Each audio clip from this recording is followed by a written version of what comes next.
Saturday night and come back next morning on Sunday. So that might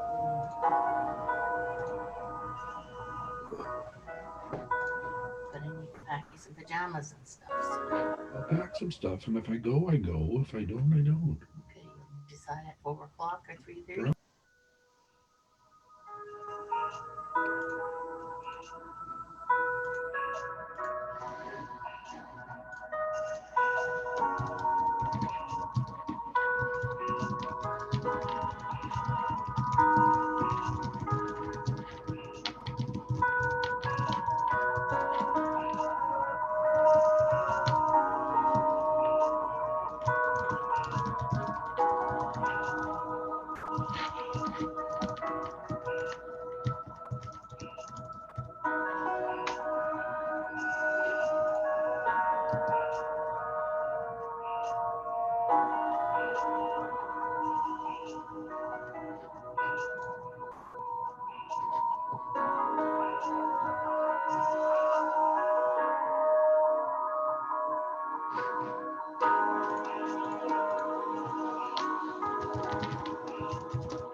I don't think it's ever.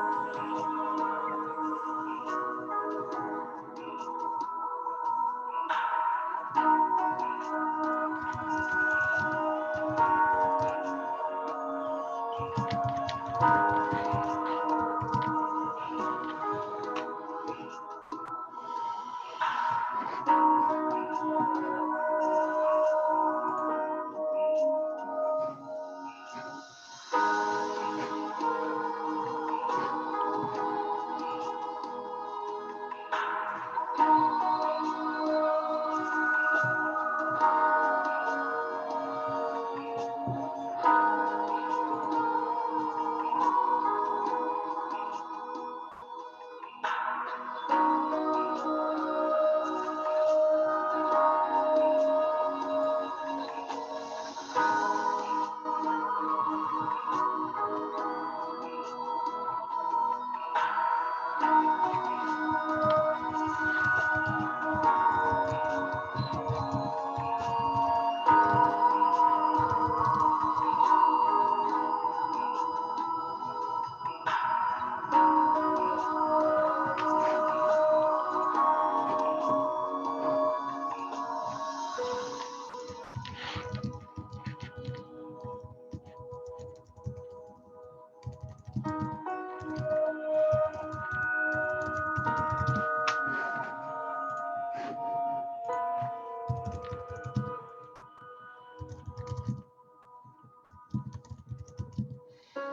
Hello everyone. We will be starting very shortly in next couple of minutes. So just hang in there, grab your beverage, coffee, whatever you want to grab, get comfortable, and we will get things rolling shortly. Okay. Thank you.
Welcome everyone.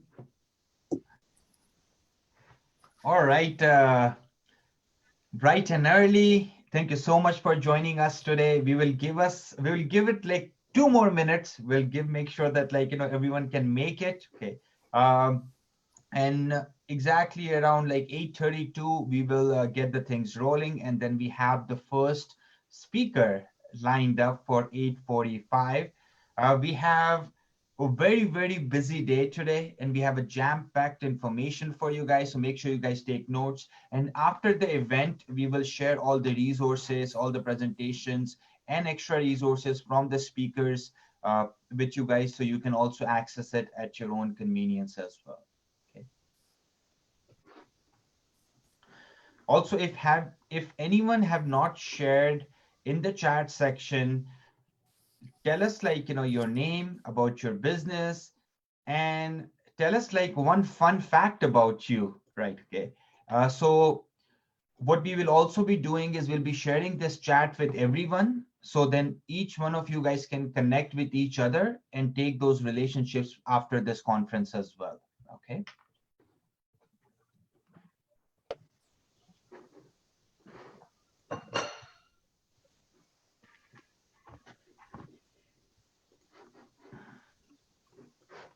Good morning, all. Who started today with some angry or loud or fun music? Just a show of hands, if anybody's got their camera on right now. Anybody start their day with anything more exciting than just a cup of coffee? No, it's Saturday. Did everybody want to sleep in, or were we just, there we go. There we go. Thank you, Lorette. Great to see. What a powerful tool we have. And as Ali said, we'll get started here. Fantastic. Start with LinkedIn marketing. Dead sexy way to start on a Saturday. Absolutely. Reaching out to people and building relationships and communication. Anybody, who do we have? All in. Fantastic. Wonderful stuff. As Ali said, we will get started very shortly. My name is Mitch Kamich. I'm one of the co-hosts. I will be your MC throughout the event today. introducing our speakers, and of course, talking about leadership itself. So if you'd like, this is a great time. You've got about 1 minute. Make sure you've got your water bottle filled up. Make sure you got coffee or tea, whatever your preferred beverage is. It is Saturday. If you indulge, at least you're someplace safe, I would hope, and then you're not going to be going anywhere as well. And we're going to get rolling in about 30 seconds.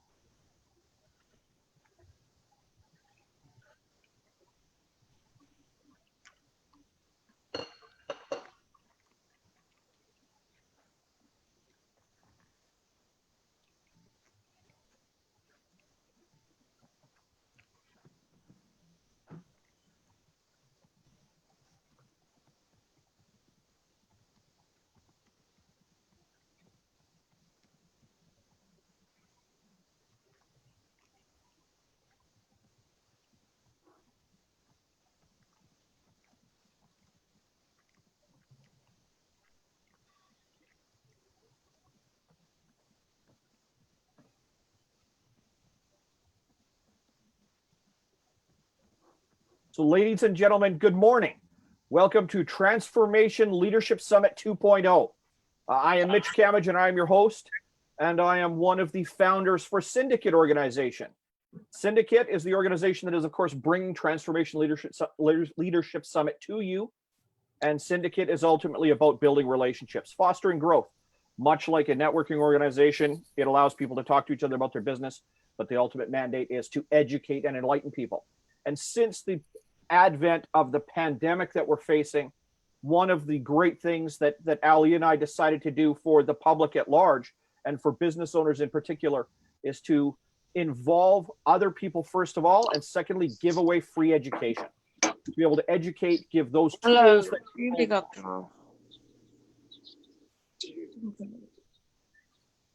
Good morning. Good morning. How's everyone? Doing well. How are you?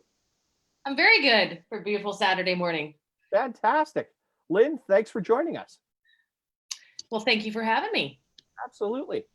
So ladies and gentlemen, throughout today, first of all, be prepared to write notes. Secondly, be prepared to engage, because leadership is ultimately about action and activity. There are mandates in the world that say there are things we must do, things we choose to do, and things that, well, maybe are not so important. Leadership and management comes about where there are the must, the should, and the decisions whether or not they're important. Management and leadership, or leadership and management, go hand in hand. They are often mistaken for each other, but they definitely work together in harmony. Leadership is often not displayed or seen unless something challenging happens. In other words, we tend not to recognize or realize true leadership, innovative leadership, or exceptional leadership, except in those moments where we are being challenged, where times are difficult. As we can all agree, we have faced certainly in the last 30, 60, 90, 100 days. Leadership is about keeping movement happening, making decisions, and ultimately keeping people where they are meant to be. Today and throughout the speakers that we have, and I'll go through our lineup here in a moment, and we'll get started with our very first speaker at 8:45, so in about 10 minutes time. Only has 3 components to it. There's leading of the self, in other words, leading yourself. There's leading of others, working with other people. And then there's leading of organizations, whether that be businesses, nonprofits, or your family. Every one of those has criteria, conditions that have to be met.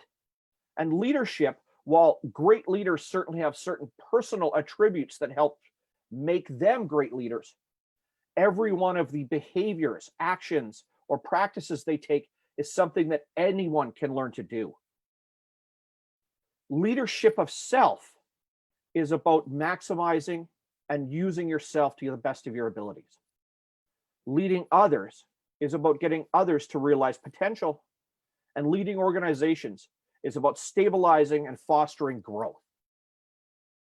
Great leaders have to move between these 3 different segments in life to be able to accurately navigate what can sometimes be very challenging situations. Because if I am a human being, which I'm hoping all of us are on this call, if we look at, again, the last 90 days, 100 days, 80 days, 70 days, with a pandemic coming into us, leading self is the thing that we have to face first thing in the morning.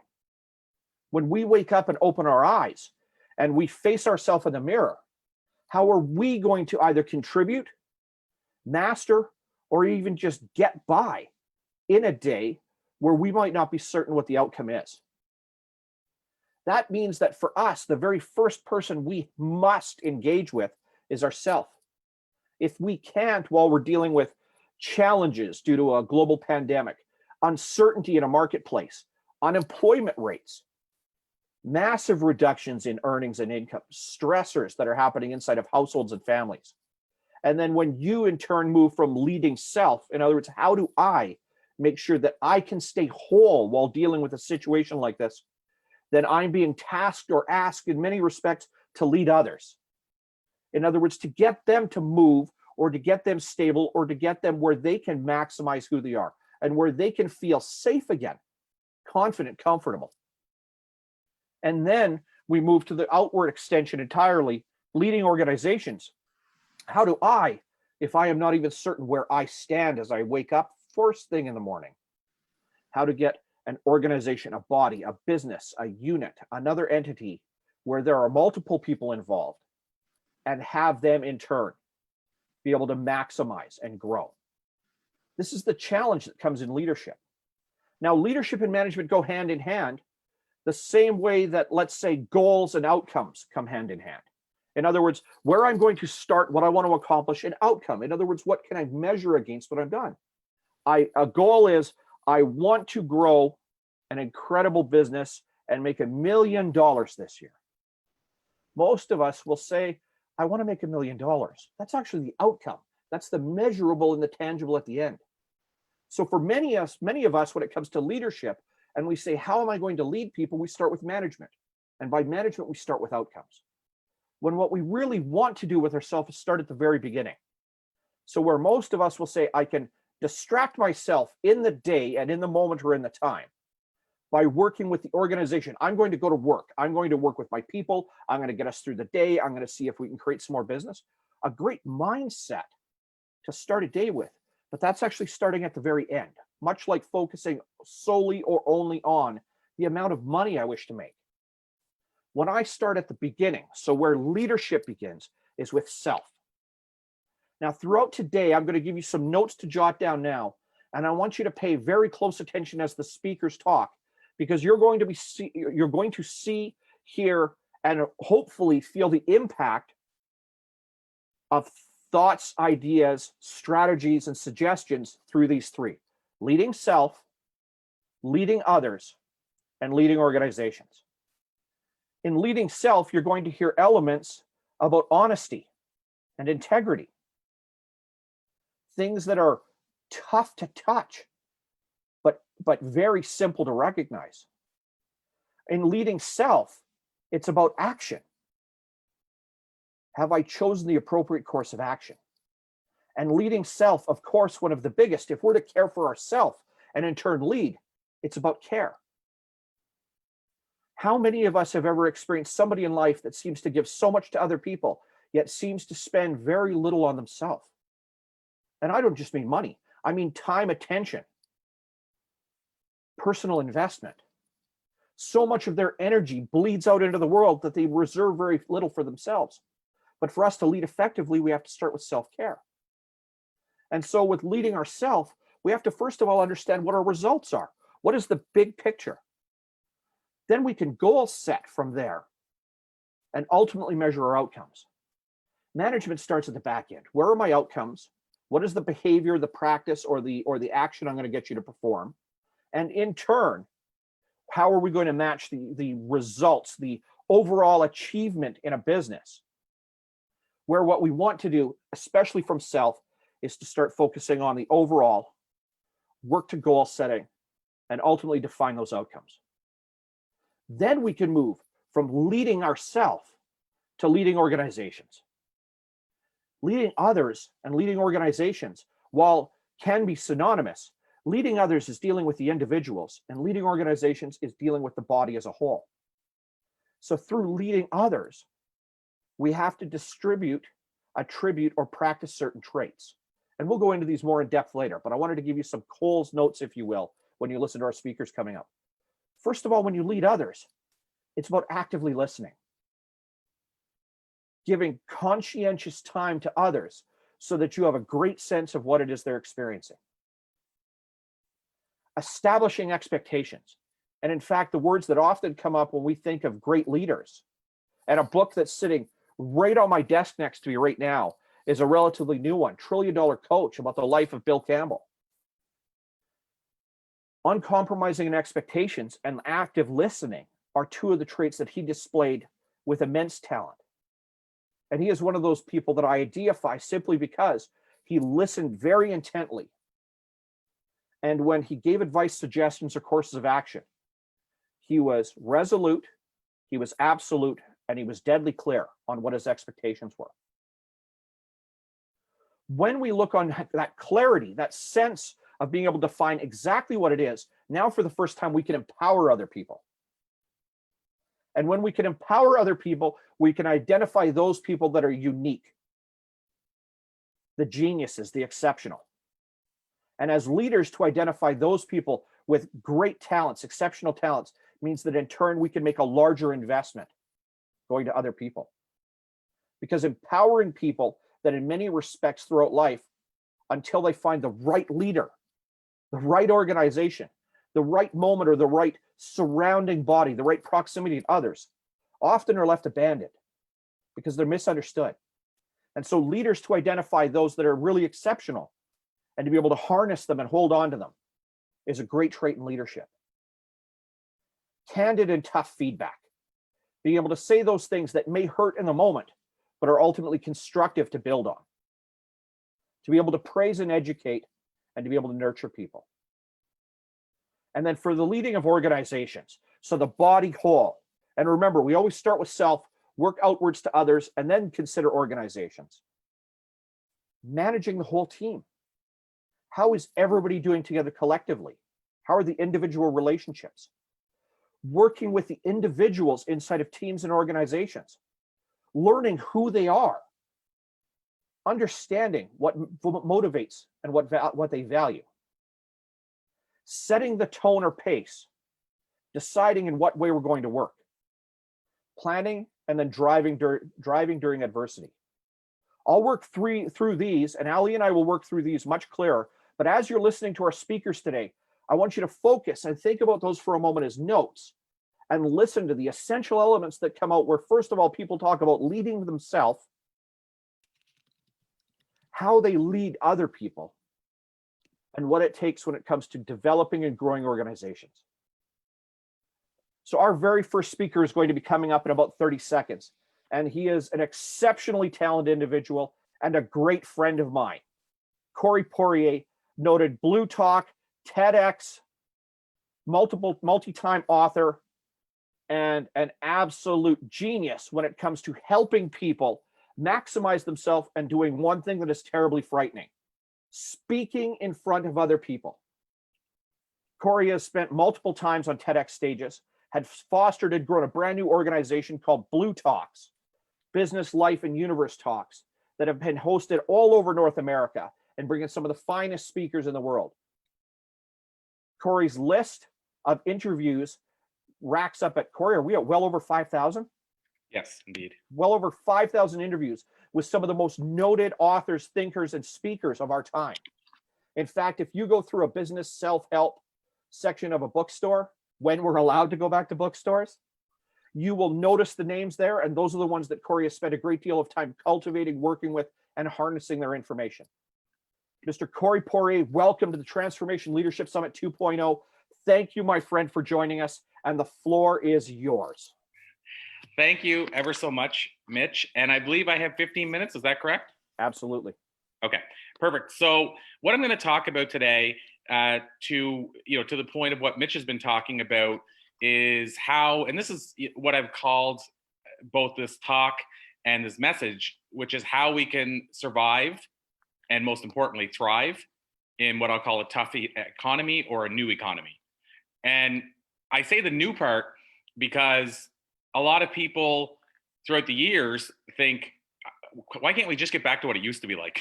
And I'm not even talking right now, but the current times we're in general. You know, Mitch is based in Alberta, and I've done a lot of talks over the years in Alberta. And I would go and do a talk, and people would say, I just can't wait till it gets back to what it used to be like. You know, where money was just flowing and everybody was saying yes all the time, regardless of what the price was. And I said 10 years ago, in an unpopular way, we're never going back to that. And guess what? We still haven't. But the interesting part is people are thriving at levels they never have before, despite the fact that we're never going back to that. So I bring this up because when I say thriving in a new economy, what I'm getting at is it needs to be something that's fluid. It's never going to be the old economy. It's always going to be something new in a new economy. So I just want to set the stage for that. When I say a new economy, I mean whatever it is today. It could change again tomorrow. The other one thing I wanted to mention, and then I'll dive right into some nuggets, if you will. But the other one thing I wanted to mention is, even though I'm not going to talk a lot about speaking today, people ask me all the time, because I have multiple speaking programs, it's on the speaking side, is the world changed now forever? Are we ever getting back to live events? And I think we all know we're getting back to live events. The question is, when are they going to be full capacity? When is it going to be safe to do that?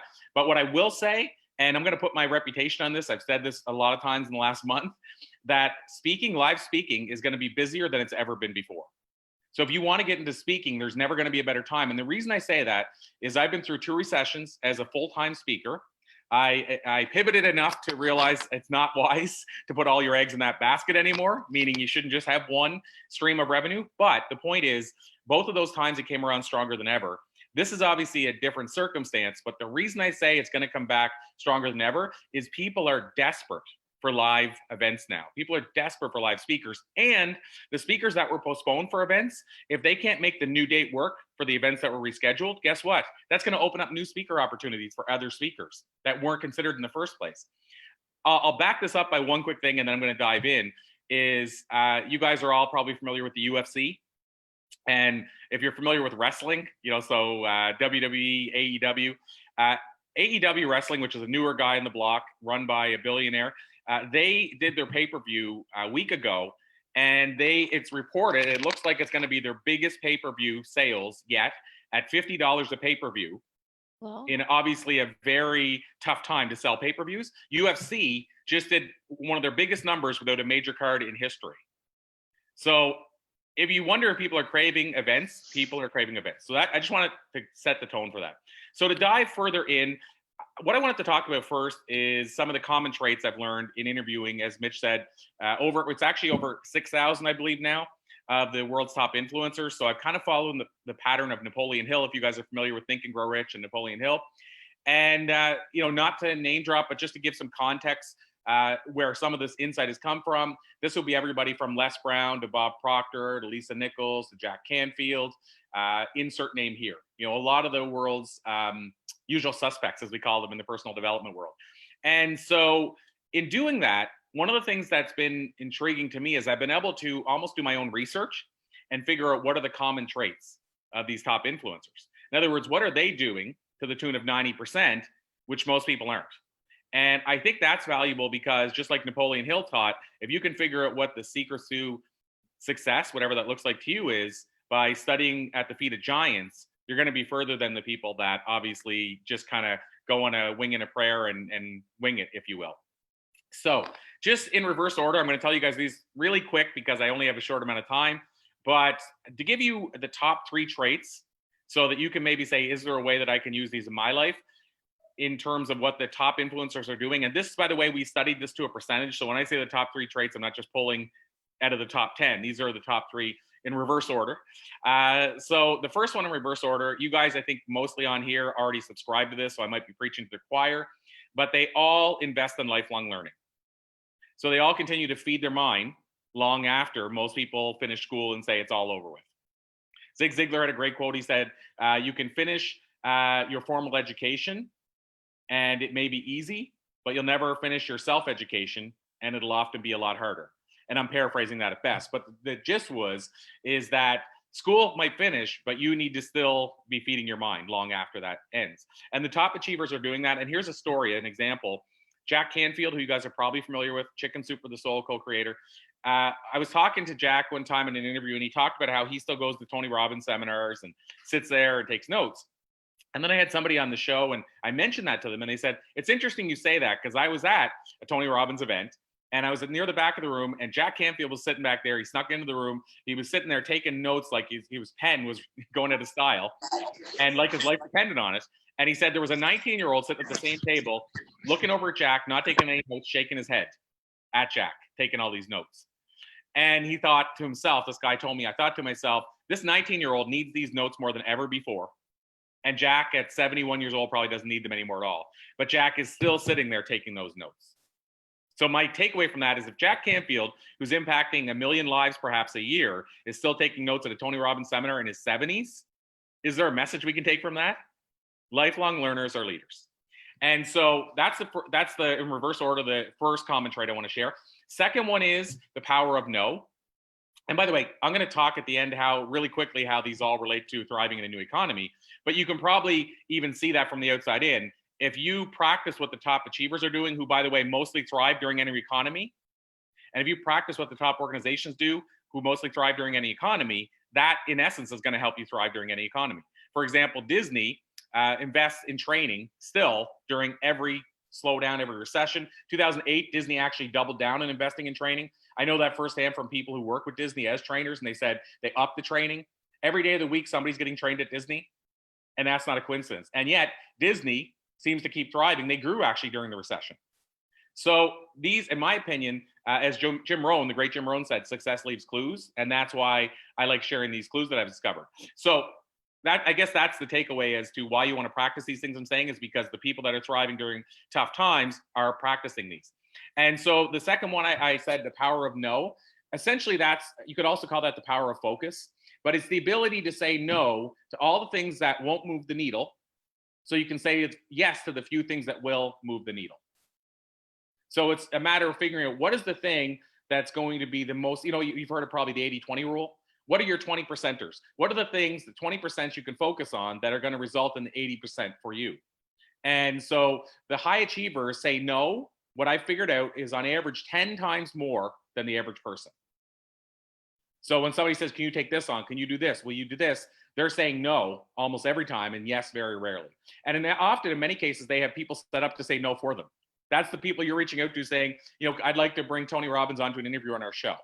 How many times do you think you're reaching Tony when you call in? This many times, I'm going to guess. And he has a system set up to say no. He doesn't even know half the time what he's saying no to because other people are saying it for him. But the point is he's doing that because he can only take on so much.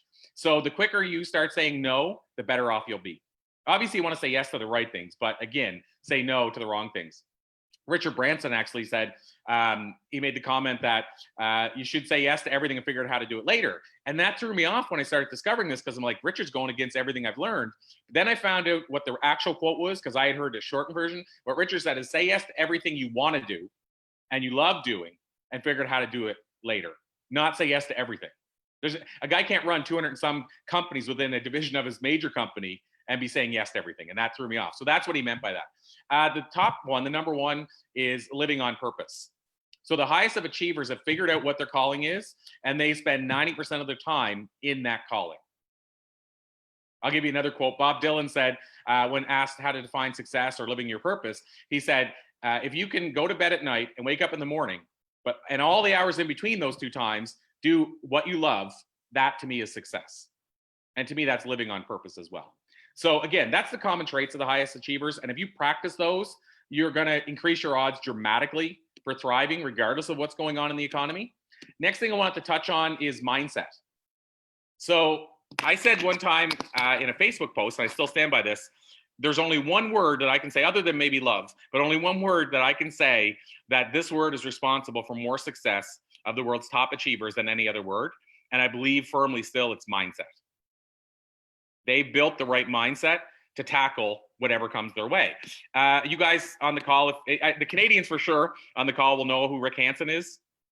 And Rick Hansen was the guy that did the Man in Motion tour, similar to Terry Fox, inspired a lot of people. And I talked about how inspiring Rick is. And somebody said to me one time in a talk, they said, yeah, but he probably just wakes up like that. He just got that. And I said, well, instead of me assuming, I'm going to ask Rick the next time I talk to him. So I asked him, Rick, do you wake up that way? And he said, no, dude. He said, every day I got to get up and somehow read something that inspires me, whether it's a note, a poem, a quote, whatever it might be. And he said, in fact, when Terry Fox was live, we would call each other on a regular basis, multiple times a week, to inspire one another. So the takeaway from that is mindset is something, it's a muscle you work. But most people are willing to accept that whatever comes my way is just a matter of what the world has brought to me.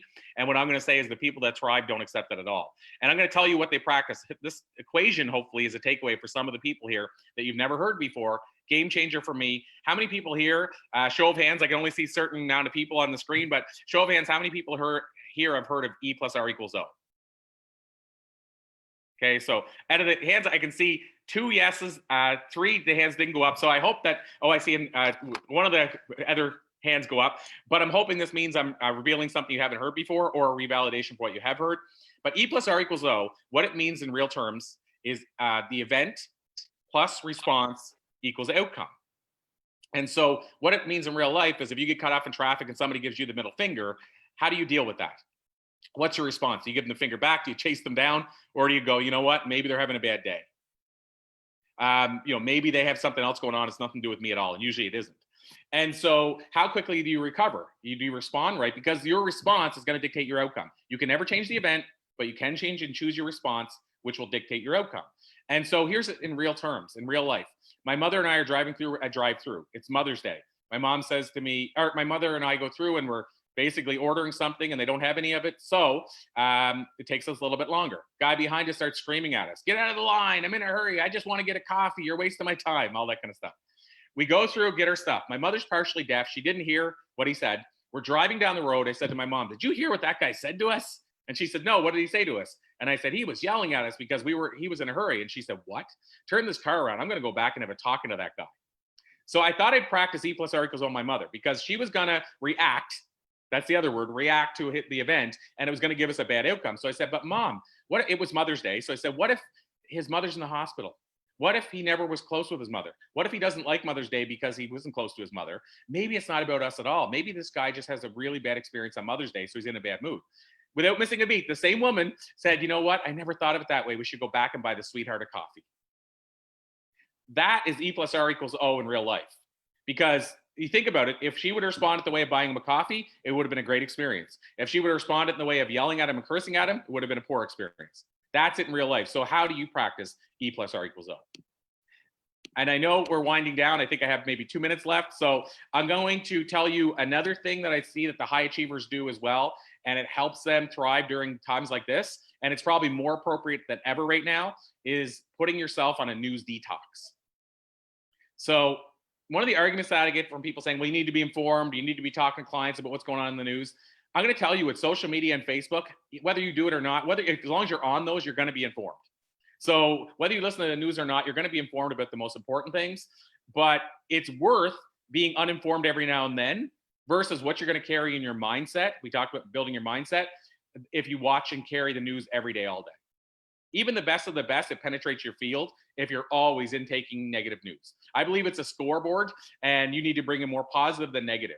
And so at the very least, I hope what you take from me there is rip off the front of the newspaper and start on page 2 if you have to read the news, because the worst is always at the beginning. And so the takeaway from that is put yourself in a news detox, especially at a time like this. Limit the amount of news you watch or listen to, or eliminate it altogether. And that was one of the most powerful things that I did. And to finish off with the story, I will tell you that my mother, again, back to a story about her, she was diagnosed with cancer back about 18 years ago. And when she sat in front of the doctor, he wrote her a prescription to what she should take. And he wrote the prescription out to her, and it said, she walked into the car with me, opened the note, and she had the shocked look in her face. And I said, what happened? And she said, well, I thought the prescription would be like, here's what you should pick up at the drugstore. She said, but on this note, it just says, don't watch or read the news. So she went back and talked to the doctor, but 6 months later, whenever she finally could see him again, and said, why did you write that? And he said, because I figured out the people that don't watch and read the news are the people that beat cancer, at least in my experience, more often than the people that watch and consume the news. And so my mother, from that day, when she understood that forward, stopped watching the news. I seen a dramatic improvement in her, but the story was so powerful, I stopped watching and reading the news. And so if a doctor is saying that in his opinion, and this is the medical society where a lot of times they won't acknowledge that just something, with energy can impact that. And this guy's saying he noticed that the people that don't bring in this negative energy are actually more successful in beating cancer, then maybe, just maybe, it's worth us taking a break from the news. And to finish this off fully, I'll just say this one last thing. If you want to be successful 98% of the time in whatever you're doing, make a list of the people that you watch that are doing things that work really well on a regular basis. And then make a list of the things that you watch people that are doing that blow up in their face. And go through that list often. And whenever you want to do something, say, am I going to make the right decision? Look at the 98% or the percentage of the people that are doing something that you said they did it right, and do that.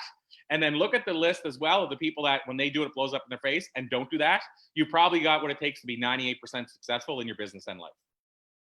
On that note, thank you guys so much. Hopefully within 15 minutes, I was able to give you some value. Any questions, of course, Mitch can facilitate that later. I'm not sure the process of that, Mitch, but any questions, feel free to reach out. I'm always just a message away. So thank you so much.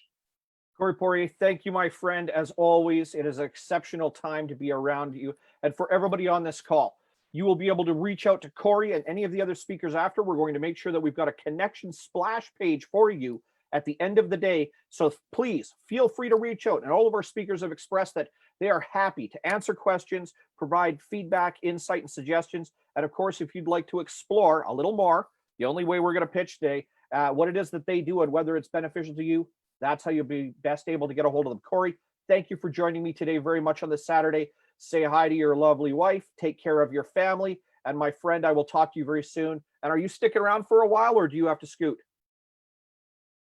You got her, brother. All right. Thank you very much for that. Ladies and gentlemen, the great Corey Poirier. He's an absolute master of his craft. He has been a mentor and a friend of mine now for a while. And of course, we have a great deal of fun together. And he has said something that was exceptionally important. And to go to where we started today, where we talk about, first of all, leading of the self, leading of others, and leading inside of organizations. A great many of the takeaways that Corey had to say today touches on that very first element. In other words, care for self. Small acts like cutting down or eliminating the news entirely. This device, and yes, it's plugged in and it's on a harness and a whole bunch of other things. This thing will drive you bonkers 24 hours a day, 7 days a week. But it is also the aggregate of information. And at no time in history have we had access to more information. So when it comes to caring for self, and to use some of Corey's language for a moment and part of what I'm going to talk about for the next few minutes, when it comes to self, the power of yes and the power of no are incredibly important. And the power of yes and the power of no, again, God bless Corey for saying it, but I want you to recognize that when you learn fundamental truths and fundamental practice as it applies to leadership, then you're going to see the same universal message being repeated over and over and over again. And now, when these lessons are being displayed, shared, handed to you on a repetitive basis, you have one of two activities, or one of two choices. Do I accept and embrace, or do I continue to push it away? Because if we're looking to engage, engagement means that we've made a decision to do what? Actively change. Leading of the self means acknowledging what we're missing. And the power of yes and the power of no is knowing, first of all, what's most important to you, and next, what is extraneous. In other words, what we need to eliminate. As Corey was talking, I'm left with notes for my talking points here now. And when I talk about what leaders and what businesses need overall, they need 5 things. They need the power of yes, as Corey's talked about already. They need the power of no, knowing when to say no. And again, as Corey put it, say no 90% of the time. You'll find that your life is quite a bit freer. And then you need to be able to do something. And to do it, you have to be able to understand it, which means measure it. You have to be able to chase it. In other words, pursue it, even through adversity. And you have to pick the exact do. In other words, what those specific activities are. If you don't know how to do it and you're going to choose to emulate people more successful than you, the likelihood of you shortening the path that in turn you have to take increases. When you choose to be meticulous on what you say yes to and where you need to say no, that starts to clarify, shrink, and reduce the number of things that you're going to be committing yourself to on a daily basis. And when you can do that, success and achievement starts to come because of it. Many of us will choose as we move into our professional careers, whether formalized post-secondary education, many, many years in the form of certain professions, of tangible, tactile, thousands and thousands of hours of practice time and learning before they even professionally. We are starting to choose how we interact with others and with organizations, but still developing the self, but not realizing all of our potential. So for us, we need the power of yes, minimizing, deciding, and mitigating what the most important things in our life are, understanding the ever-increasing list of no, those things that we must reduce and remove from our lives, choosing the things that we are going to invest our energy into, figuring out how to measure success. In other words, when I talked about goals and outcomes before, how am I going to know that I'm achieving something if I can't measure where I'm reaching out to? And then chasing it passionately.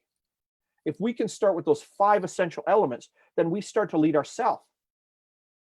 Now, if we can display honesty, and by honesty, the word I actually mean is candor or candid behavior, that even when things are difficult, we're willing to face the reality of the situation and the facts, not how we feel about it. That comes next in that next trait, integrity. Integrity is often displayed when people aren't watching. If you are to always do a task all the time and no one is watching you, do you choose to do it or you choose not to? Integrity is when we choose to do things because it's an activity that we've deemed important, that is vital, that has a tangible or direct outcome. And even if no one is watching us, even if it's an activity that we choose, and as an example for me, where I am me, myself, and I in my business, in other words, just me. Once I had an organization with a dozen employees and partners, and we had a thriving business. Strangely enough, that went away and it's moved back to me. I have actually found more success through life because I was very conscientious about what I said yes to, what I said no to, but my display of integrity, and at times in life, like everybody, which lacked before doesn't now, because there is no one to hold my hand. There's no partner to ask me whether I perform the tasks or duties. My clients trust implicitly. And for me, since I haven't said it yet, I'm a business coach, which means I work with business owners to build their dreams, their businesses, and their ideas. They trust implicitly that I have their best interest at heart and that the work that I'm saying I'm doing is being done. Integrity is to follow through on those things even when we don't want to. Because integrity, once again, is only displayed when somebody is not watching us. And then, of course, choosing action. Remember the 5 things: power of yes, power of no, and then something to do, something to chase, something to measure. Taking action. Not leaving yourself in a state of paralysis. In other words, staying frozen in spot. Picking an action or an activity that you may not know what the outcome is going to be. But then choosing those actions, those goals that you're going to set, and understanding the overall result, the entire picture, the entire frame, the landscape of everything that we are doing, and choosing to take action. And then the very last trait in self-leadership is care. Care for yourself. Love yourself. Because those moments, and as we know with the advent of the not just open acceptance, but realization that mental health is a significant issue for people in life, whether achievers or whether just starting, whether the most successful or whether struggling to even meet the most basic needs of life. Care of self is vital and important. We are often our own worst enemies inside of our own heads. We will very easily reflect a negative opinion to someone else or use it as a reinforcement for those thoughts that are happening inside of our own heads. But we tend to be terrible at caring for ourselves. You have mental health, the physical health of your body, the physiology that makes you up, and the overall sense of you can be easily manipulated by the outside world when you do not care for yourself. If we don't start inside the palace of our mind, inside the structure, the architecture that makes up that the uniqueness of who we are as individuals, then we will never succeed fully at any of the other aspects that come about thanks to leadership and successful management. You're not going to have the money. You're not going to have the car. You're not going to drive the house. You're not going to have the accolades or adoration that's going to come with it. You're not going to have the people that hang on your words. Now, notice that I'm picking just the venal and the outward manifestation. None of these will occur or happen because we haven't started caring for ourselves. And I choose that analogy very carefully because, once more, that's starting at the outcome, where the money and the car and the clothes and all those other things that some of us look at other people and think, yeah, I really wish I had that, which is actually probably the biggest reason why most of us buy a lottery ticket. If I just win, I'm going to have the car and I'm going to have the house and I'm going to have no worries. That's because we haven't cared for ourselves well enough in the beginning. Address your mental health.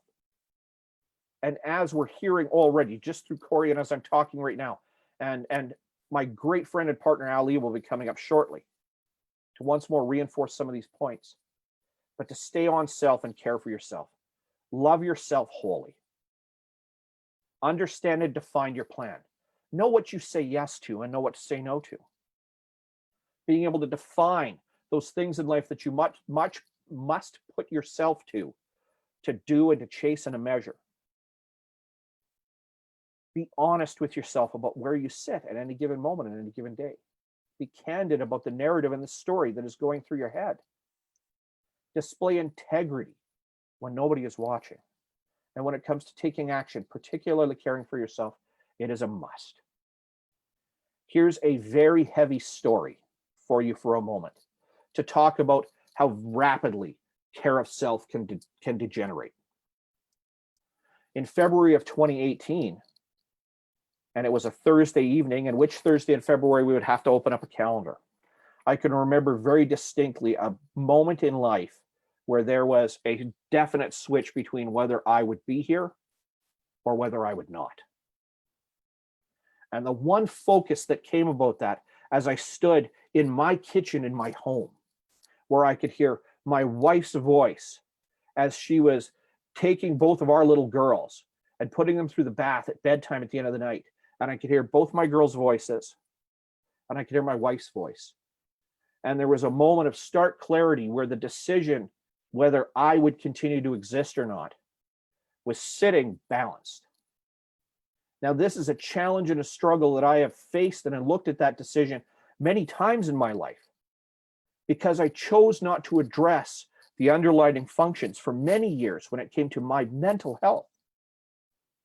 And I can remember that because it stands out so very, very starkly, so black and white with razor sharp edges, because I've spent many years now directly addressing my mental health and the status of my brain. Where does it sit at?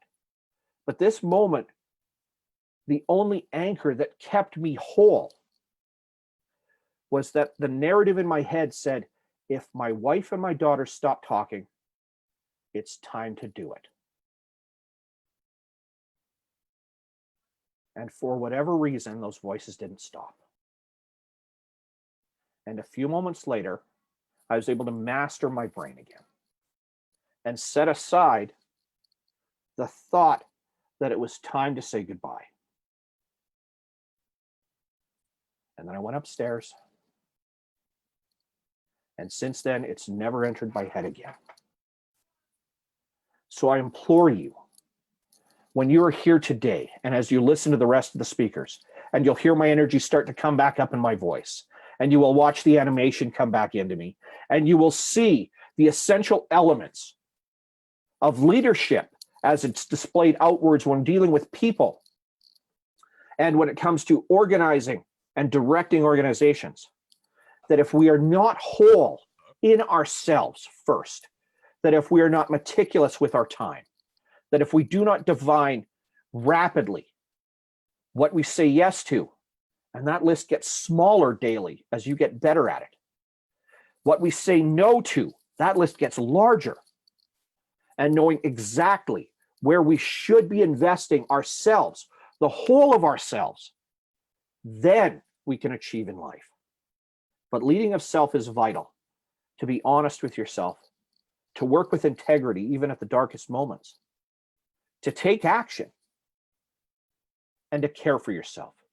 If you can do those 4 things and you can consistently display those traits on a daily basis, sometimes hourly, and most especially on a dark, wintry night in February, then you're going to have a great opportunity to continue to develop and grow in life, and in turn, continue to choose to lead other people, lead organizations, and achieve something that is rare. Not money or fame or control,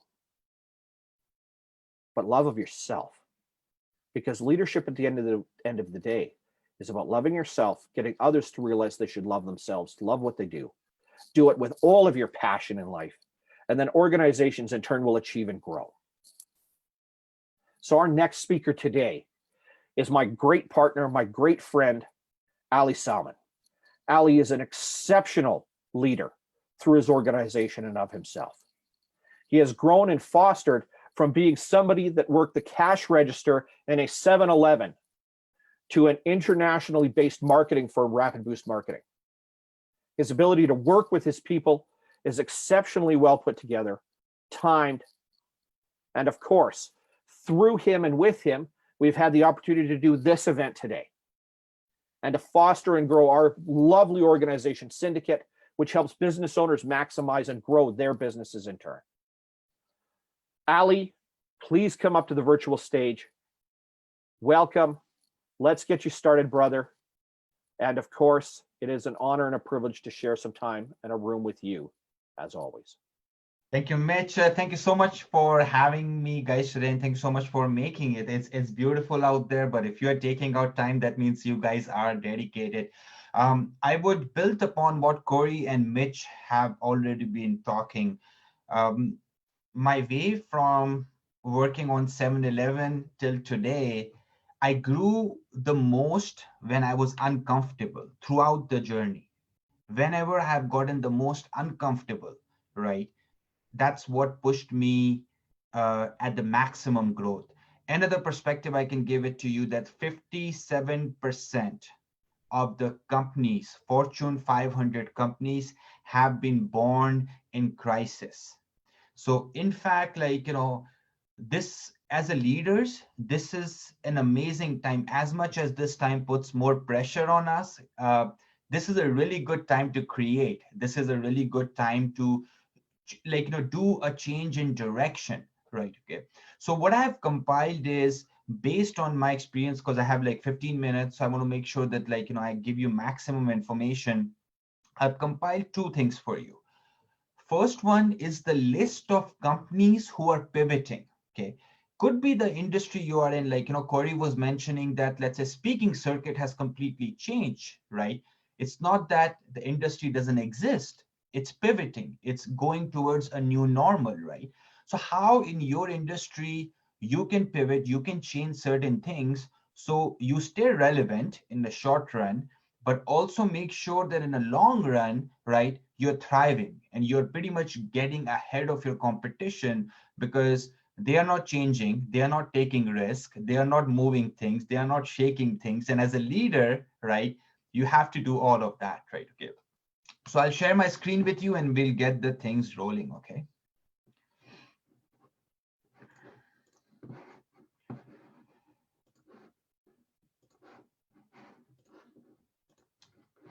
All right. So this is an Excel sheet, which I will share the link in the chat section shortly. Okay. It has examples of different businesses on how they are pivoting. So I give you an example of a company named Boozy. Boozy used to be a pop-up bar. It's from Australia. They turned into a liquor delivery service because now they're using their liquor license to basically reach out to people, right? Okay. This is basically another company. It's called City B, whose whole business model was nightclub, right? So they are majorly transitioning from that business model to a different business model, right? Okay. So this whole list basically walks you through businesses, right? And if you can clearly see that some are large, 1,000 plus people, and some are very small.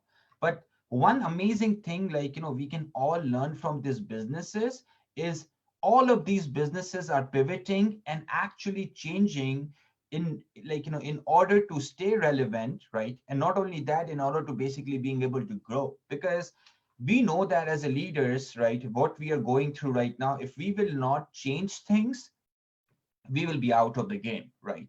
And that's one of the toughest part. I mean, as they say, the best athletes, right? We have Jamie Soler today, Olympic gold medalist, as they say, the best ones in the game practice every day. So it's like leadership too, that you have to take those risks in order to be less vulnerable.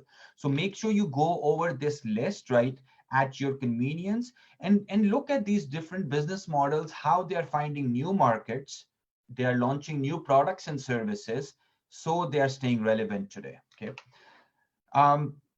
Second thing, basically, I'll be sharing, which is actually my core topic, is which is around using machine learning, AI, and analytics for growth, because that's one of the best things, it's at our disposal right now, something very new, something which is not embraced by a lot of leaders and a lot of organizations as of yet. See, machine learning, AI used to be 1 year ago, 2 year ago, this used to be big guys game. If you don't have a lot of money, you cannot plug and play into it. As of today, even a small business owner, individual guy, or like a small organization can actually use AI and machine learning in order for their growth. Okay. So see, artificial intelligence is doing one thing. It's basically upping your efficiency in your business, because what it's doing is basically taking all the repeatable tasks, mundane tasks, and it's actually basically reducing the human capital cost majorly in your business, right? We also know that uh, a lot of you guys, let's say you go to Netflix. So when I log into my Netflix feed, I see all the suggestions which I personally like. That's pretty much a good use of AI. They basically look at your history, they look at your data, and then they suggest you the content. So when you log in, right, okay, you love what you're seeing. Similarly, this same thing is applied into your Facebook algorithm, on your YouTube algorithm, right? So when you log in, you see just the content which is based on your history and also your anticipatory consumption habits, that Amazon uses this same thing. Right now, Amazon is actually going for a patent which talks about that they will pitch you potential products, not only just pitch it to you, they will auto ship you the potential products which you might buy. So see where the AI and the machine learning is going and how powerful it's getting, right? Okay. And another example is how can we determine in marketing that which offer is good for which customer, right? Let's say we have 4 different demographics of customer you serve in your business. So how can you basically identify a good offer through that? So there are tools now which can help you understand that what to pitch to which customer, right? In traditional ways, sales people used to guess. Sales people used to use their intuition, right? So now AI is helping you bridge that gap with your intuition and looking at the data and helping you make that decisions. Okay. So this is basically a tool called Ali SEO. Ali SEO is does SEO for you, right? So this is where it's going, right? Where 5 years ago, 10 years ago, you used to hire someone, right, to do a lot of mundane SEO related tasks. Now it's going towards more automation, right? Okay. This is a tool, it's called Articulo. Articulo can actually create content for you. It can write content on your behalf. So And again, I don't say that it's 100% really good here, because I use these tools.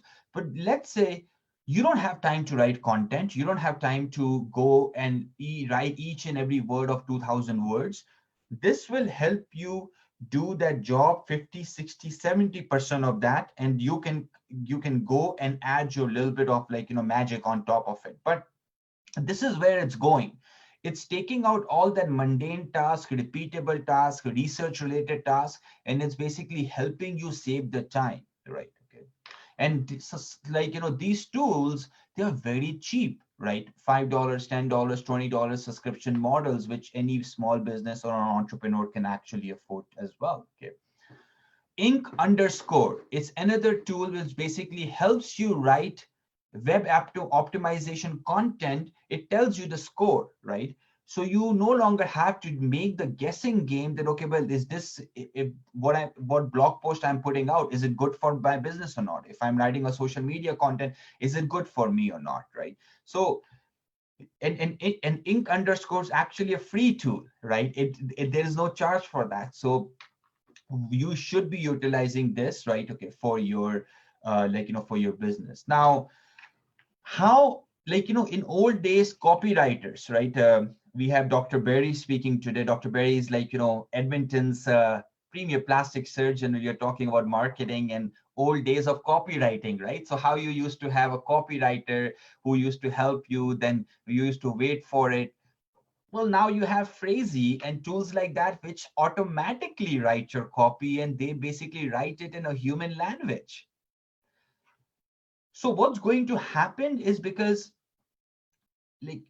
see, before it was very hard to communicate with the freelancers, human capital. You have a team of 10 people, right?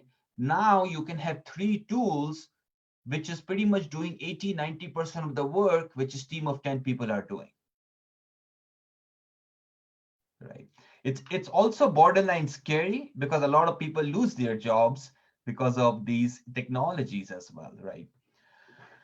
So this is the tool, it's called Ada. And if you go to Sephora, right, you will see that Sephora, when you basically go to their Facebook page and just see the flow, how they talk. This is called, it's chatbots. We also have another platform called your ManyChat, right? Similarly, very similar to this. But it actually creates conversations, right, with your customers, with possible outcomes. Amazing tool for e-commerce businesses, amazing tool for local businesses, right? Okay, very cheap again too. Okay, anyone who is running ads, either you're running Facebook ads, either you're running Google ads. I know that a lot of people say, well, I don't know, I spent $500, I didn't got any results. This is a tool, this is the technology, it's called AdX, okay? And it's an AI-driven tool which is helping you optimize your campaigns, okay? So helping you achieve that lowest cost per acquisition. And that's where AI, that's where machine learning gets very powerful. Because if you're spending $3,000, $5,000, $10,000, $100,000 on your paid ads, you need to make sure that you're getting one of the best results here, right? So all these tools are at our disposal for us to improve our marketing. Analytics. A lot of leaders are sitting on so much data, they don't know what to make out of that data. It's like in front of them, there is a bunch of Excel sheet, and they're like, well, I don't know what, how can I spot a trend? How can I identify that, there are gaps in there? How can I figure it out that, there's an opportunity in there? So there is an analytics tool. I'm going to share a couple of them with you. So the first one is Pave AI, okay? And it helps you identify that where are your money leaks in your marketing? Where are you wasting your money in your marketing and growth? Okay. Dib is another one. It does very similar thing to what Pave AI does, right? But a little bit more dumbed down version. DIIB. Okay. And what DIIB can do is it plugs in with your Google Analytics, with your Facebook data, with your LinkedIn data, and it will tell you to the T. Sometimes you look at the numbers and you don't make sense of, well, where are we going? Are we going in the right direction? Are we doing the right things or not? This div and these tools, Pave.ai, help you understand that complex data and really dumb it down for you. Okay. This is a really good, like, AI driven tool. It's called import.io, and it's actually for people who wants to do research and compile mass data. So let's say you want to compile, you are a realtor and you want to compile a mass data on how many people are selling their homes on Kijiji and Comfrey and other areas. You can literally scrape the data from different websites, different social media channels. You can scrape the data from directories, right? So it's really powerful how much data you can actually scrape using this, like, import.io. Okay. Sometimes, like, let's say you run it through LinkedIn and you can export all the profiles of managing partners of law firms, and you have the list here, right? So this is a really good tool, and it's built on AI to help you extract the, like, data basically and make the sense out of it.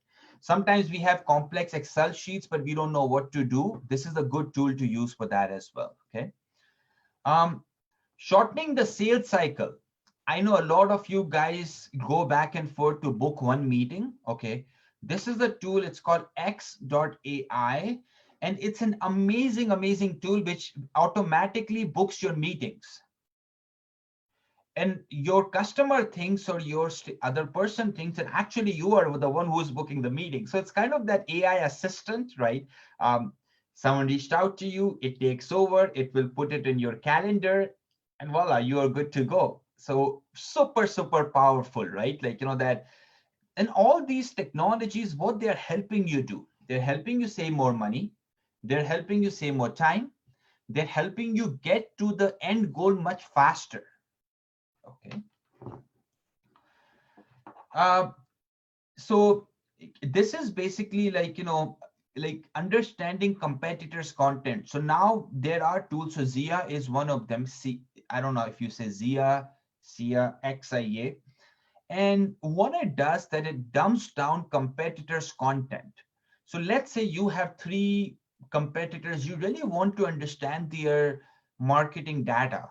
This will actually find it out for you to the T, and it will tell you, like, really in a dumbed down fashion, that what your competitors are doing, what their trends look like, right? So sometimes, not that you want to, like, you want to emulate, you want to copy your competitors, but sometimes it's good to know that what they are up to, right? Okay. Last month they ran a campaign. Well, how much was their impact, right? Okay, you guys can find that out by using that tool. Okay. Sensei is a social media marketing tool which predominantly uses AI in order for you to understand that.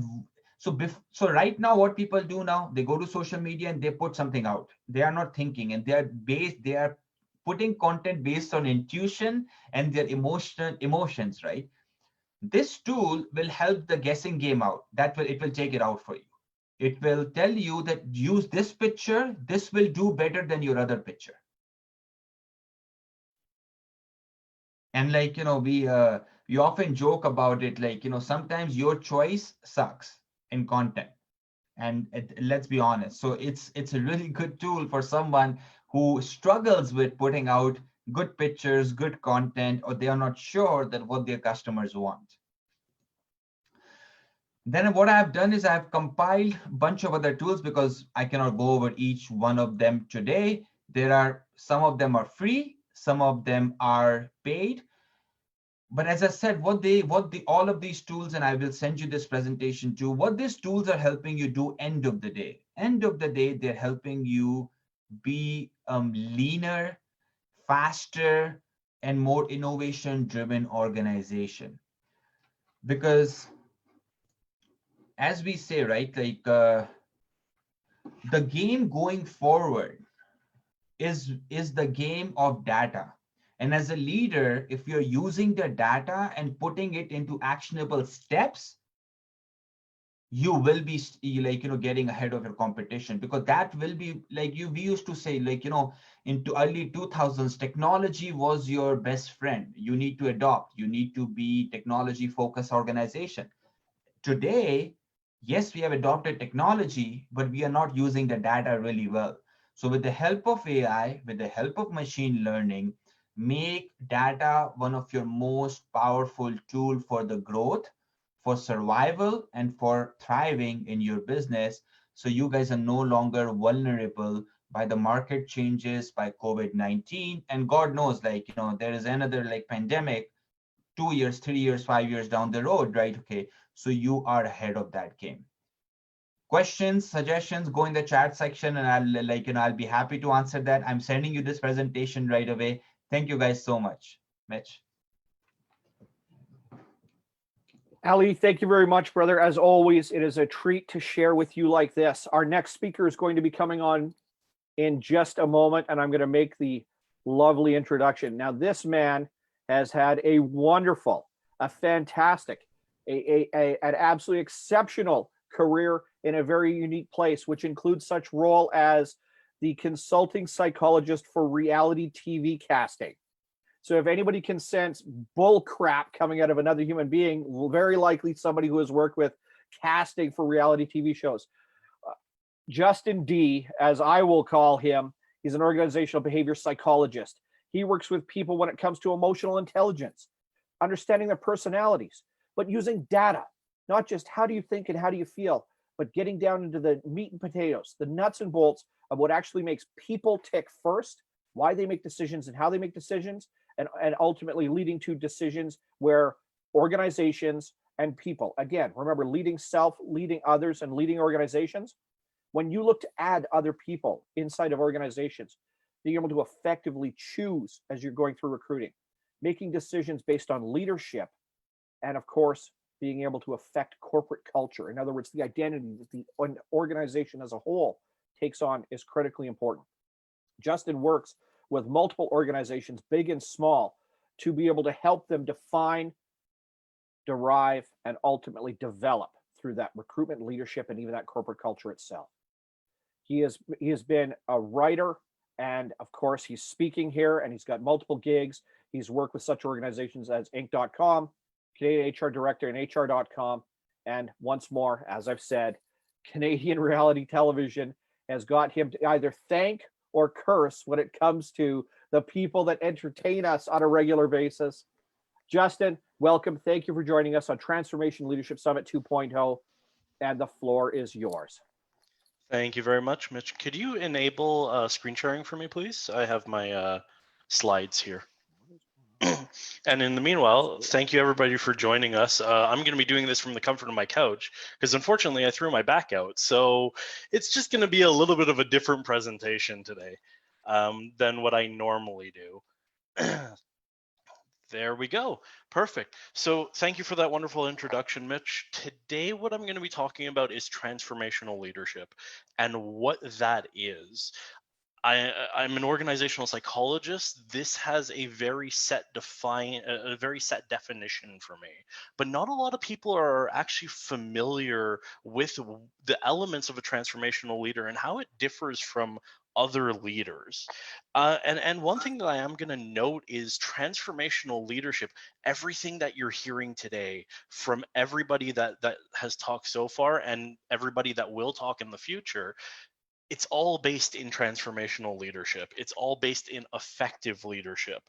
If you're not an effective leader, your employees or the customers that you work with aren't going to care how smart you are, how innovative you are, or how much money you make.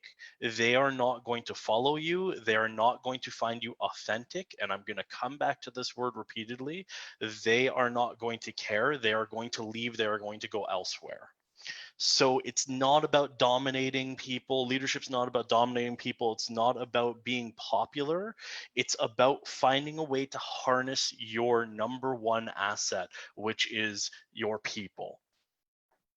So now that I've gotten that kind of warning out of the way, there we go. So just Mitch spoiled my introduction a little bit. Thanks, Mitch, but that's fine. So yes, as Mitch mentioned, I used to actually work in reality TV as a consulting psychologist. I used to help the reality TV shows such as Big Brother Canada, MasterChef Canada, Amazing Race Canada, pick their contestants. So basically, my mandate was just a little crazy, but not a danger to themselves and others. The other side of things was, if you think the people that ended up on the show are nuts, you should see the people that didn't make it on the show, because they're a little bit they're a unique beast of their own. At the same time, while I was doing that, I was actually working in the music industry. And thank you, Mitch, for sharing that very powerful story, um, because I came across it a lot. When artists started taking their own lives, when the industry became too much for them to handle, that's when psychologists like myself were called in to help coach and mentor artists and bands to make sure that they are staying on the right path, that they are mentally well. And part of surviving in a tough industry like the music industry is exactly that, just that mental well-being. So I always preach, take care of yourself. Now, of course, that was a couple of years ago. Currently, I am now an organizational psychologist. I work with many different companies and I help them in a couple different ways. A, find the best employees for the role or for their company. That stems from the reality TV side of things. Finding the ways to keep their best clients or their best customers. That's from that engagement retention side, a lot of what I did in the music industry. And then also helping people develop as leaders. And that's exactly what I'm going to talk about today in terms of that developing as a leader, and how you can become a transformational leader. I preach about it. I try to be a transformational leader. No one's perfect, but I do coach towards this. So today, what I'm going to cover specifically: what is transformational leadership, why is it better than the other approaches, and how can you or I become a transformational leader. Of course, we're not going to be able to go in depth into a coaching program today, of course, but I'm going to give you some hints that you can actually put into action rather soon, with COVID-19 limitations in consideration. So, in order to better understand transformational leadership, let's just take a look at the styles across the ages and how things have evolved, because this gives us a good insight into why the traits that are within transformational leadership are the way that they are. So, back in the dark ages, your middle ages, leadership was really shown through power and authority. The lords would give those who served them a very clear goal, which is an actual aspect of transformational leadership, such as, I want 50 pounds of grain by the end of the season. Where they started to go wrong was their enforcement of this goal. Otherwise, I'm going to burn, my knights will burn your hut down. So it was on the right track, and they set those clear goals, those clear expectations, and let the employees, let's call them, go and achieve the goal as they saw fit. But their enforcement of the goal was just a little bit off. So then we get into something like the Renaissance era in leadership, where theoretically there was a reach towards servant leadership, where the leaders were trying to represent the people that basically put them into power. Now, I say theoretically because I'm sure in reality there was a lot more Game of Thrones than there was actual functional servant leadership, but the groundwork was established. Now, as we made our way into the Industrial Revolution, things started to change a little bit, and this was efficient and effective for the time. So it's not a good or bad value proposition. This is what worked. Where basically top-down management came back, but in the sense of they can't threaten to burn down their hut anymore. It's a matter of workers became cogs in the wheel. So if you weren't producing at the expectation, you were replaced. And finally, we have our modern day, where we start to actually see, and in the workplaces that I've consulted for, in the environments that I've seen, we start to see a mix. You have everything on the spectrum, from that authoritarian, fear-based leadership to a lack of leadership entirely. So we have the full spectrum. So now it's a matter of figuring out how we can get the best out of the spectrum instead. So one thing I'm going to do is ask you to actually tell me a little bit about yourselves, and I'm going to pull up the chat. So if you could describe for me in the chat the best leader that you've ever worked with in one word, and the worst leader you've ever worked with in one word. I'm just curious to see what where you guys are with that. I just had to stop the screen sharing because I can't see the chat. So the best in one word and the worst in one word. And I'll share mine. The best leaders I have ever worked with have been authentic. You knew who they were, you knew where they stood, and you knew exactly what you could do independently to work with them. And in my case, the worst leader I've ever worked with was unethical. And that's why I'm Mr. Dionorine, not Dr. Dionorine, because ethics becomes a huge issue, especially in research, but ethics becomes a huge issue in terms of that authenticity. If you are not seen as an ethical person, it's really hard for people to want to follow you. So I'm seeing motivator, fair, letting me take the risks, empowering me, integrity. I'm seeing those things, freedom, supportive. And in terms of the worst side of things, the dictator, the controlling, the micromanager, bully. Thank you for that one. One that I've seen when I've done this with groups in companies was actually somebody said the worst manager that they've had was drunk. So there's quite the gamut out there, and it is a challenge. So hopefully, what I'm going to be able to do by the end of this talk is actually help you become one of those best leaders, or at least get on the path to becoming one of those best leaders. Just share my screen again. There we are. So there we go. So let me get to the meat of it. What is transformational leadership? Transformational leadership is exactly what a lot of people have described. It's that middle ground where you empower your employees to be able to act on their own in a way that they feel safe, psychologically safe to do so. You give clear goals and a clear direction, because without the goals and the direction, people don't know where to focus their energy, where to focus their efforts. So you give them the clear goal and direction, but trust them to be able to achieve on their own. So basically, you're successful as a transformational leader if you can take a 2-week vacation and your team does not fall apart, because they are able to survive on their own. You are successful as a transformational leader in the long term if you have created your own replacement.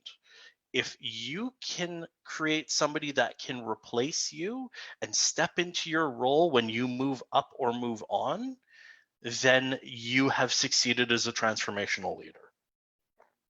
And some of the other ways that styles that you might have heard is authentic leader, servant leadership, 21st century leadership. So they all describe a different aspect of transformational leadership.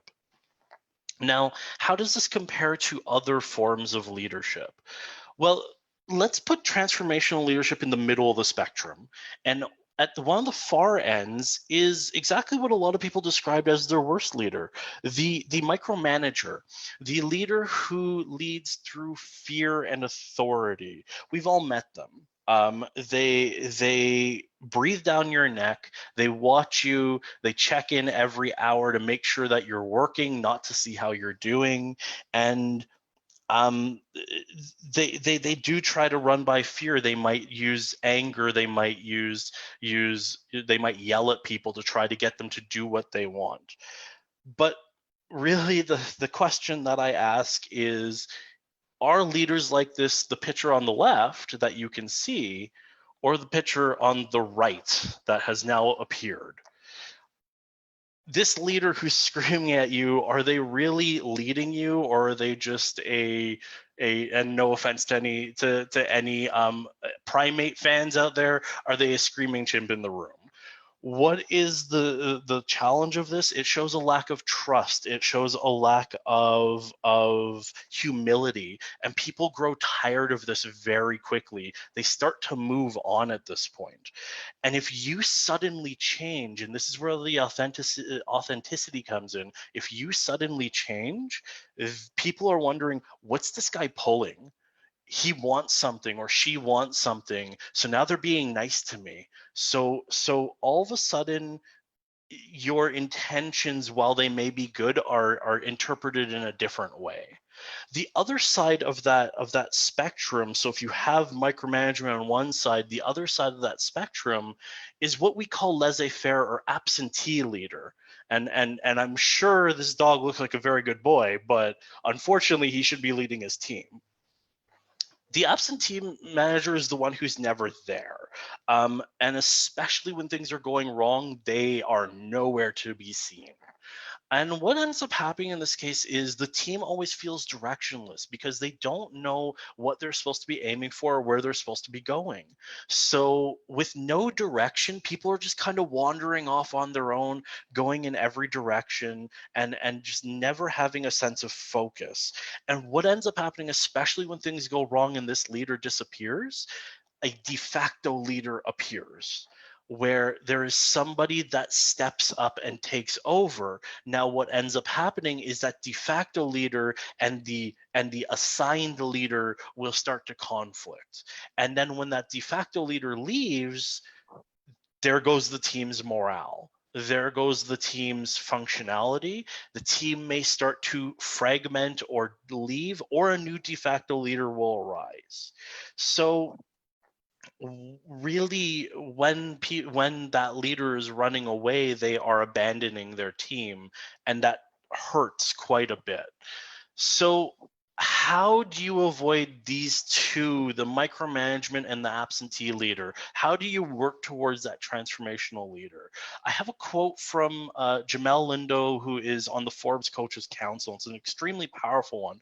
Ultimately, those who do not have these skills, quote, will simply be left behind, will become increasingly irrelevant, and will be antiquated in the new world of work. So what are these skills that he's referring to? And you've probably heard this before. IQ gets you hired, EQ gets you promoted. Emotional intelligence is that way of developing to become a transformational leader. I always add on this line to it, though: a lack of EQ gets you fired, because you're more likely to be let go for just being a jerk than for more of those functional issues. If you make a mistake, you're more likely to be, that mistake is more likely to be looked over or seen as an opportunity for development if you have a higher EQ.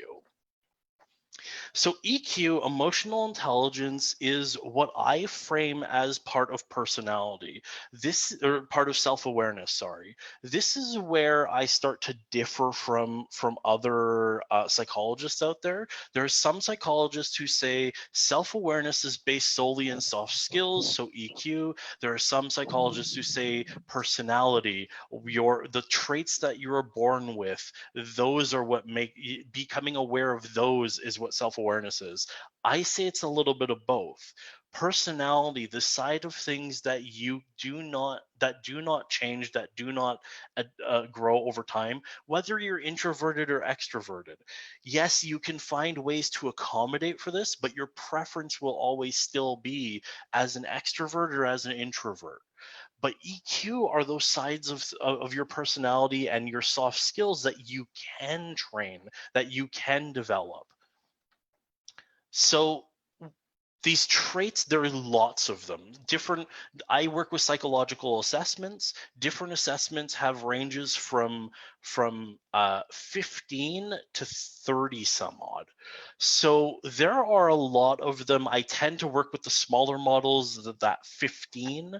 So there are traits like social responsibility, empathy, which is huge. And I have said this in multiple interviews and multiple articles. Empathy will be one of the defining traits of leaders moving forward. Teamwork, tolerance, planning, self-control, things like that. Those are the skills that you need to be a transformational leader. Tolerance, adaptability. If you have these soft skills, you will be able to lead more confidently. So what's some quick wins? What are some quick ways that you can build EQ without needing a coach like me to walk you through an assessment results and build a personalized plan? So the first one is exactly what I said and what I've been preaching for years now: empathy. Empathy is going to be one of the key factors in leadership moving forward, especially with new generations coming along.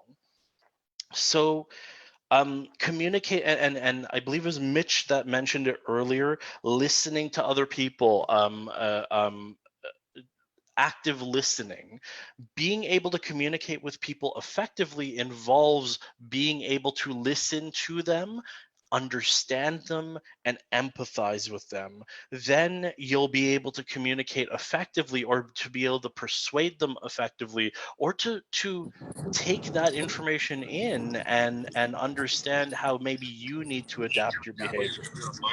So it's amazing how much you can learn just by listening to people, including insights that you may not have seen otherwise. Now, the other side of things that I've mentioned this a few times is authenticity. So in order to lead people effectively, they have to feel like they trust you. They have to feel like they can believe in you. And they won't believe you or believe in you if they don't feel that you're authentic, if they don't feel that you are being true. If they feel that you're two-faced, then they're not going to follow you. So how can you, in say the next couple of months, because COVID is an issue right now, we can't exactly incorporate some of this, how can you build empathy and authenticity? So I say do it through another element of EQ, which is that social responsibility. Do volunteer work. Honestly, it's amazing how much you grow through volunteer work, how much you develop those soft skills, how you start to develop those leadership skills, how you start to develop that empathy by contributing to a cause that you believe in. Now, it's not only just the skills, there's also the perception. So I'll tell you a quick story. This is true. I'm changing the names. A leader was putting together a specialized team where basically a few people would be promoted into a new position and a higher up position. There was one spot left because they knew the other people, but they had a choice of a couple candidates internally for this one position. So they went and they talked to these people's managers and got a sense of, oh, okay, so yeah, no, they do really good work and they're really easy to work with and they're pleasant and everybody likes them. But then they went and talked to the manager of a person I'll just call Bill. Bill was exactly the same as everybody else, in his late 20s, early 30s. He had got along with everybody, did his work exceptionally well, but then his manager mentioned something really interesting. Bill has been doing volunteer work at an animal shelter every week since he was 17. So over 10 years at that point. Now, all of a sudden, Bill goes from average, yeah, he's like everybody else, to a superstar because he's like everybody else and he gives to a cause that he believes in. So that perception of Bill, and that's how actually Bill ended up in that position, in that role. That's what made him stand out from everybody else. If you give back, you tend to look better than the competition. There is a perception bias towards those who do volunteer work. And I'm not saying do volunteer work for this perception bias. Do volunteer work that you believe in, that you feel like you're giving back with, because this makes you feel good about yourself and it helps on that mental health side. So if you find that cause, I encourage you to reach out and contribute to it. So I know that's a really quick breakdown of a easy win if you want to start growing as a transformational leader, a little bit of that self-development, a little bit of that professional development, that personal development. Thank you very much for your time. And again, I'll echo what Ali and Mitch have said.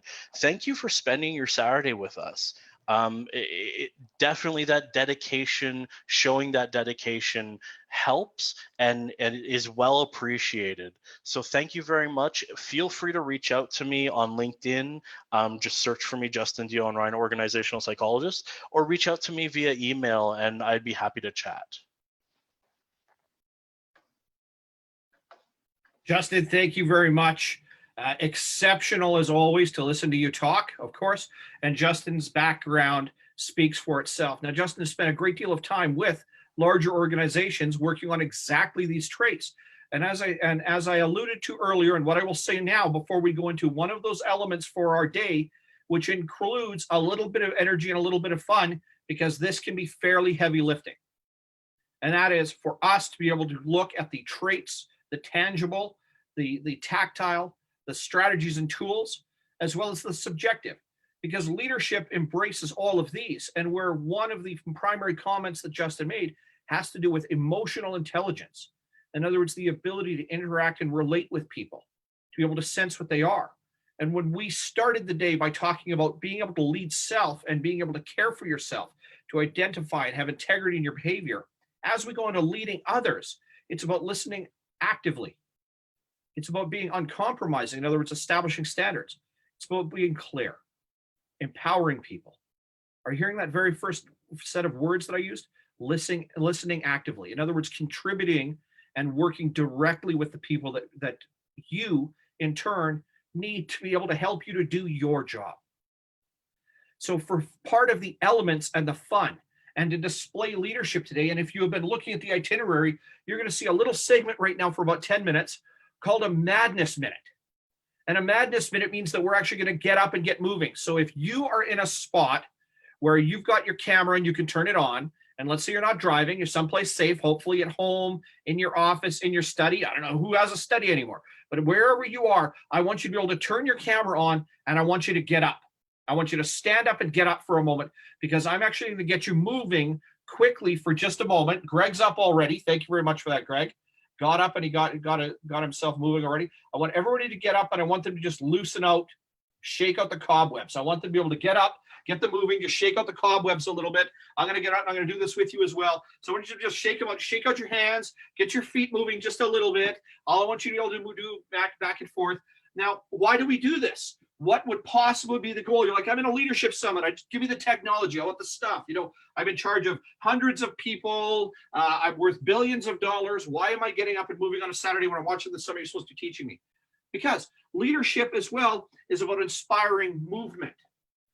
Great managers keep things active and moving every day, but leaders are always looking for opportunities to maximize, to leverage, to grow. So when we grow, you'll notice that my hands are moving while I'm talking. I'm expanding my reach. I'm expanding my range. When was the last time you practiced hugging? Most of us go, I'm a pretty good hugger. When was the last time you have practiced hugging? Well, all I'm doing is stretching my arms out, but that's getting my back activated. That's getting my lungs to work. That's getting the blood moving. And every time when we need to teach something to somebody, if we can actualize all of the senses, if we can get the physiology, the body to follow along with the mind, and we can get the energy the spirit, the passion to move with it as well, our likelihood of success increases. When we actively listen to people, when we get them to tell us what's really going on, and then we contribute back to them, we are participating in turn actively. But when we choose to move ourselves even a little bit, and don't worry, the madness minutes are going to start to pick up a little more. We've got 4 of them today. We're only on number 1. Each one is going to start to get you to move a little more as well. So we just want to shake them out. We just want to loosen them up. I want you rolling your shoulders. I want you practicing hugging. I want you pacing back and forth. I want you bouncing side to side a little bit. I want you moving your feet. If anybody's got a boxing or a martial arts background, I want you to be able to just move your feet a little bit. If you do have a boxing or a martial arts background, it's okay. Get your hands up and throw the 1s and 2s. Get your hands moving. You can throw them. You can get a power hand in there. Anything that's going to get you moving as well. Exactly. Exactly. Anything that we can do to get ourselves moving and get our blood pumping changes what happens when we're learning. The moment, and I'm breathing heavy already and I'm bouncing in the basement, the moment I can get the blood pumping changes the chemistry in my brain, changes the state of the physiology in my body. And funny enough, it allows me to think quite a bit clearer than I did previously. When I opened up and talked, there were some real heavy moments there. I shared a very vulnerable spot. Why? If I can take one person today and move them from where they are afraid inside their own mind to being willing to face their own mental status, then that is leadership. If I can get everybody to realize that some of us can have dark days repetitively, but yet we can still achieve and grow and develop. And one of the first traits we display is caring for ourselves enough that we will share that with others to let them know that they're not alone. This is leadership. And when I go about actively listening, which I hope is what we're seeing, hearing, and displaying while our speakers are coming on, then our ability to in turn learn and grow starts to expand. So self, care for self, which means get moving, even if it's a little bit. Go for a walk. Examine your mental state. Read. There's the adage that CEOs read X number of books a year. How many have you read this year so far? How many are you going to consume after leading this? The latest book I've read, and why is it the latest book I've read? Because I've read it 4 times now. $1 Trillion Coach, The Life of Bill Campbell. I read an exceptional pile of books. This isn't competition. I don't need you to tell me you read more. I need to tell you this is one of the things that I emulate from other people. We'll remember that from Corey. Find the behaviors that they've got. Well, also what we see when it comes to leadership, and clearly I need to move me, I need to move more, self-leadership, right, is they are active. They are doing something. The great Steve Jobs of Apple, love him or hate him, used to take very long walks with his senior leaders and managers. When he would meet with other innovators, and that would include people like Bill Gates, etc., they would go for long walks around Palo Alto. They would leave their respective houses and walk for hours and just talk, because the act of changing what they were doing physically while they were resolving and sorting out issues, while they were trying to define significant changes or deal with challenges inside of their businesses, their personal lives, or for themselves, activity kept them moving. So anything that gets you going and anything that has you moving, even just a little bit, this little bit of shift, right? Just a little bit of movement. And if I shake my hands out, again, just that little bit of movement, and then I got my head moving side to side, just this little bit of movement, moving back and forth. And then if I get my hands up and I shake them out a little more, now I got them up at chest height, and then I'm gonna move them out right to the side, and I'm gonna make them big, and I'm gonna make sure that I start to shake a little bit as I'm doing this. And then I'm gonna make sure to hug myself, because loving yourself is the very first thing that we have to do when we're gonna learn to lead. And guess what? If you practice hugging a whole bunch, guess how good you're gonna be at hugging when we can actually touch other human beings, right? Physical contact is a contributing factor to trust. Trust is one of the major displays in leadership. We talk about emotional intelligence. If I feel that I can trust you, my perception of you, in other words, my ability to think that what you have said makes sense, and then I will in turn follow along, increases exponentially. So if you practice hugging, you're going to become a better hugger. You're going to notice this with your spouse, your partner. You're going to notice with your children or grandchildren. You notice with your parents or grandparents. You're going to notice with your friends, your companions, and cadres. But Mitch, I'm not a hugger. Learn to become one, because physical contact is a contributing factor to building trust, and trust displays and grows leadership. So I want you to take a deep breath. I want you to let it calm down a little bit. I want you to just loosen up. Make sure your shoulders aren't tight or you're tense. Your neck, your head moves really well. That you're not stiff in your middle or lower back. If you are, just rock a little bit back and forth between your hips. Get everything to loosen up. Make sure your quads aren't tight. That your calves lower on the back of your legs. If your knees are stiff and sore, I've got years and years of martial arts where my knees are ravaged. But you know what? They only hurt because of the damage. They don't hurt because they're stiff and tired. That your ankles are loose. That your fingers are moving nimbly and freely. Because we can spend a great deal of time sitting in one spot right now, focused. And as we do this, our form becomes inert. Our frame and our energy narrows down. We squeeze ourselves into a little box, and now we're not caring for ourselves. So take a moment, get a beverage, get a water, preferably, get something else to drink, have a pee break. In 3 minutes, we're going to start with our next speaker. So this is a great opportunity now that we've loosened up. Some of you, I'm hoping all of you participated.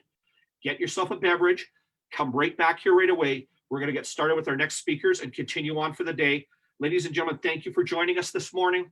This is your quick break. Get some water. Let's make this happen and keep moving and keep mastering what it takes to truly display leadership for ourselves, for other people, and for organizations. I love you for sharing with us today. Let's get a beverage and let's get back to it.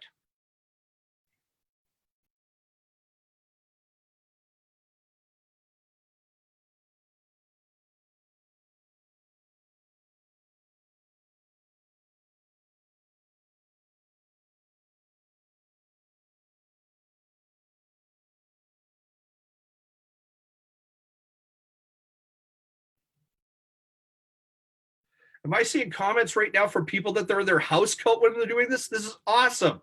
You literally joined on your regular Saturday morning routine. I love it. So if you're in a house coat, don't have necessarily turn on the camera, but make sure you actively moved as well. Get some water. And once more, we are 2 minutes away from our next speaker.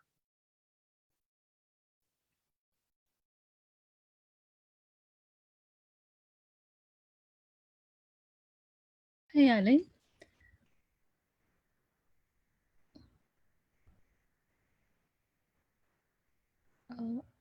Ali, can you hear me?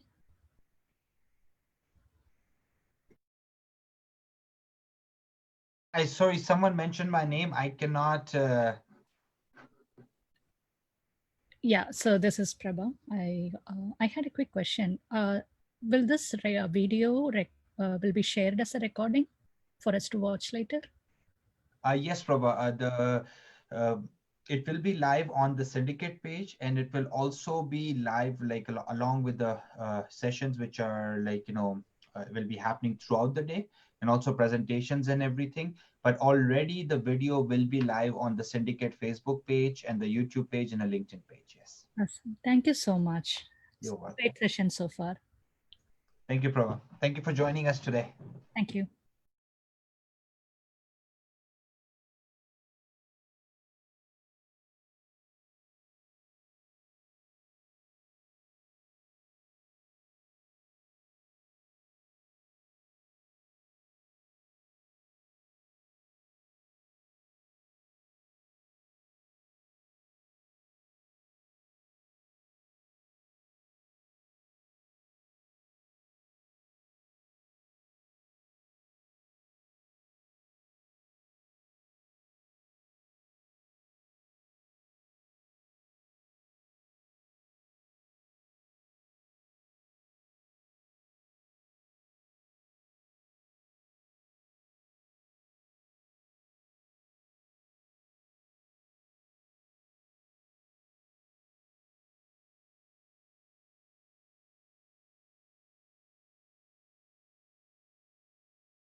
All right, is everybody back?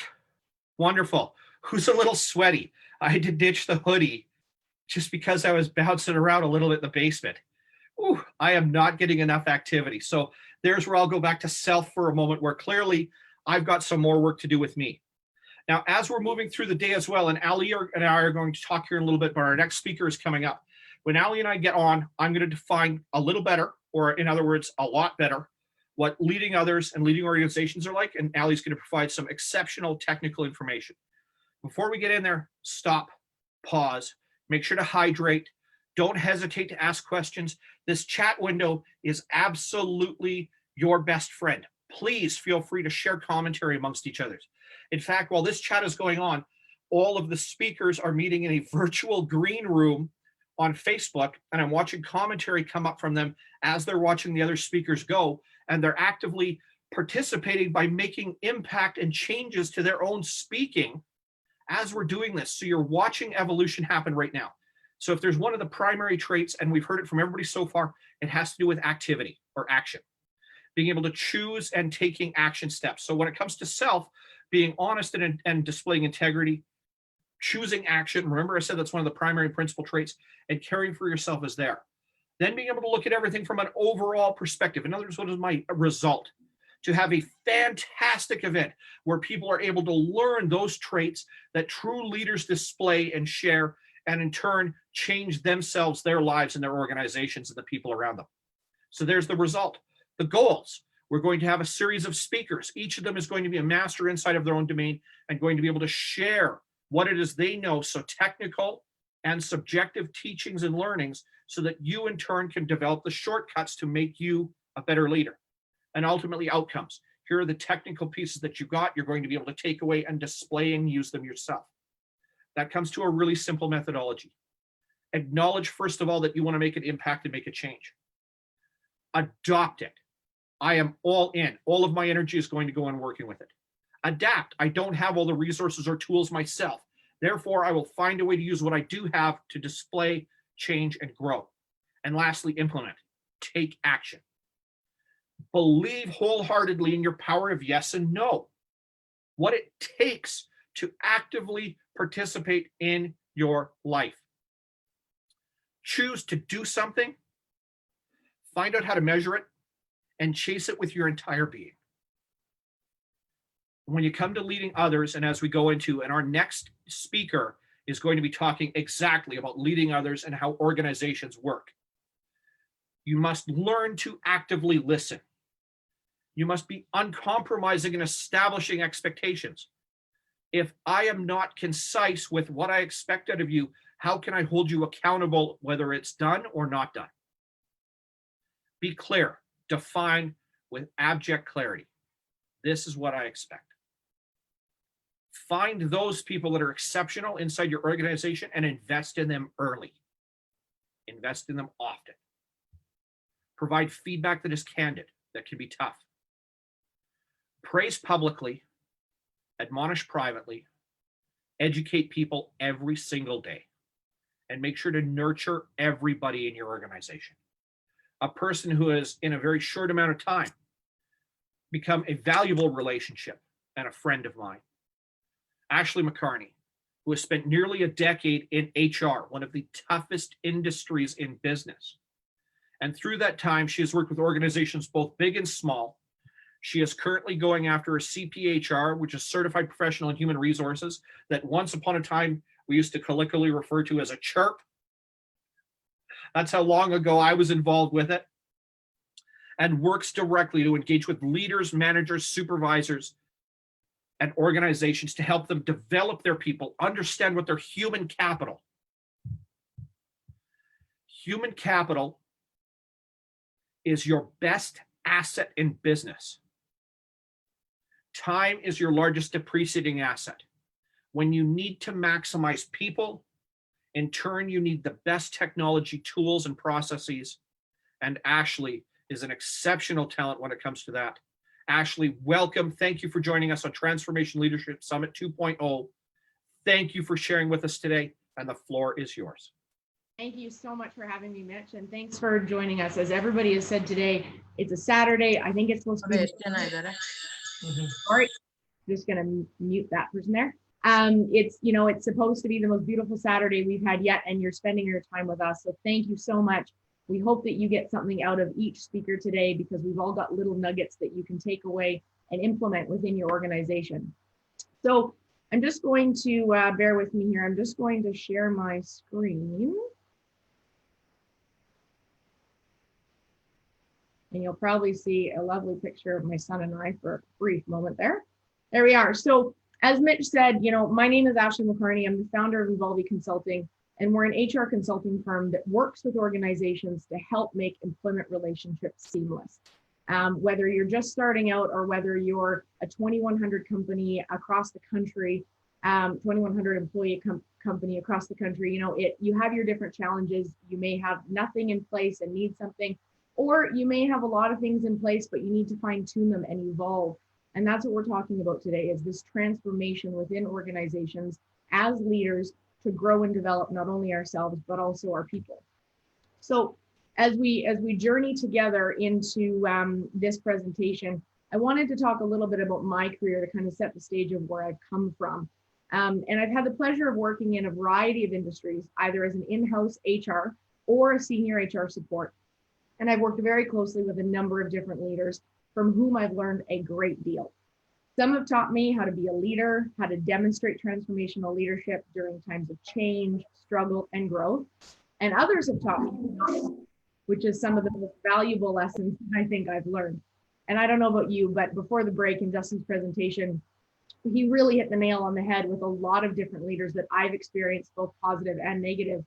And so as I reflect on these lessons from an employee's perspective, I remember feeling anxious, confusion, undervalued, and really I had a lack of confidence and direction in myself, in my job, and my overall engagement in the organization slowly diminished the longer that I worked there with some of those leadership traits. And so I stood back and I reflected as an employee of really what's important to me in future roles, not only as I'm working with leadership, but my own experience, right? Because every job you take, you're building your own toolbox. And so that's really important to know. And then as a leader, I stepped back and I reflected on these experiences, and I try and make every relationship count or interaction count with my employees. I ask for constant feedback. I'm definitely my harshest critic. And I'm empathetic, and I want my employees to come to work for more than just a paycheck. And while these are qualities I strive for, there's definitely situations that challenge my leadership style. So throughout this presentation, I hope to take you on a journey, we'll call it, to understand how your leadership style affects your employees and your organizational culture. And at the end, try and provide you a few tools or nuggets, as Corey said earlier, to help you and your organization keep moving forward. So I've also left some time at the end for some questions. So please pop them in the chat room as you go. I know Ali and Mitch are actively watching the chat room, as well as my other colleagues. So feel free to pop in if it's something urgent, Ali, or we can leave those questions till the end. So this is a great image for me. I'm a Marvel character, even though Superman's not Marvel, but I love the comics. I love that whole side of things. And I think they represent each one of us individually. I did a talk with another syndicate member earlier this week, and he had my favorite Iron Man as his background. And you find little bits of inspiration for all of these fictitious characters. But during times of change, stress, uncertainty, leaders are expected to be all things to everyone. They're expected to be Superman. And more often than not, something's got to give, and one thing or another gets missed. But you're only human, right? But your employees look at you like you're Superman. And so sometimes they don't expect you to fail. They expect you to have all the answers. And so not only do you have your day-to-day accountabilities, but now you have to adapt and change on the fly. And like most of us, you're doing this for the first time. So it's really important that you take a step back and you stop and think, okay, how am I going to adapt to this? How am I going to react to this? How am I going to transform not only myself, but also my organization and my people around us? And all of those things at once can put a lot of pressure onto today's organizational leaders. And so let me ask you this. I know this image probably makes you because you've been in organizations that you've had to, go from 0 to 60 in literally 30 seconds or during the course of a meeting. So how many of you have had on the fly conversations where you're asking for deliverables, or you're putting, a deadline on somebody, or you've reacted and sent an email response without thinking it through? I bet all of you have, and I can't see your faces, but I hope you're nodding, because I know I have. So During periods and times of change, leaders are getting pulled in a variety of directions and communications are unscattered or unclear. And so regardless of how you intend on coming across, your employees and those around you and that you've interacted with, you have to understand perception is reality, right? Whatever they think in their head and their perception of the situation, they are going to take as reality unless you are transparent and unless you are authentic, which is what a number of our speakers ahead of me have said today, is that authenticity, which we'll talk about in a little bit. So I'll provide an example for you. I had an employee call me the other day and she was visibly distraught. She was upset and she reiterated a conversation that she had with her direct boss. She told me that during the course of this conversation, which happened to be in a parking lot, so it was very informal and on the fly, as we've talked about, she was delegated about 5 different tasks that were totally out of her scope of responsibility. She didn't necessarily have the skill sets or the tools to accomplish this. And the outcomes of those deliverables weren't even clear through that conversation. So this employee, as I said, was frustrated that all of this was piled up. And she got so frustrated and visibly upset to the point where she actually started to question her role at the organization. She started to think, oh, should I even be here anymore? And the end of the conversation, she was actually considering leaving. And, you know, as a professional, this is something I try and avoid with working with my employees and working with my, you know, consultant or clients, pardon me. But as a human being, that touches my heart and that hurts. That one interaction with a leader, and we all make mistakes, we're human, but that as a leader, you have that much impact on your employees that it really was a wake-up call for me as a leader, as a consultant, and as an HR professional, also as a mom and a wife, right? And so a few days later, after she had a conversation with her boss that I suggested, it actually turned out that her boss was doing all of these deliverables and that the employee wasn't responsible for any of it. And so if we look at this whole picture 360, right, it started with a conversation, there was a ball of fire in the middle, and then it was smooth sailing at the end. And so sometimes it just comes down to that conversation, but it provides a perfect example of how if communication isn't clear and leaders don't put their best skills forward, then it can have a negative ripple effect on one employee and then the rest of the team, especially if they're working in an office with other people. And with COVID right now, that might not be the case, but people always communicate. We've got to keep that in mind. So how could that leader and many others grow as a leader to run more effective businesses and teams? And while we aren't going to focus on all 3 areas, Mitch mentioned earlier that leadership has 3 perspectives. And it's important that leaders learn to lead personally, learn to lead professionally, and then learn to lead within an organization. And it doesn't have to be in that order, because as leaders, we're learning every day, and we might pick up nuggets from today's presentation and others where you can put it into all 3 of those toolboxes very quickly. So it's important that leaders recognize that before they can lead and engage others, they first need to lead themselves. And this starts with a platform, heightened level of self-awareness or leadership from the inside out. And this takes a special muscle that not all of us are born with, to be able to step back, be our harshest critics, and look at the things that we need to improve upon, but then remember to celebrate the successes, because that will keep you going. It's exhausting if you just look at all the ways that you could improve, because it will be endless. So make sure you focus on your behavior and then your results, and that will help connect you to your core identity and who you are as a leader and who you are as a human. So this frees up leaders to express themselves authentically in everything that they do, and to say and do and act in alignment with their purpose and their values.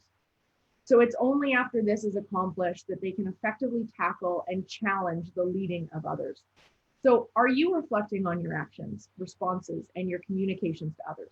As Ali said earlier, we grow most as people and leaders when we're faced with a challenge or pushed out of our comfort zone. And I mean, I've had times over the last couple of years that I've kind of sat back and said, ooh, can I do this? Do I want to do this? Is this authentically who I am? Do I want to be a part of this?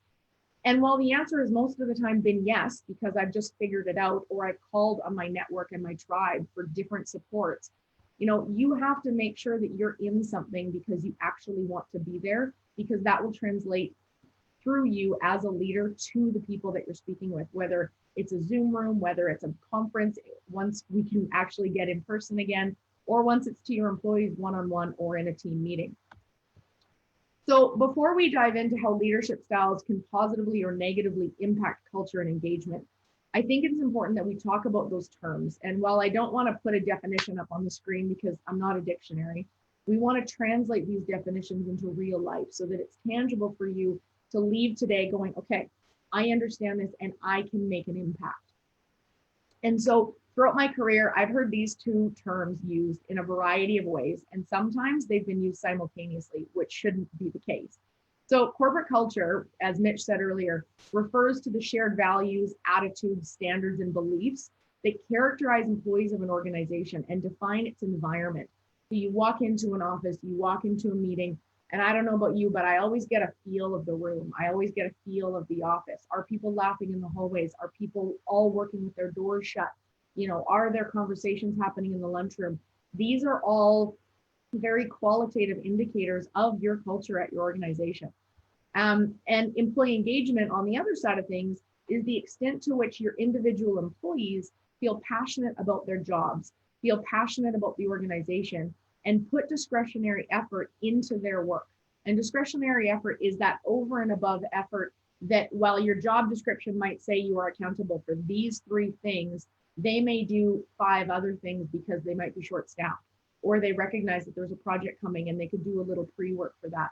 Or instead of clocking out at 4:59 because they're off at 5 o'clock, they might be there till 5:30 or 6. And that's not an expectation that leaders should put on their employees. It's more what employees are willing to do for the organization because they love it and believe. So if we examine employee engagement's impact just on turnover alone, and we look at, you know, when employees leave the business either for new job, for retirement, or promotion because they've left their role, it's a very, oh, my apologies, I don't know what happened there. Let me go back to my slide. It's a very, very costly problem. So when we look at the cost associated for those that love numbers, if we look at a new position, you're growing your business, you're identifying a couple new roles that you've never had before, you're looking at a cost of about $4,000 on average to fill that position. And when people get promoted, leave the company, or retire, you're looking at a vacancy. And the cost of filling that vacancy is 50 to 60% of that employee's salary. So think about that. Let's take round numbers. A salary of $100,000 a year. You're spending $50,000 to $60,000 to replace that employee. So don't you want to do it first? Don't you want to do it the right way? And more so, don't you want to prevent that person from leaving in the first place? So when we look at those costs, there's lots, and I don't want to go into them, but there are internal and external costs that you should be looking at in order to understand how this is all impacting your business. So earlier we heard from Justin, and he provided the definition of what a transformational leader is. He also provided some great examples of other leadership styles and the skills that they possess. So by not embracing those qualities of a transformational leader, you can negatively impact your business in many ways. One of the most impactful is your culture and your engagement of your employees. And so as this statistic shows, leaders account for 70% of the variance in their team engagement. That's huge. When you sit back and think of 70% of anything, you have the impact, you have the scope to impact 70% of the way that employees feel about their jobs. That's a big responsibility. That's a huge weight on your shoulders. So how much credit do you give yourself as you go through these minute changes that you're now going to make, reflecting on how you are as a leader?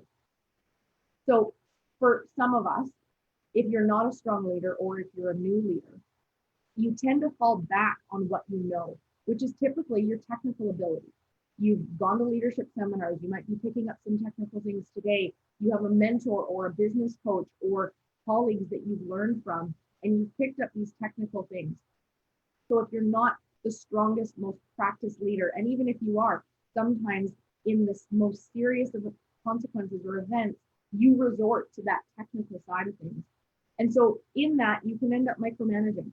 You can end up focusing on the deadline, the task, or the projects that you could have put on hold during times of crisis, but because they're comfort to you and because you know how to execute and it will check something off your to-do list, you resort to what you know. And for those of us that understand this concept, it's really called fight or flight. And it's very important to be self-aware of those moments in yourself so that you can then check it and grow or explain and be transparent and authentic to your employees. So what happens when employees are led by poor leadership qualities? And I know I've been in this situation. I'm probably sure that some of you have too. So when you're led by poor leadership qualities, your employees will disengage. They're often stressed out. In the worst case scenario, they may quit, or they may stay because of many reasons. They may stay at your organization, but then they turn into not feeling psychologically safe. And so they aren't at their best performance. They may not interact well. And we have to make sure that we are looking after our employees physically, mentally, and professionally. So even if this occurs with a fraction of your employees, it can have an overall culture and performance impact on your business. So some of the top sources of workplace stress, and I found this really unique, is heavy workload and looming deadlines, unrealistic expectations of the managers, attaining work-life balance, and conflicts with coworkers. And so if we take even the top three, how many of us have gone through that during times of change? Or how many of us as employees have felt those three things during times of change, uncertainty, or even during this recent pandemic where our worlds have been twisted upside down? So a perfect example of this, I'll take you on this little journey, so bear with me. Years ago, I had an executive, and she was getting pressure from the board, from the employees, from customers, from vendors. She was getting it from everywhere because she was new at her role. There was a lot of things that she needed to action right away, and there was a lot of looming deadlines. So her day at work, as many of us have experienced, consisted from meeting after meeting, and you're just running from one thing to another during the day. And to manage that workload, she seemed to work 24 hours a day. Her prime time for reviewing documents was sending emails between 12 a.m. and 2 a.m. So take a moment for a second and imagine, and maybe this has happened to you, getting into work, seeing that your boss or an executive within your firm has sent a bunch of emails overnight. So not only are you starting your day fresh, ready to go, but you're already feeling like, A, you're behind the 8 ball. And then probably subconsciously, you're feeling like you have to measure up to that schedule. So you feel devalued, you feel demotivated, and you're like, oh, okay, so how do I pick back up and how do I continue, right? And so that's really important to understand how your actions impact others. Even if it's your time to work, make sure you explain to your employees, I'm going to send emails from 12 to 2, but I don't expect you to answer. This is the time that works for me. Or there's this lovely feature within automation of emails that you can schedule when you send that email. So it doesn't matter when you work, you could schedule them to send all at the beginning of somebody's day. So just be cognizant of doing little decisions like that as you move forward. And so many organizations fail to remember that engagement lies with the leaders in the business, and that those leaders need to be guided to truly understand how to get their people inspired and energized to achieve common goals. This quote or this statistic really shows that transformational leadership style, which we've heard about earlier, has a 94% employee retention rate compared to other leadership styles that are a 50% retention rate. And if we link back to the stat we heard earlier about the dollars and the cents aligned with replacing people and turnover, that number can greatly impact the P&L and the bottom line of your business. It also showed that transformational leadership style outperformed targets by 15 to 20%. So not only are you saving money on turnover and recruiting, but you're also growing and making money on outperforming your targets. So for me, that's a win-win. So at the end of the day, most employees will be led solely by their direct managers and not the executive board or high-level managers. So this means that it's the directors, the managers, and even the HR department in the organization that may have good intentions to increase employee engagement over time, but maybe that doesn't translate to day-to-day operations.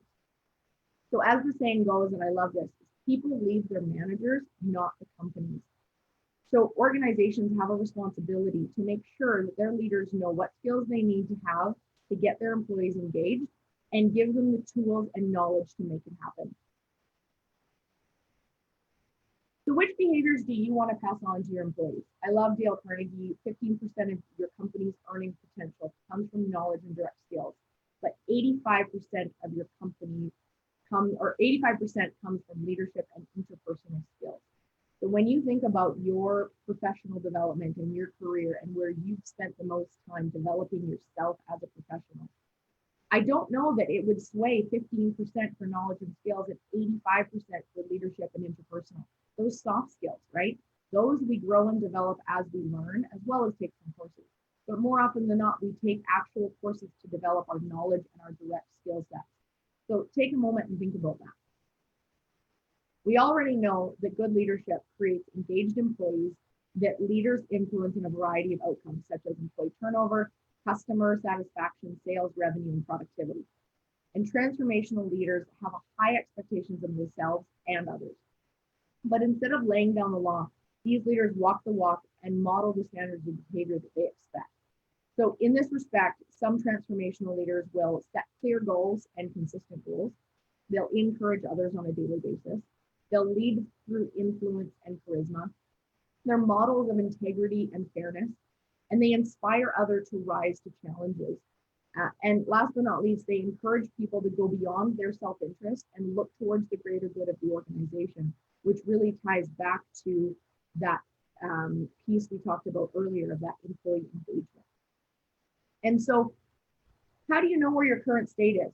You've listened to all of us talk about leadership and now how it's affecting your business and your people, but you might be sitting back going, oh, well, I've had conversations with my employees, but are they really telling you what they feel, or are they telling you what you want to hear, or is it a combination of both? So we can separate this into two things: keeping a pulse on your culture and then keeping a pulse on your business and your operations. So when we talk about culture, be aware of your employees' social cues, their active listening, their meeting and team involvement. Are they speaking up? Are they asking questions? Are they actively involved in a meeting? Or are they multitasking? Are they distracted? Are they not participating? Are they answering emails on that little device that connects us to everything? This could be analyzed by whether they're responding to emails or not. If you've sent a bunch of emails and nobody's responding, but you know they're in the office, that's a clear indicator that there's a red flag that should be addressed. And so monitoring their meeting involvement now especially is more important than ever because of these remote work sites that we've all been forced into and what we call Zoom fatigue. For those of us whose days have turned into mute on, mute off, camera on, camera off, we can definitely relate. So we used to have meetings and we used to have breaks between, whether that's walking across the office, whether that's grabbing a coffee, having a conversation, or maybe we actually had to get in our car and drive to another site. We may be more productive now than ever, but we have to be cautious of the mental stamina and our active participation. I really encourage you to look at your employees because there's a lot of people right now that are saying, oh, you know, I'm good. I love working from home. I can be more productive. I can multitask. It lets me work with my family commitments and all of this. But there are also some people that aren't speaking up. And those people are more comfortable mentally and more prepared mentally to be at the office. They need a division between home and work, physical space and mentally. And they might be mentally struggling at home because they don't have this and maybe they're not speaking up. So make sure you're in tune with your employees on a day-to-day basis to do those check-ins. I also encourage you to track your employee referrals. Are they low? Employees who are engaged in the organization should be referring the company to customers, to future employees, to vendors. They should be spreading the word. And if they're not, ask yourself why. And then last but not least, on the culture piece, I always suggest that you have a few thermometers within the office that can be your trusted confidants. Through your interactions with them, or maybe they're going to pop in the office and give you a little hint or, you know, shed some light on a situation that might be brewing. This will allow you to understand the hotspots of your organization and allow you to poke your nose in and say, hey, how are things going? How do you like this new project? Are you finding this, your workload is okay? And you may be able to be proactive in diffusing the situation before it becomes more serious. And then with regards to business, these ones potentially, depending on your role within the organization, might come across a little bit more straightforward. So look at your productivity, whether you measure it week to week, month to month, quarter to quarter, or year over year. Has it dropped? And I'm not talking because of a situation like COVID, because I'm anticipating that most of your businesses have been affected. But has your productivity dropped for reasons other than economic factors or clear factors that you can identify? How are the deliverables and the deadlines? Projects that are getting assigned, are people meeting them? Are they early? Are they struggling? That will give you a good lens into how things are going. And then performance targets and KPIs, whether it's individual performance targets for your employees or whether it's corporate KPIs or department KPIs. Get a sense of where you're at with those and have a red light and a green light for where things are at, and maybe a yellow light because you're on your way. But that will also help you kind of dig into your people at your organization and their performance. And so employees are more likely to work and stay for a manager that they trust and that leads by example. And I think that's been really evident throughout the beginning of today's summit. And so some of the tools that you can adopt within your organization to improve the culture and engagement while you're working on your leadership skills come both in a formal sense and an informal sense. So when we look at formal, I encourage you to look at your people data. Think of this as your people budget and analyze it as clearly as you do your financial metrics. You should be collecting this data on a monthly basis and reviewing it against your company. When we talk about people data, we talk about things like sick time, attendance, turnover, vacation and overtime liabilities, time in their current role. I had a friend last night tell me, she really examines people that are 5 years in the organization, because if you're 5 years and less, you may well be in that honeymoon stage where this organization is fabulous and it's all sunshine and roses and you love it. But maybe once you hit 5 years with that employee group, they've been there a little longer. Maybe they see through some of the branding or they see through some of the struggles. They've been with you on a journey and they've got a lot to say. So look at those people and their comments. The next thing that I found really valuable and is quite easy to do within your organization is your employee engagement surveys. Analyze the feedback, understand how your leadership style may be affecting the results, okay? Understand and examine those results, and they can tell you a whole lot. Make sure you put questions in there that ask your employees to be transparent. Provide an anonymous survey platform so that they have the opportunity to really share feedback that otherwise they might be scared to. And stay interviews and exit interviews are the next tool that I'll provide you with. We all, or most of us, should know about exit interviews. Ask the people that are leaving your organization why they're leaving. What can you do to improve? And some of the most valuable lessons will come from this conversation. But then flip that on its head and start interviewing the people that are staying with you. Ask them, why do you stay here? Will you refer us as an organization to clients and vendors? What can we do to improve? What do you like about your job? And that face-to-face interaction, in addition to the engagement survey, will give you a couple different data points that then you can analyze together. And the other thing, sorry, I'll put into that stay interview is one of the biggest things that I do is what I call stop, start, continue. And every time I start an organization and work with them as a consultant, or whether I'm an in-house HR for that organization, I try and interview the employees and the leaders. And part of that is, what should we start doing? What should we stop doing? And what should we continue doing? And that gives you some great tools. So lastly, involve the employees in the return to work program. And this is really key with regards to COVID right now. If you have the flexibility, ask your employees, are you ready to come back to work? Do you want to work permanently from home? If you want to come back to work, when? 0 to 30, 30 to 60, 6 months to 12, like where are you so that you can work with them and they feel part of that process. So authentic communication, when we talk about informal tools, we've talked about it today, authentic communication. Get to know your employees. Show some of your human qualities. I remember working in an organization and one of our leaders was all business. At work, it's all business. And then one day he came out that he's going skiing with his kids. And I actually had employees come to me and go, he's human, he's got a family, he wanted to share that with us. And it automatically created that connection between the employees and the leader, and it provided that barrier was gone, and it allowed the employees to trust him, which developed their leadership style. So also work in the trenches with your team, whether it's a busy period, whether you get a huge influx of orders or work that needs to get done, or heaven forbid, people leave and you're short staffed. Get in there and show your employees that you're willing to work with them, and then get to know your team. Make sure you do those check-ins and provide learning opportunities, mentor them, ask them how they're doing. Sometimes those conversations can be so valuable.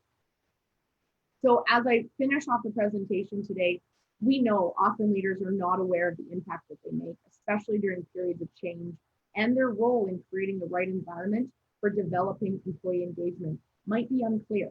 So be transparent about your own personal style, set your vision, put boundaries in place, and be explicit about what's required. These couple things are a perfect starting point. And at the end of the day, as you'll see in this rowboat, if we don't work together, we're never going to move anywhere. And so during times of change, during a pandemic, as we're all experiencing, admit that this might be new territory for you as the leader, and that you're going through this with your staff. If you can't work as a team, you're never going to get anywhere. So as usual, I've talked a little bit over my time, which didn't leave enough time for questions, but here's my contact details. I'll be on the presentation all day today. And thank you so much for your time and being with us. It's been a pleasure, and I'm humbled to join the roster of speakers that you get to hear from today. So thanks so much, Mitch. Ashley, thank you very much. Ladies and gentlemen, you have just heard from one of the rising stars in human resources in our region right now. Ashley's talent is exceptional, and she works with clients all over North America and has the great opportunity to continue to work with leaders and managers on a day-to-day basis to do this. And here are part of the technical aspects. And I see many of you are still writing notes and doing other things right now. And that is fantastic to be able to look at. So I'm going to reset for a quick moment, and we're going to go right into our next speaker as we continue to plow through with such a treasure trove of information for today. As you've heard there, where as leaders to identify styles, talent, etc. And then as we're moving through the day, we're looking at leading others and leading through organizations. And time and again, we have the same fundamental tools, lessons, and insights. Listen to people, invest in them, establish expectations, empower them when you direct. In other words, invest them with the authority to make decisions. Be human with people. In other words, show them your personal side. Provide feedback in a way that's going to be constructive, yet lets them know that things need to improve. Praise. Educate them. Admonish when required. Nurture. Always be looking to grow people. Get to know who they are personally. Manage the entire team together. Work with the individuals. Make sure that you're establishing and setting the tone as a leader. Plan. Make sure to drive during adversity. Acknowledge everybody as a whole. And of course, make sure that you're rewarding as well. You've heard many of the traits that the best human resources organizations, both outside and inside of companies, big and little, are going to use. We're going to go on developing people themselves. Our next speaker, Laurette Lee, is the pioneer for Phoenix Career Development, and she is an absolute dynamo of energy. She's a certified career development professional. She worked with the Career Development Association of Alberta for 5 years and has worked as an employment specialist, in other words, helping to place and nurture people. She specializes primarily in very tough industries, finance, accounting, engineering, and IT. And she helps people at the front end of their careers or those that are looking to make transitions and shifts. And this is a vital skill development as leaders to know whether people are first a fit for your organization and next how to magnify and maximize them as well. Laurette is an exceptional talent.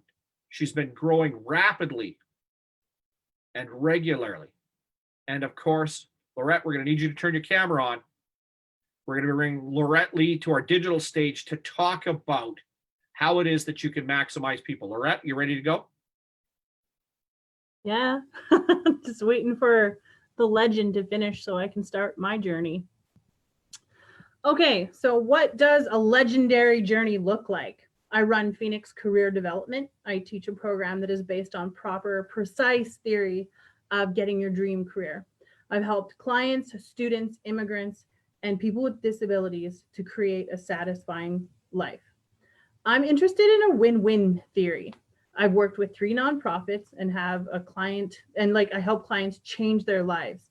My classes are clear, exciting, and change their lives. I said that 4 different times.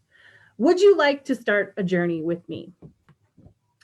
Fear is over. Creative imagination is in play. Vulnerability is the birthplace to innovation, creativity, and change. Brene Brown, wasn't me, that was her words. Fear versus faith, life in change. I'm so tired of being like, are you okay in a pandemic? What are you talking about? I've had some amazing, like Phoenix career development moments. I've had some awesome transformational moments in a pandemic. I believe in thriving in terrible situations. So stop telling me I'm okay. I'm amazing. Okay. I'm a 10 out of 10. It sucks. And I totally agree when other people are suffering. Here's the thing. It's a mindset. Choose to be a 10 out of 10. I would love people to be like, I'm doing great. I'm waiting for the conversations of I'm doing great. Because you know what? I'm doing great. You are the solution to the problem. I'm tired of people being like, oh no. Okay, we're leaders here. Solutions happen. So I know 30% of people got unemployed really quickly, right? I love career development. I love doing what I'm doing. I was doing it before the pandemic. I will be doing it after the pandemic. Believe in yourself goes a long way. I think everyone has already said that in the Leadership Summit, but I believe in you and I believe in me and I believe in transformation. Deal with your self-pattern beliefs. Oh my goodness, being an entrepreneur, there's a lot of them, okay? I have learned this year, I'm trying to say, my self-pattern belief, I remember sitting on my bathroom floor and being like, I'm scared of money. I'm scared of making money. I'm scared of like being involved in money. My pattern belief growing up is my dad was never around because he was making money. He was making money. It's never about the money. It's about the family. But the money backs up, right? Everything. Money is an outpour of what's going on in your entire heart. So think about it. There's so many other self-pattern beliefs within me. Oh, we'll get to them in a bit. Yeah, we already talked about that. Learn to get to a place where your unconscious becomes competent. You are living a life of 5% conscious thought in life. 95% of your life is subconscious. That means you're not thinking, you're breathing, you're just living your pattern beliefs. What are you going to do with that 5% conscious thought? I believe in visualization. I believe in creative imagination. Think different, think often. Break the chains, be open. So this year, I created a lot of like, I'm gonna like run my own company. It's gonna be successful. I chalked it down to 100 I wants for my company. I visualize all the time. Like I get excited when New Year's happens. I'm like, oh yeah, New Year's. And I was actually super disappointed when 2019 ended because I had amazing last year and I'm gonna have an amazing this year. By the way, I already did have an amazing this year. So side note, very ADD, but that's okay. I have my goals right in front of me all the time, okay? It's important to check your goals and see if you're doing well. So one of my goals is to be happy and healthy. I think about every day, what am I going to do to be happy? What am I going to do to be healthy? A journey of epic proportion is on my like visualization sheet. I think about the legendary journey often. The power of a name. I love a name. I love Mitch's name. I love Allie's name. I love Ashley's name. I love everyone's name. So I grew up as a twin and I was always called, oh, it's just the twins. It's just the twins. Trust me, I know what it feels like to be invisible. I don't like being invisible, but I was safe in invisibility. But now I'm Lorette Lee. I rock myself and I understand when you name drop in business, it goes a long way. People know me. I've only been around the industry of an entrepreneur for 4 months. People know me, the power of a name. Learn, be open, make mistakes. Oh man, do I make tons of mistakes all the time? Oopsies. No one tells you that growth is uncomfortable. I'm telling you growth is uncomfortable. Every day I wake up and I'm uncomfortable, but I'm learning and growing. Set the stage, visualize, play the game. I think when people have been working their entire life for someone else, it gets boring. I get bored of it. So this is the game. This is the 8 to 4. This is the, I'm going to go to work. I'm going to watch TV. I'm going to go to work. I'm going to watch TV.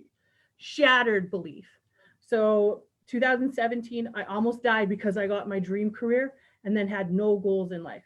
I reached the top mountain and was like, I'm done in life. I can die. Death is easy.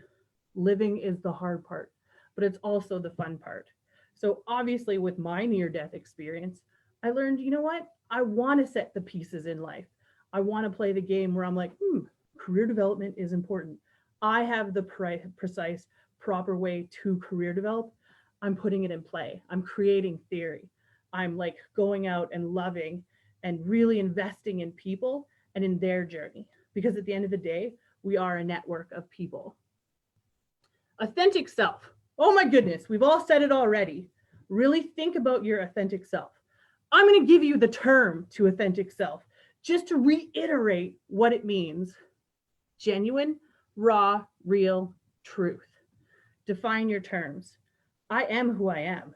I'm super awkward, but I'm awkwardly awesome. I'm okay with that. Self-development. Okay, we've all said it before, right? So it must be important. Set intention. What is the first thing that you do when you wake up?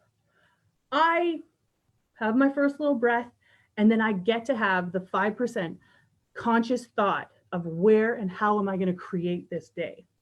The average set intention for me is first things first, what are we going to do? Maybe it's let's do this. I get excited. I wake up and I say, let's slay the day.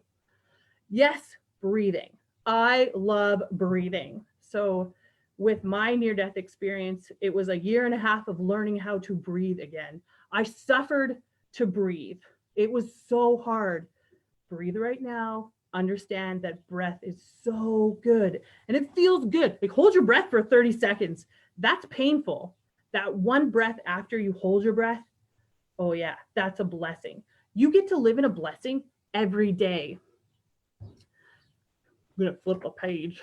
Goal setting. I talked about that earlier. What do you want? The hardest thing that you can ask yourself is, what do I want? However, if you think that mentality and you actually are intentional about what I want, name your terms, then you can get it. That's a fact. Blessing. Best part of my day. So I finished the day with what was the best part. I get to replay the best part of my day every day. I don't even know if this is going to be the best part of my day, but it rises to the top for sure. I love speaking. I love interacting with people, blah, blah, blah. I also just want to talk about dream boards. Create a dream for yourself. I have 2 vision boards. One is about money because my self-pattern belief that money is bad. Oh, trust me, it's good with caring and like it's an outpour of how good you do in life. So I have a visualization of money, and then I have a visualization board for my company, and I love it. I'm like, hey, I just want to teach classes. I just want to encourage people. I just want people to live their legendary life, and I get to watch. I'm a sociologist person. I'm not Justin, so I can't say things right. And I love to watch people, but I'm so darn interesting. People like watching me. Shape a genesis from the chaos of life. Every day is new. Every day is creation. Healing energy versus sick energy. Everything is matter. Think about it. You get to outpour your energy either negatively or positively. You're a leader. What kind of energy do you want to give out into the world? This is killing me that I'm on the internet right now and I want to talk to you guys face to face. I want the crowd in like, oh, what's going on? Everyone's thinking. I have no idea if anyone's actually paying attention to me right now, but that's okay. So healing energy, I would love for people to really think about What kind of energy are you giving out into the world today? Be open to the adventure of life. My theory for Phoenix career development is find where your potential thrives. Potential, you haven't reached it yet, right? Potential is you're going for something. The potential is where you can thrive. I never usually talk about the mountain moments because life isn't about the mountain moments. Oh, trust me, life is about the crappy moments, like either going to the top or going to the bottom. It's about appreciating every single second of getting to the mountain point. And then once you're down at the mountain point, what happens? I love find where your potential thrives. I believe the right time, right now, take a breath. So kind of loud, everyone take a breath. Just do it. Just a long, deep breath. No one is, okay, Greg, take a breath because you're the only one I see. You have now come to this moment and this time. You get to listen to me, but I would love to listen to you. Define your terms. Oh man, is there so much misclarification going on right now? That's the definition of life. The hugest thing that I've learned in the last 4 months, ask questions. Don't pretend you know everything. Call to action. Now what, right? Well, we're in the middle of the seminar, but what happens after the seminar? Do something. Exactly what Mitch was saying with Mindfulness Minute. Move around. There's a reason why I'm standing right now. There's a power in the position of what you do in life. And I believe in movement. I believe in, you know what? Let's do this. Life is so much funner when you play. Your destiny is to find freedom by embracing what sets you apart. I know you're weird, okay? I know Mitch is weird. I know Allie's weird, but they're comfortable in their weirdness. They've changed their weirdness to a strength. They've transmorphed into something different. Your destiny, oh, sorry. So your word is your wand. Greg, gonna name drop the Greg. His definition of sales is a transfer of my beliefs to you. I believe in you. The biggest gift that you can give someone is to clarify their terms, their purpose, their mission, and their vision. Mine's way shorter. So I'm glad Ashley went over because I was like, I don't know how to do this in half an hour. I'm only going to take 10 minutes to finish this. Be blessed today. Live an encouraging life. I'm done. Peace out. So Mitch or Ellie can take over now.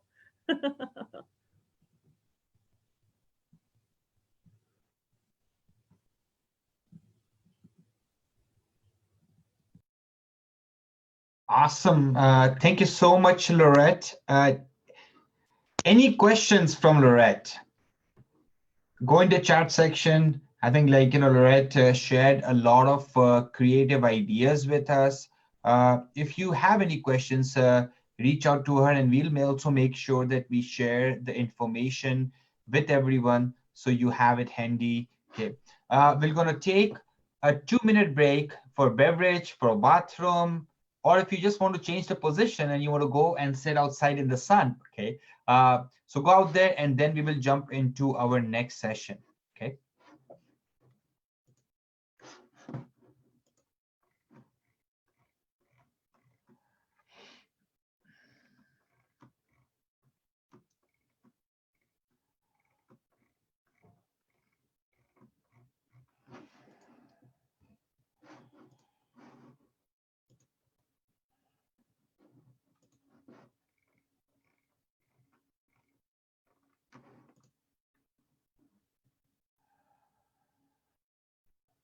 The energetic pace from Lorette is a wonder to behold. Lorette, thank you very much for sharing all of your energy, your space, and your time with us today. An awful lot to come at. Energy comes in many forms. Some comes frenetic, fireworks, pops and exudes. Other energy comes as a low hum. And you have to slow down and pause to listen. To take away once more, as we are going through Transformation Leadership Summit 2.0 today, as you have seen for the last 3 hours so far, And I would like to ask right now if everybody thinks that they realize it's been 3 hours since we started, or if that 3 hours has gone fairly quickly. Just go and drop a comment real quick into the chat and let me know if this 3 hours has been flying by for you, or if it has been a time really quick. I'm hearing some of that. Excellent, flying by, fantastic. Good to see. Now, for us to embrace that means that we are learning. We are adapting and growing. We are being able to absorb as information is coming at us. Some energy is coming very, very quickly. Some is coming very slowly. Some of it allows us to pause, lower ourselves, and others asks us to actively involve and move very quickly with it. Because this is life. And leadership at the end of the day is being able to maximize and, of course, grow inside of our lives. When we start leading self, we think about behaviors. We think about being able to plan. And we think about that mindset and our action steps. When we are leading others, it behooves us then to be able to listen, to be able to develop, grow, and nurture, to choose the way we are going to lead. And we've heard some different styles, particularly with Justin. Then when it comes to leading organizations, it's to be able to define what it is that is going to be our outcome, to be able to set the tone. In other words, how the energy for the company or organization or group of people overall is going to continue to move forward, and to have a plan. So I'm going to talk for a moment, and then I'm going to get my wonderful partner, Ali, to join me here. For you, I want the energy to drop for a moment. I want you to make sure that you've got a pen and you've got a piece of paper, you've got a notebook. And if you've got a notebook that you're using or a notepad, I want you to give yourself 3 different pages. Because when you're done today, your brain is going to be sore. It's going to be tired. Your energy is going to be low. But that's okay, because a few more times today, we're going to make sure to pick your energy up.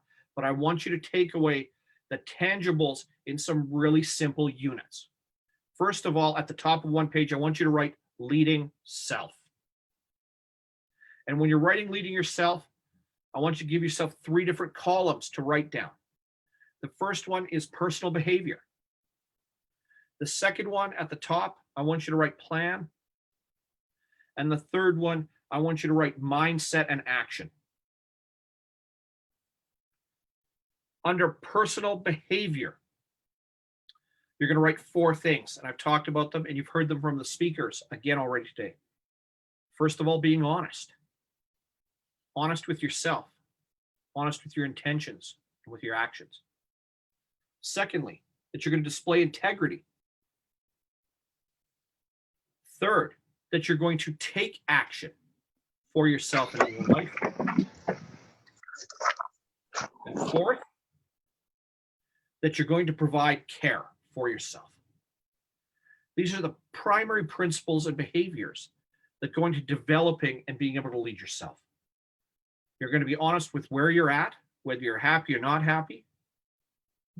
You're going to display integrity, which means you're going to work even when things are tough. You're going to create action plans, and I'll tell you how to do that in a moment. And you're going to care for yourself. And if that needs to be an action plan, and you need to be very honest with yourself how well of a job, or maybe how poorly of a job you've done for a moment.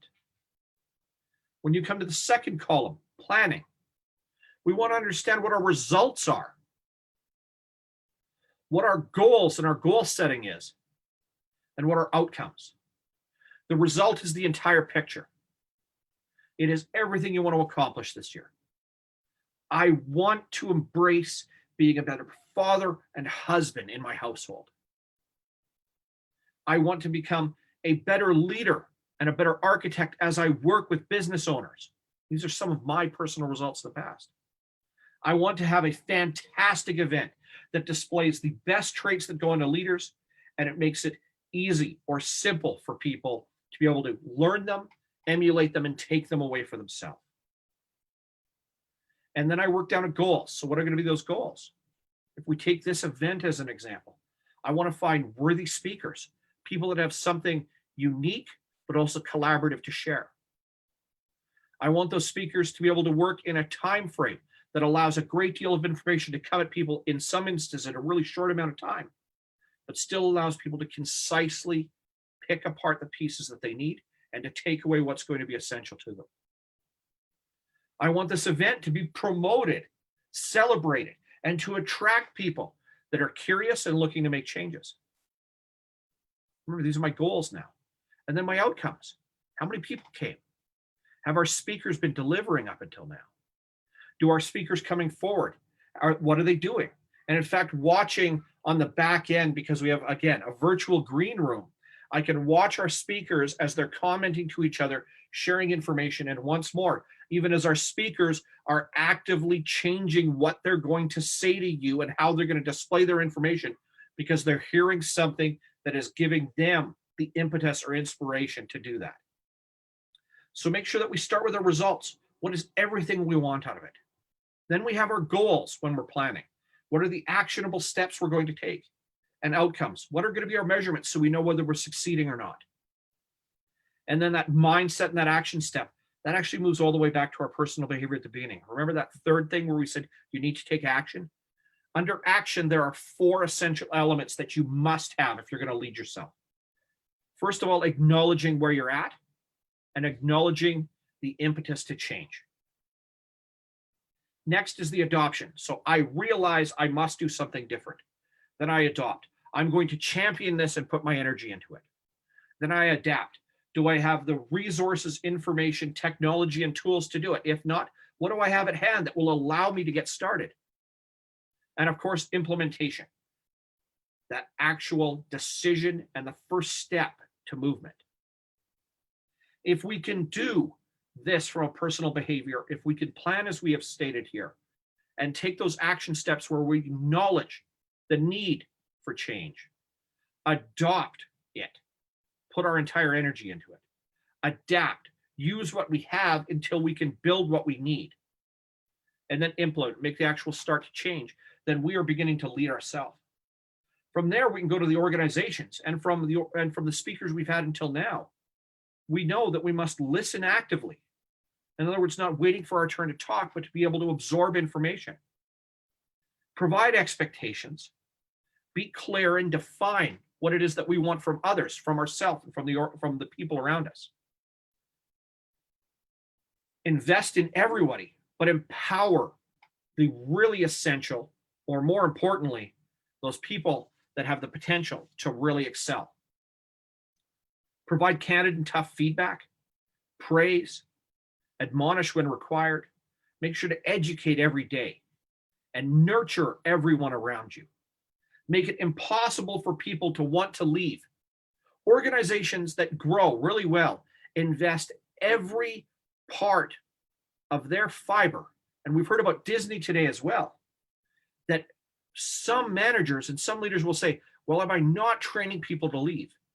If you invest in nurturing your people, investing in leading in others the right way, then you are giving them the ability to take their talents and skills anywhere, but they will never leave you because you are giving them the environment in which they thrive and grow.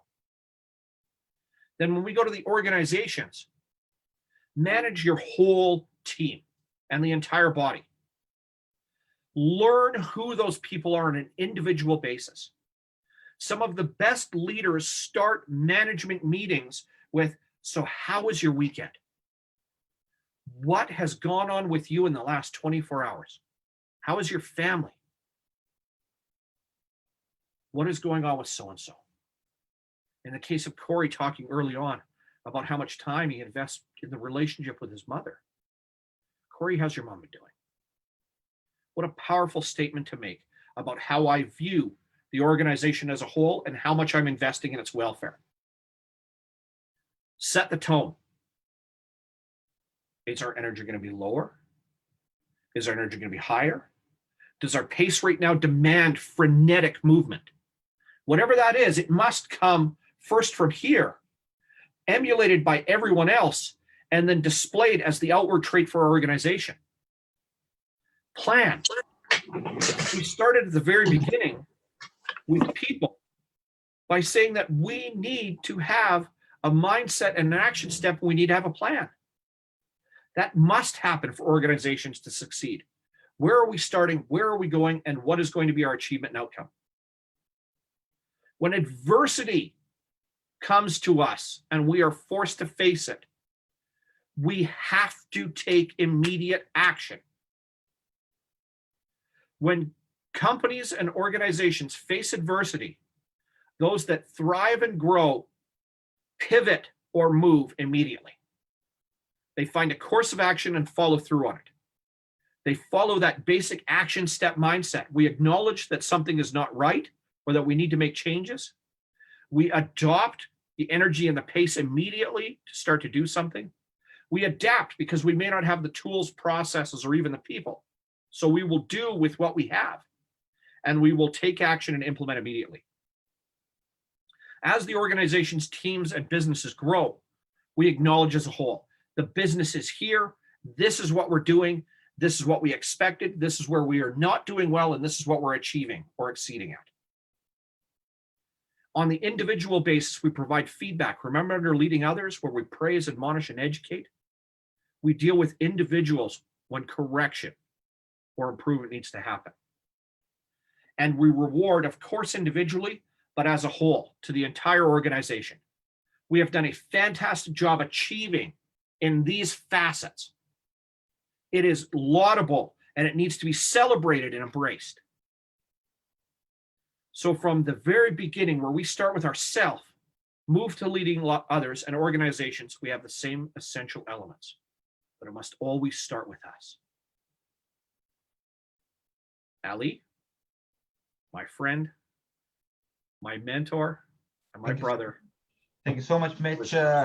Amazing session, amazing information, guys. I love that you're soaking it all in, right? So as a leader, we tend to focus on the things which we love, and we run away from certain things which we don't like in our business. Now, in some cases, you can give those things which you don't like to your employees. And like, that's why you're a leader. That's why you're an owner. So you just do those 5 things which you love and give it to your manager or someone like employee in your organization, like, you know, parts of the business or the functions in the business which you don't enjoy. But there is one function in the business which my conversation with leaders and organization, like, you know, like people who head organization, they tend not to like it, and neither they enjoy it, because leaders tend to be dreamers. Leaders like to build things. Leaders like to create things. Leaders tend to run away from technical numbers. And like, you know, whenever they see numbers, they're like, man, this is too confusing. So that's why you'll see a lot of leaders have really good accountants or like people helping them out. So what I've done to basically help you all, because we all know that we, like, you know, as we are going through COVID-19, number one thing which is very critical in your organization is cash flow. If you don't have cash, you can have everything. You can have customers.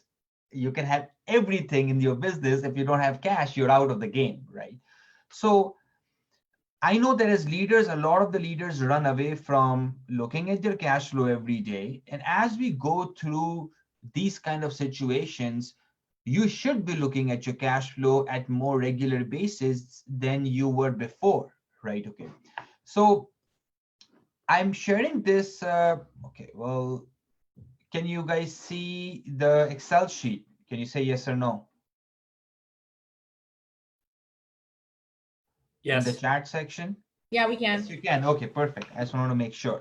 So what I've done is I'm sharing this, like, you know, simple Excel sheet, which helps you manage your cash flow, but also predict your cash flow. So example is that, like, you know, we are going into June right now.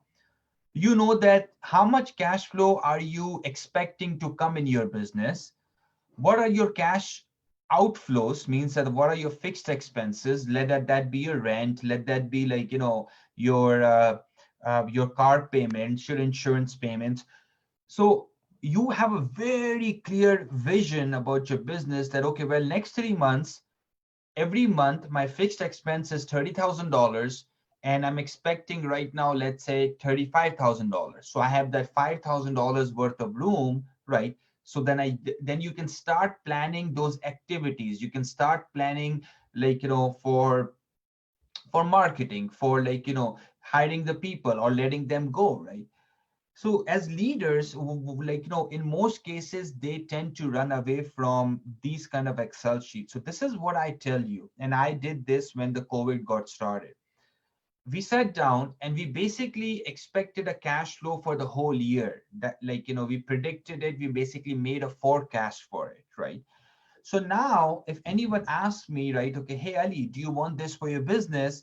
I know the numbers so well that I'd, like, I can snap it and I can say, yes, in August, we have a little bit room where we can, like, bring in some extra resources, or we can spend a little bit more money on the marketing, or we can, like, get this new furniture for our office, right? Okay.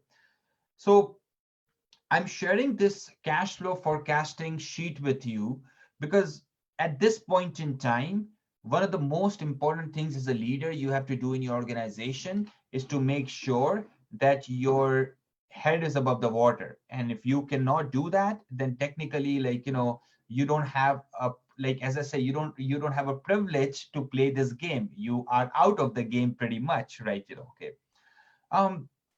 There is another thing that when we talk about, like, projecting cash flow, I always say that as far as operating expenses in your companies are concerned, always have to start with, always have 3 to 6 months in your bank account, always. Okay.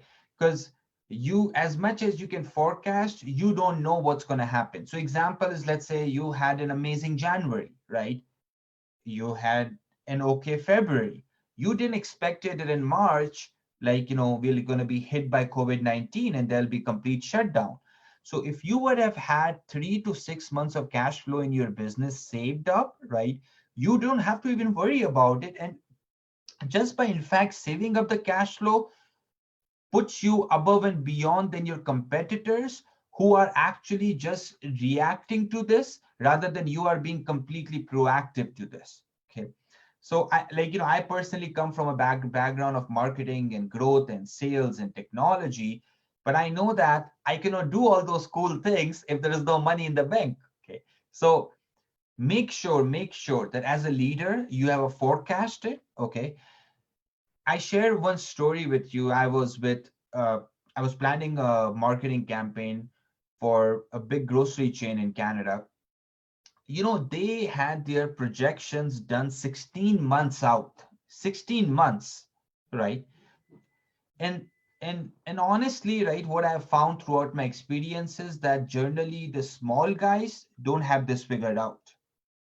So by creating these systems and processes in your business will help you transition from that small business, 1%, 5 people business to be 30 people team, 100 people team, 200 people team, 500 people team, because these are some of the critical things that, like, you should have in place, especially when it comes to, like, your organization. Okay. What I'm doing is I'm just going to extract out this Excel sheet. I'm actually posting it for everyone in the section, so you guys can download this, okay, and use it in your business. So I've just posted this in the chat section for you, this Excel sheet, so you can, like, go and access it and, like, at your convenience. Second thing is I wanted to share with you is that as a leader, if ask yourself how comfortable you are. If you tell that, like, if you tell yourself that you're comfortable right now, that means that you're vulnerable. Mark my words. If you're comfortable, you're vulnerable. If you're not comfortable as a leader, that means that you're moving the needle. You're taking action. You're not settling down because something is bothering you in the organization. You are not happy about certain things. You're not happy about maybe the way you guys do sales, maybe the way you hire people, as, like, Justin, Ashley, and Lorette talked about, right? So as a leader, being comfortable personally is not the good state to be in. You have to be uncomfortable in order to grow. You have to be uncomfortable in order to basically continually push the needle forward. Whenever I have looked at my business, and whenever I have had those phases where my growth was not happening majorly, right? The reason was the leadership was comfortable. The leadership said, okay, you know what? We have built this. Let's take a step back, right? Now, in some cases, what happens that Ashley was talking about, in fact, Justin mentioned this, that as a leader, if you want to be comfortable, if you want to earn that right, and let's say, okay, well, be gone for 2 months, right? You need to make sure that in your organization, you have a second tier and the third tier leadership in place. So if you want to grow, if you want to be away, if you want to be on the beach and not even look at anything, you should have a second and third tier leadership. As entrepreneurs, as leaders, we tend to have an ego. We try to control things. Okay. So let things go. The more you're going to let things go, you will see the bigger your business will get. Now, I don't say letting things go means that you don't give a shit. That's not the point. The point is that try to delegate and try to use your human capital effectively. I was talking to a plumbing company guy, and the owner himself is actually one of the plumbers. The problem was that he told me that, Ali, my guys make all these mistakes. I have to be involved. I'm not I cannot leave away. I have to be at the job sites. These guys don't do good work. Actually, the problem with him, that owner, was that he was too much involved. He was not trusting his people, right? He was not even training them. He was not developing that second tier and third tier leadership, right? Okay. So going back to the two major things that I talked to you about. One was that make sure that you have a cash flow forecast in your business, because if you don't have a cash flow forecast in your business, literally you're winging it, or a better way to put it is you're driving your car by being blindfold. Literally, that's what you're doing. Secondly is make sure in your business you have a second tier and the third tier leadership. So tomorrow, I mean, something happens to your health, right? Something happens to your co-founder, something happens to your managers. You have that second and third tier leadership in place. So all right away they can basically take over the charge, and they can keep the ship going till you figure out more permanent solution. Okay, any questions when it comes to what we have talked about so far during the day? Thoughts, ideas?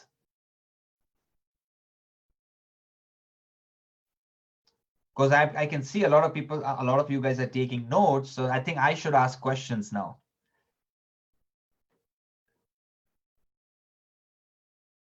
Okay.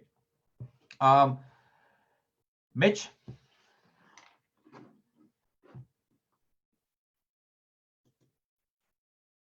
I think we've got a great question coming in from Kevin right now. Can you talk about how to delegate the strategy behind delegation? In other words, the strategy behind being able to delegate, being able to decide what's essential and where it should go. Always remember that as a business owner, as an entrepreneur, your focus is on building the business, not doing things inside your business. So go through your schedule first of all, and look at what you're doing in your business, which your employees should be doing.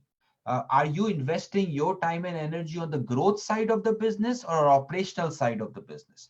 As a leader, as an entrepreneur, the best thing you can do to your business is spend all your energy towards the growth side of your business, right? Because that's where you get the maximum, which I call it high value task. As a leader, you should always be focused on a high value task, and your low value task could be given to your employees, to be could be given to your people. I think I would ask Ashley or one of our HR human capital specialist on how to delegate, how to let things go. Yeah, Ali, if there's time to jump in there, I think it's a struggle because even if you're an entrepreneur or a solopreneur and you start to build a business or you're a leader, it's about not micromanaging, but that ensuring that that person is representing your brand in the way that you would want it done.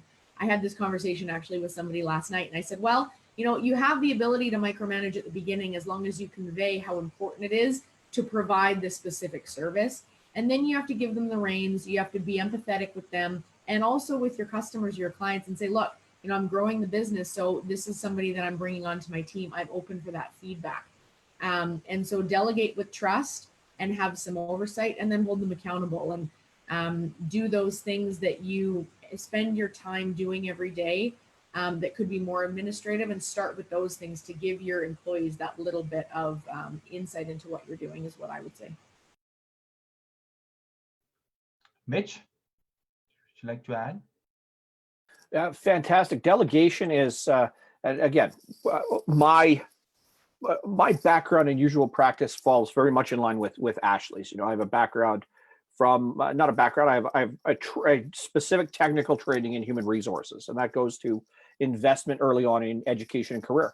Because where I started was primarily in sales and marketing, much like Ali, and then worked in strategy and tactics, and then operational delivery, and then starting to fix those facets of business, and learned definition inside of operations. So delegation is to look at what talents and skills. You will invoke Justin for a moment to look at talents and skills. So assessing the talent, the people that you have, your human capital very well. Looking what they're good at when they wake up in the morning, competencies. Looking how their behavior is. People that are more meticulous and need to be more timely tend not to do very well in more of a sales role, particularly outside sales. Why? Because there's an awful lot of frenetic energy. There's an awful lot of chaos that goes into it. So assigning or delegating roles that will put them in a position where they don't have time to collect information and be really good about their detail orientation is not going to be best use of people. Delegation is about understanding and leveraging people's strengths. So where we think of self first, what am I good at? What am I not good at? Am I able to actively assess what I should or should not be doing? Next, when I look to lead others, do I have people that can complement? I don't want everybody to be the same as I am.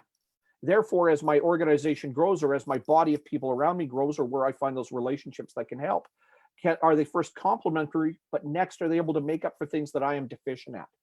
And then when it comes to organizations require certain types of people. So if you don't know, then you have to start by assessing first where those people are, and then having the ability to, in other words, delegate. I know this person has a talent or an ability to be able to do this thing specifically, and it's a thing that is rapidly coming away or moving out of my list of yeses and nos, where I should be investing time and energy. In turn, I'm going to get them to do that role, take on that job, that individual task. Because as we have heard, and Ashley discussed it as well, she knew a manager that would just stand in the middle and say, hey, I need you to do these things. And then when it came back around, turned out they were actually doing it. But in a moment of frustration, the inability to communicate effectively or understand that the person they were desperately trying to get to do something may not have been the best fit. So from a leadership perspective, it always pays for us to understand what other people are good at around us, and then choose to delegate first, not last. Don't wait for overwhelm individually to come to us. Choose to do that at the front end, which means being really, really conscientious and honest about where you have the highest order of good, or where you benefit best for what it is you're trying to accomplish.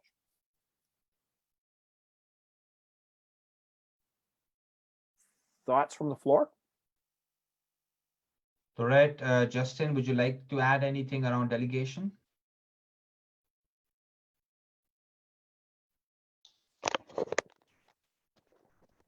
Sorry about that.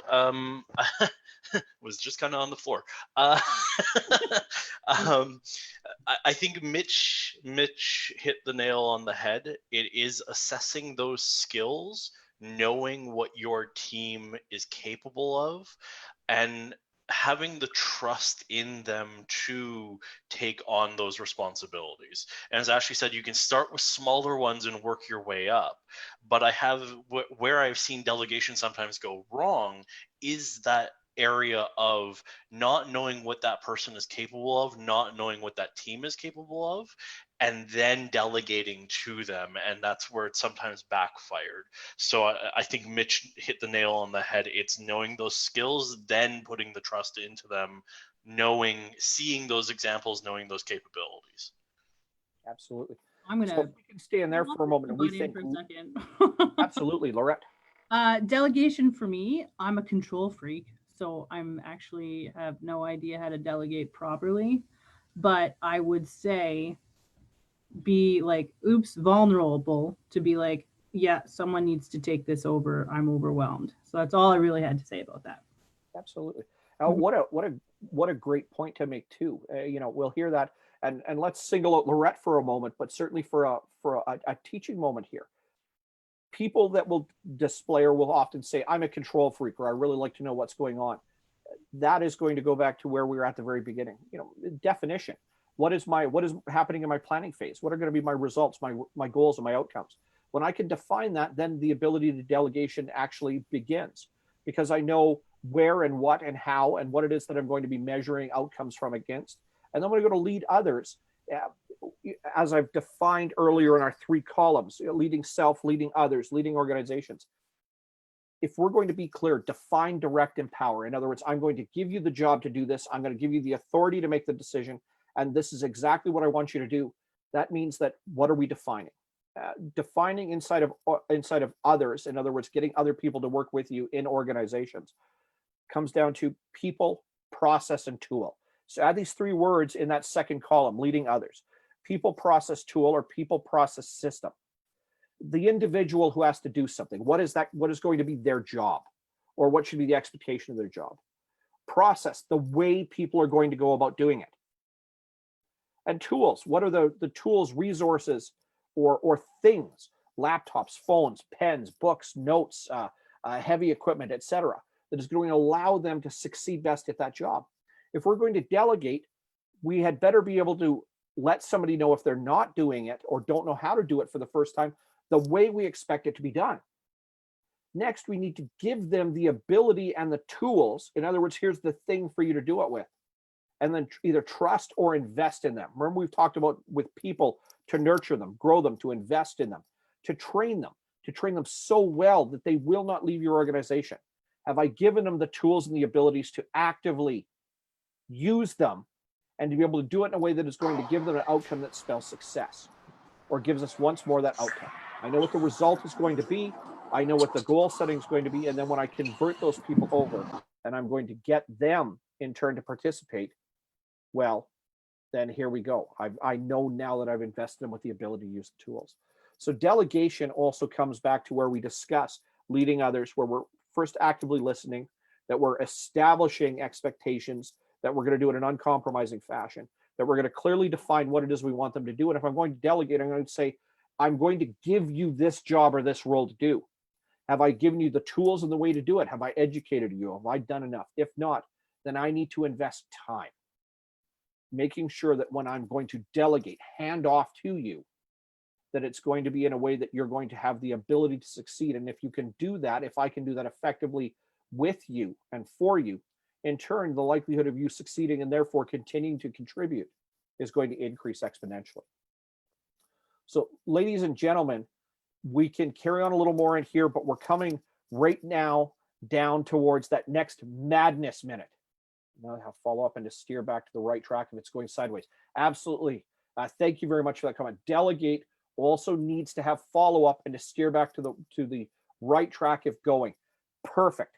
Inside of that leading others, we talk about clear and definition and empowering people, providing candid feedback, praise, admonish, educate. If we know how to first goal set and measure against outcomes, then we're going to know whether we're on pace and on track. And if we're going to do that, then we can steer from others. Then we can delegate. Then we can reorient when it comes to tasks. And then the organization as a whole and the individuals have a chance of success.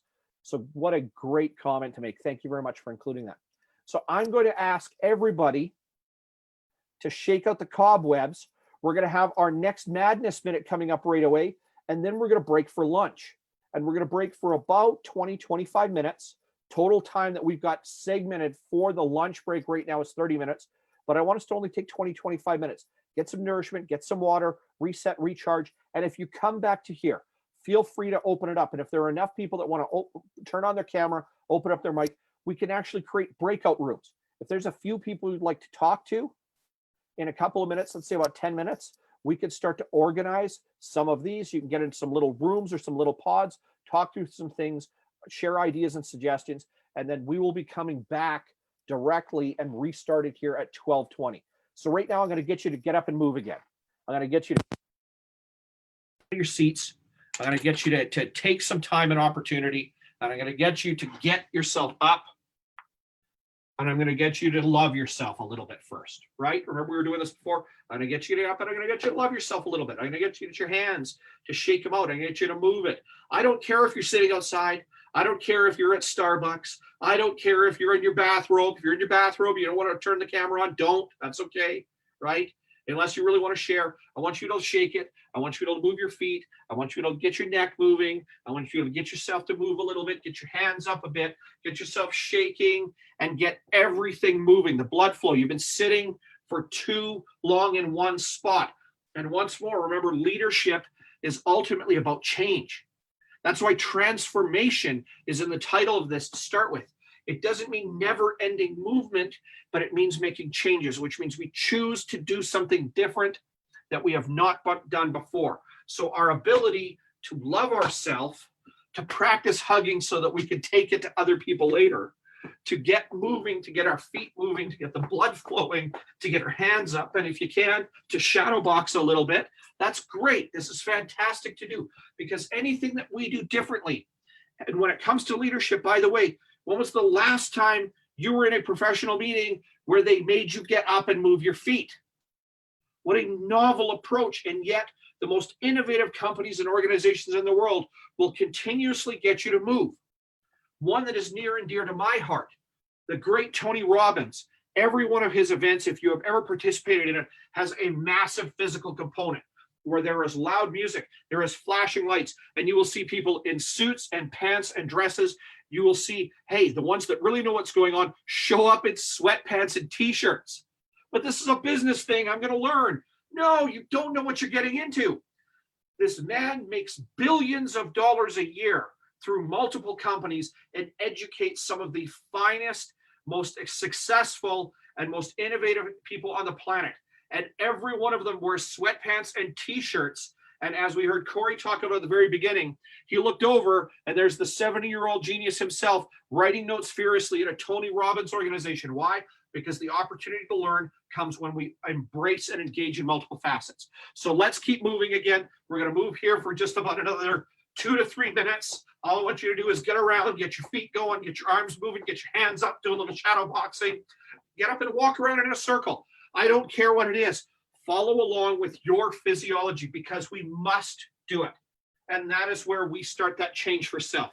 And if I can start to change myself, and right now, I don't even know how many of you are participating because a bunch of you haven't turned your cameras on yet, but everybody that I can see right now is doing something, which means already I'm starting to lead others. I'm going to do it. I'm going to embrace it. I'm going to make the movements happen myself. I'm going to wave my hands in the air. I'm going to get them up. I'm going to throw down. I'm going to get some hands going. I'm going to get them going, moving. I'm going to get in there. I'm going to get that lead and that cross coming out of it. So I'm going to keep shifting and moving because the energy has to stay high for the rest of today and for success to come. Leadership. Lead self, lead others, lead organizations. Inspire change. Address what's deficient. Grow. And always plan. Have a plan of attack. So we're here right now. Guess what? On the itinerary, if you've looked at it already, you'll see that these madness minutes are in there already. If I find that people are ducking out or turning their camera off, I'm going to call you out wide open. And by the way, remember, we're broadcasting live on the internet. So everybody's going to hear me say your name, say, hey, I noticed you ducking out. You're hiding on us. Don't do that. Get in and get moving because we want to change. Ladies and gentlemen, we're going to take a short break. Get some water, hydrate, rest, breathe, nourish yourself. Come back here, talk amongst each other, and at 12:20, We're going to re-engage and move into our afternoon sessions. And man, it's going to come really, really quickly. We're going to move right into Ben Arledge, the CTO of a number of technical companies here and regionally. Sean Tyler Foley, noted speaker and author. We're going to go into another Madness Minute here a little later on this afternoon. After Sean, we're going to Matt Hewson, Vice President of Barter Pay for Northern Alberta. Jamie Soleil is still coming onto the stage. After that, Dr. Alan Laika, who has written a giant pile of books and pioneered and absolutely changed cosmetic medical industry. And then we'll be going to a panel discussion where we have some of these awesome resources there. Doc Laika, Jamie Soleil, myself, Ali, Greg Weir, the pioneer behind OE Nano. He's going to be hitting the stage with us as well. And this guy has mastered and built, count them on one hand, the number of highly successful multi-million-dollar businesses that continue to groove and move. So we've got lots more lessons. Get some lunch, hydrate, come back, share amongst each other, type notes. And ladies and gentlemen, we will see you very, very shortly. I love all of you, and thank you for investing your Saturday with us, and we will see you soon.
Mhm. There you go.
अच्छा,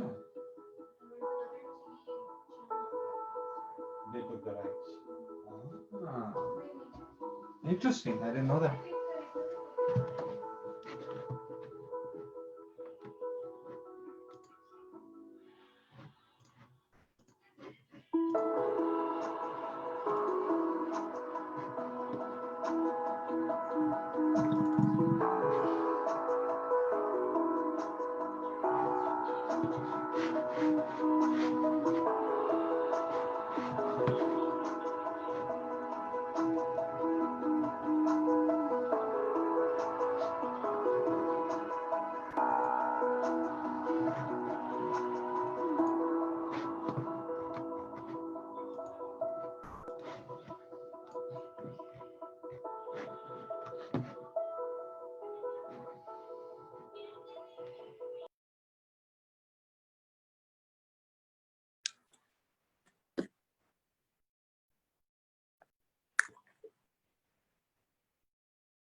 Ladies and gentlemen, it's almost time to come back. So let's look to get reset, get ready, and we'll get into our afternoon session here. I know where I am right now. It's a fantastic day out there, so it makes it a little tough to come back inside and get re-engaged with the conference. But I promise that the speakers coming this afternoon will not only do justice to your time, but will really be able to knock your socks off, just like our morning session did. So let's get ready. Let's get ready. And let's get set to do this.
Ladies and gentlemen, welcome back. I hope that lunch has been a good one. Fantastic to see you all. Of course, for everybody that's with us, a couple people are popping back in right now. I hope you're able to rest, recharge, recover, get a little bit of nourishment in you, and it's going to start fast. We're going to be going to our next speaker here right at 12:30. But once more, we're going into another madness minute. Why? You're thinking, oh, they tell you not to swim after food. Hogwash. We're going to make you get up, get out of your chair, get moving a little bit to get the blood pumping, and then we're going to go right into our speakers, because our next segment of speakers here this afternoon includes Ben Arledge, the CTO for Syndicate and other organizations, Sean Tyler Foley. In fact, I'm messaging him in the back end right now, and he's getting ready. He's coming to us live to talk to you today while he is emceeing a business leadership event out of Dallas, Texas. So he is literally doing two of these at exactly the same time, which is fantastic to see and hear. And then we're going to have Matt Houston, our own Matt Houston, going to be coming in. And of course, the inestimable Jamie Soleil, multi-time Olympian. And you should recognize her. If you don't, time to catch up in a hurry, because every one of our speakers is fantastic. And we made sure to bring incredible value to you. But I'm going to want you out of your seat right now to get up, get moving a little bit, get the blood pumping as well. And we'll have one more of these here later this afternoon. That one, you better be ready to play all out. Don't hurt yourself, of course. Work within your own pace, but let's make sure to get up, get moving. And you know what you got to do right now? Start to shake out your hands, get your feet moving a little bit, in a moment. That's right. Get your hands moving, do a little hand dancing if that's what you're into. Get your arms moving a little bit. Give yourself some love. Give yourself some hugs. That's what you're going to need to do. Why? Who loves you more than you? It should be you. If not, then you're failing right now leading yourself. You should always love yourself. Give yourself a big pat in the back. You deserve it. That's right. I see some big stretches coming out of a couple of people. That's Brenda, great job patting yourself on the back. I love that, right? Get it in there. Woo! You want to get them up. You want to get them moving. You want to get bouncing. You want to be able to get your feet to shift. You want to get your back to move. You want to get your bum and your hamstrings and your glutes and your quads going. You want to get your upper body moving. You want to get your shoulders to roll. You want to get your neck to move.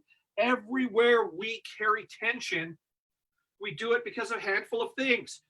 How we feel inside of ourselves, what's going on with our family or those close to us, or what's happening in business. If we're learning to lead self, if we are learning to lead others and lead organizations, then care for self, care for others. And of course, in your own organizations. Start to adopt a shift, which means physicality is desperately important. Reward people for movement. Reward people for taking meetings on the road.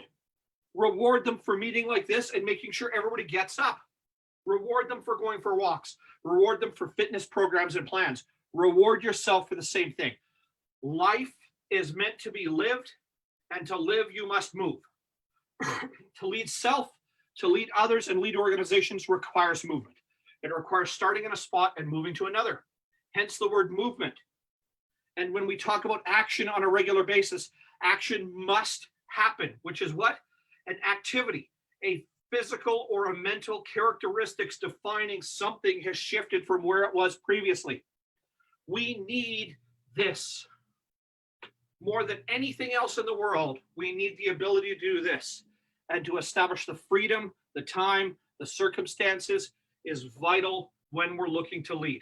So shake it out, loosen up, get a drink of water, make sure that all of your energy is coming back into you, that you're ready to go, and you're willing and able to focus, because the speakers are going to bring it, and they're going to bring it right away. They're going to make it count. So get your last little flexes, get a little bit of water. If you don't have enough fluid right now, by the way, if you've been drinking coffee all day, switch to tea or water.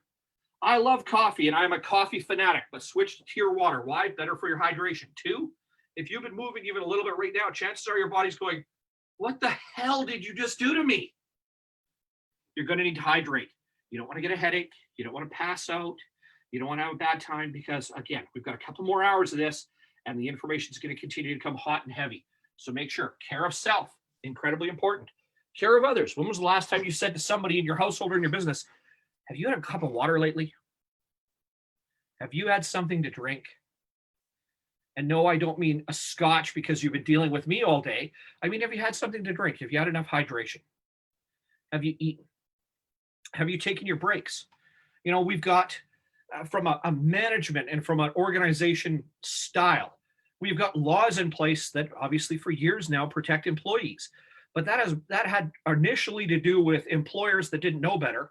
And now, most often than not, it has to do with actually employees being their own worst enemies. Care of self. Make sure you eat, you nourish, you pause, you reflect. And where we've heard from people here today already, be mindful of your time. Because when we care for self and we ask or we lead other people, then what we're really doing is asking them to take of their time and invest it in something that we're building. And it pays for us to make sure that they're caring for themselves. A great comment earlier, excuse me, goodness, by Greg, actually, who'll be talking this afternoon on the panel, was that one of the realizations he's had this morning was that his employees know that he works morning, noon, and night. And whether that is his expectation for them or not, you can bet there is the impression from those employees that that is what's expected of them. And how powerful of a reminder for him for a moment to realize that, 1, it's okay to pause. 2, it's okay to reflect, recharge, reset. And 3, that carry yourself is setting the table for other people that are either looking to emulate or are afraid that if they don't follow along, there's going to be consequences. And yet that would be furthest from the truth, because knowing Greg from a personal level, he'd be the last person to tell you that you didn't work hard enough. If you did what was expected of you, what was asked, and more importantly, to go to that leading others, leading organizations, what I invested in you. I've given you the authority, the responsibility. I've given you the tools and the way to do it. And I've said, make the decision and I'll back you up if something's wrong. So if you do those, there will be no expectation. And yet that realization is there that if I do not set a certain side, a certain part of myself aside, that in turn, I'm not going to be of benefit to other people, and their expectations, which is not my intention, are going to say something different than what I really want for them. It's incredibly potent for us to remember that we have to do that. Our next speaker is going to be coming up here in just a moment. We're going to get him on this. We're going to get him on the virtual stage and showcase him right away. And that is our own Ben Arledge, Chief Technical Officer of Syndicate, syndicate.org. He spent over 20 years in software development and leadership roles inside of technology. He has worked with a number of both nonprofit, for-profit organizations, and he has helped develop and lead when it comes to the young minds coming to technology in our current marketplace. Founder and CEO of Cloud Owl, Avenue.io, Superproof, Linkstagram, Cabana.io, ClickStory, and the list keeps going on. This man is an engine that churns out technology in a way that is usable by people at the end. And with that, my good friend and our next speaker, Ben Arledge. Ben, thank you for joining us. Thank you, Mitch. So yeah, a little bit about myself. Ben Arledge, founder and CEO of Cloud Owl and Avenue.io.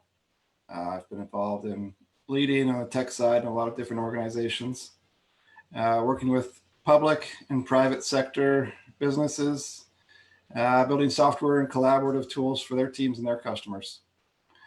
So today I'm going to talk about distributed teams.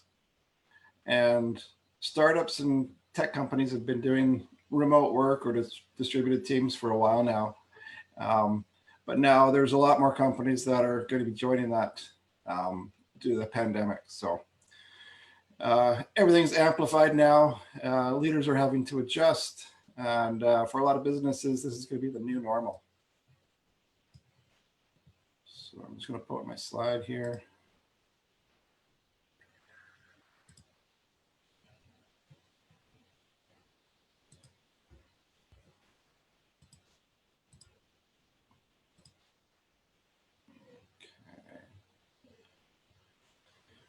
Everyone see that? I think some of it's cut off then. All right.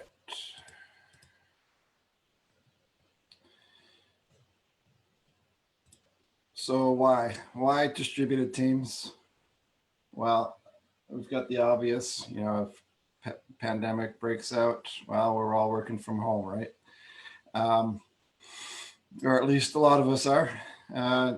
We've got digitization of, you know, a lot of jobs, a lot of businesses are going digital. You know, that's been going on for a while now, but now more than ever for sure. But you know, this isn't an entirely new thing. We've been doing this for a while in some industries, and that's mainly to attract talent.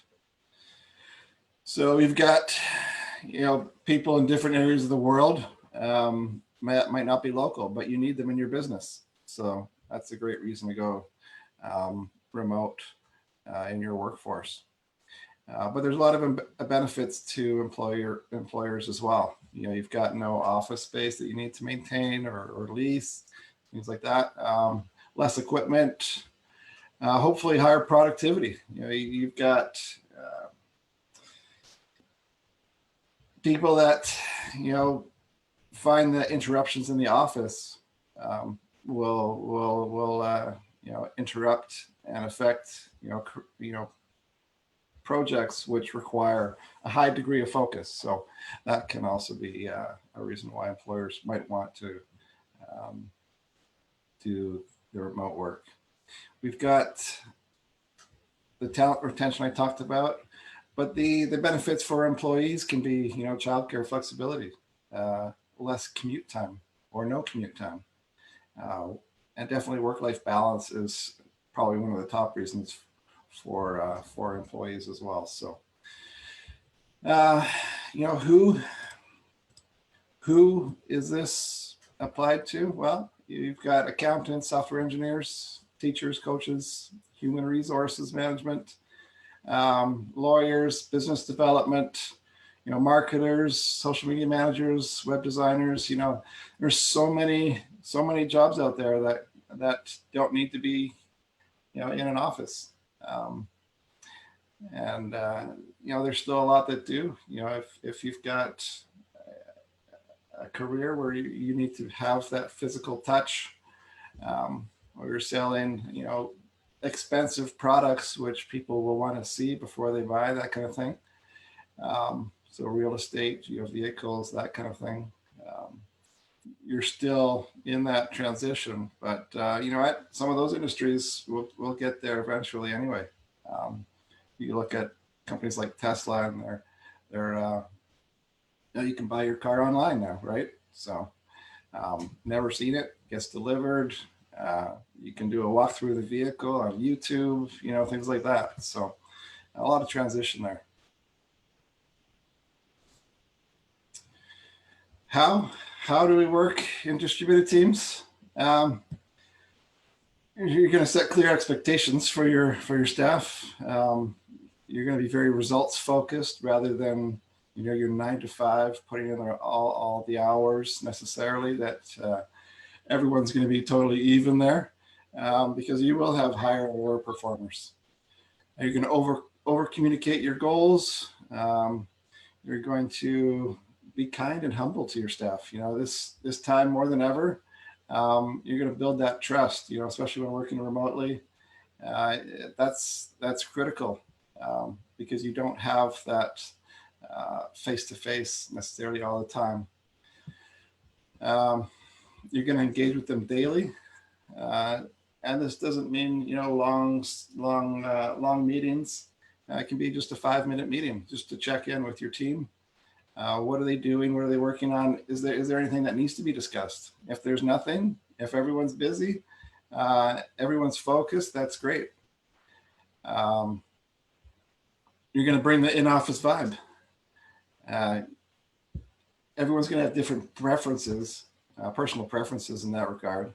But if you can standardize on some, you know, chat tools like Slack or Microsoft Teams, maybe even create a water cooler channel in there so that they can just chat about anything, you know, personal or otherwise. So you've got video calls, you know, Zoom, Hangouts, that gives you the face-to-face, which is really nice. And that'll give more clear communication because you can pick up on those nonverbal cues. Regular team and one-on-one meetings, you know, they create a sense of personal value if you get those one-on-ones, and they can open up discussion around issues, problems, and suggestions, which is beneficial really for the people that find it more difficult to speak up in group discussions. Finally, you've got project management tools like Asana, Trello, Monday, to help you kind of manage the workflow and projects that you're working on. But don't be afraid to try something new. Just not too often, otherwise your team can experience app fatigue. Online learning. So your staff are going to want to be engaged, learning. One thing that I've seen some tech companies use to not only make it a bit more fun for their employees, but really benefit the company long-term is give them, you know, a section of the week where they can work on a special project. And that is, you know, something that is relating to the company and its mission, but gives the employee kind of some flexibility and autonomy to customize what that might look like in their mind to be able to help out the company in some way while learning something new. So that's really important. Flexible schedules. You know, that all has to do with work-life balance. There isn't a one-size-fits-all. You know, they're going to be morning people, night owls, combined with working in different time zones even. You know, if you're Canadian based, you might be, you know, Nova Scotia on one end and, you know, BC on the other. You know, that can really benefit things like customer service though. You know, you can have, you know, people covering a longer period of time there as well. So that's something to consider. But you want to set healthy boundaries. Like a couple people mentioned before already, you don't want to be sending emails at 1 a.m. That just sets unhealthy expectations for the rest of your team. Now, sometimes that's just going to happen, but that shouldn't be the standard. Technology budget, having that as part of a perk, is expected at a lot of tech companies right now. You've got your home office set up, standing desks for keeping circulation, right? That's important. Second monitors, helping out with their internet or phone, those are standard items. But a lot of employees might already have some of those. So, you can utilize a lot of the things that people already have at home. So that's great.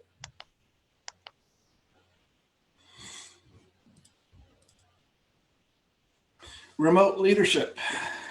So this is where we come in, and we're providing guidance and business continuity for our staff.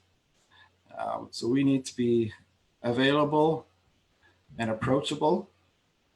We're providing quick and appropriate reactions that are essential to maintain the trust with our team. We're going to be positive and constructive. Turn off the news, right? Mentioned earlier. Recognize the benefits of each situation. There's making lemonade out of lemons, right? But that is infectious to the rest of your team. So setting that positive and constructive attitude is very important. Remember your people first. The people that look up to you need to understand that you care for them. They need to know that. So being kind, humble, focus on their well-being is absolutely important.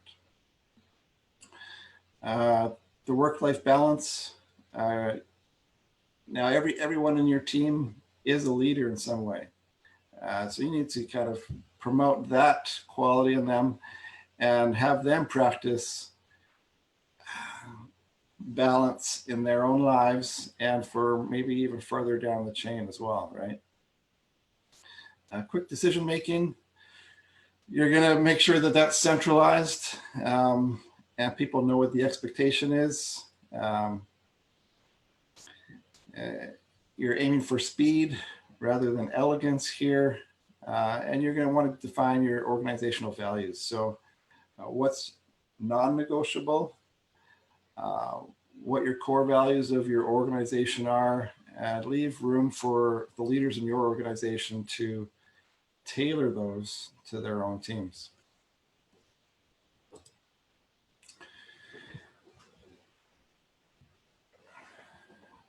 Now, as leaders, we need to give some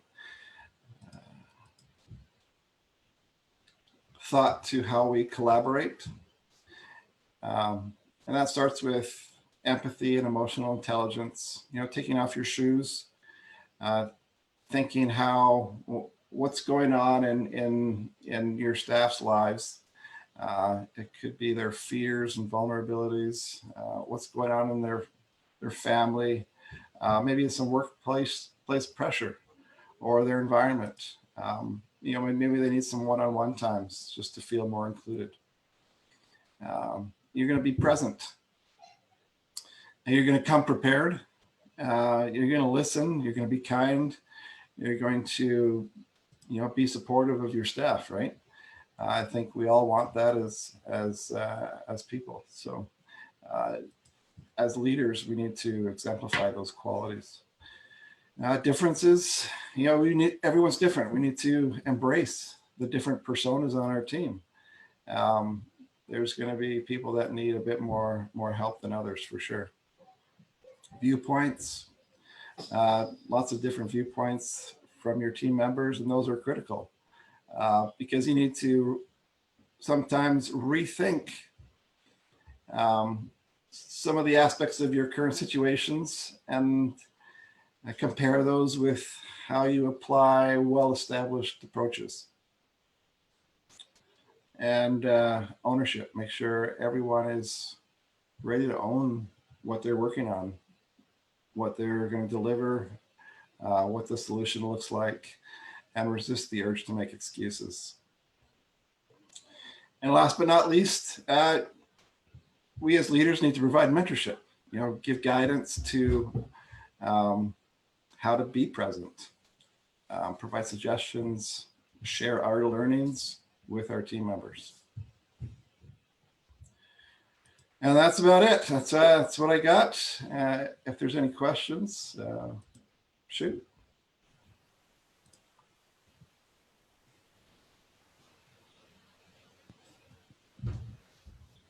Ben, thank you very much for bringing us in with that and reinforcing just what we have been discussing all morning, which is whether you're inside of technology, outside of technology, whether you work directly in people capital, or whether you work what may have been a very little shift for some people, especially if you're in technology, because the world is already just this, that the same essential elements must go into it, are required for us to be able to succeed. And of course, that even inside of technology, we still have a very human element too, which is to watch out and care for our people. Ben, thank you very much for bringing that home for us right now. And ladies and gentlemen, our next speaker coming up is Sean Tyler Foley. This guy is a brother from another mother of mine. He is a friend, a noted author, The Power to Speak Naked. What a fantastic title to his book. He has worked inside of HSE, and more than that, he's worked in entertainment his entire life. You will have noted him in Freddy versus Jason, Door to Door, and Carrie. Okay, this guy's in the movies. If you Google him, his IMDb listing comes up first before you even see that he talks on stage, runs events, or has written a book that helps other people maximize themselves. Sean, it is fantastic to bring you onto our virtual stage, brother. Thank you for sharing with us The Power to Speak Naked, and the floor is yours. Well, Mitch, I couldn't have asked for a better introduction at all. I just want to make sure everybody can hear me. I'm sure everybody's done this, but just a quick raise of the hands, everybody, so I know we're on board. Okay, good. I want to make sure that I have that audience interaction, and the reason for that is engagement. I can't see your faces right now. I want to talk to you through the camera, and because of the miracle of Zoom and all of our technologies, you're over here on my screen, see my little lights in my eyes. You like that? Woo, right? But I want to be able to talk to you. I want to be able to address you. It's important to me that you and I are engaged, because that is the key to presenting any idea.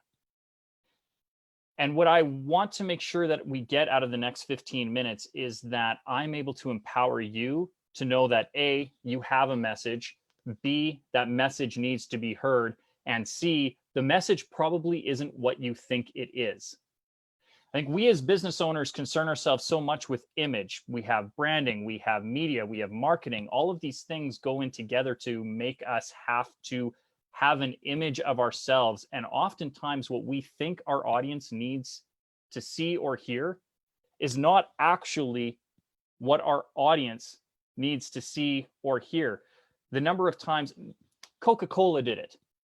Coca-Cola was flying through for 100 years. Same formula, same everything. They decided they wanted to jazz things up and go in a different direction and speak to a young audience, and they made New Coke. And what happened? It flopped. It didn't speak to its audience. It had an audience. It had a message. It needed to do it. And I've found that the secret, time and time and time again, and I'm going to give you guys some examples, the secret to knowing what your message is, usually it's the thing you're afraid to say. So I want you to write this down. What you are afraid to say is very likely the thing your true audience needs to hear. Say it again. What you are afraid to say is very likely the thing your true audience needs to hear. We all go around, we have the box, we have the curtain. Look at me. I'm standing on stage right now. Woo, woo, woo. But I can also Wizard of Oz this thing, and look, there's a door directly behind that there curtain. It's not real. It's a facade. It's to make this look good and pretty and have some nice messaging so that you can see the book over there. books over there. You see my website up over there. But this is just a facade. The reality is that we all have and are maintaining things in here. So if anybody's got, and I see a couple of head nods, Ali, you're on board with this, aren't you? This is good. And I know Greg, he's like, I like this stadium I'm standing in front of. And Greg, I want you to know, I like that stadium too. And I know I got a couple people on beaches. We all know what I'm talking about here. But what I would like you to do, anybody who is taking notes at home right now, or if we go back to a replay and you want to pause this, I want you to take a moment. And because I know right now, if you shut your eyes, you put your hand on your heart right now, there is a thing that you're afraid to say. There's a something. There's a secret there. For nobody else's eyes but your own, I want you right now, and crumple up this paper, throw it away afterwards, tear it up, burn it, I don't care. But I want you to write down what you know. If you were to do this right now, what is that thing that you're afraid to say right now? Now, when you're done writing that down, I want you to ask yourself, what's the thing that flashed through your mind that you wanted to write down, but you didn't? That's probably the thing that your audience needs to hear. Now, I'm going to give you an example of how powerful this is. We are all familiar with Bell Let's Talk, and Clara Hughes really pushed that movement forward by standing up and becoming a spokesperson. As a celebrity athlete, she had a platform and was able to say, this is what my struggle is.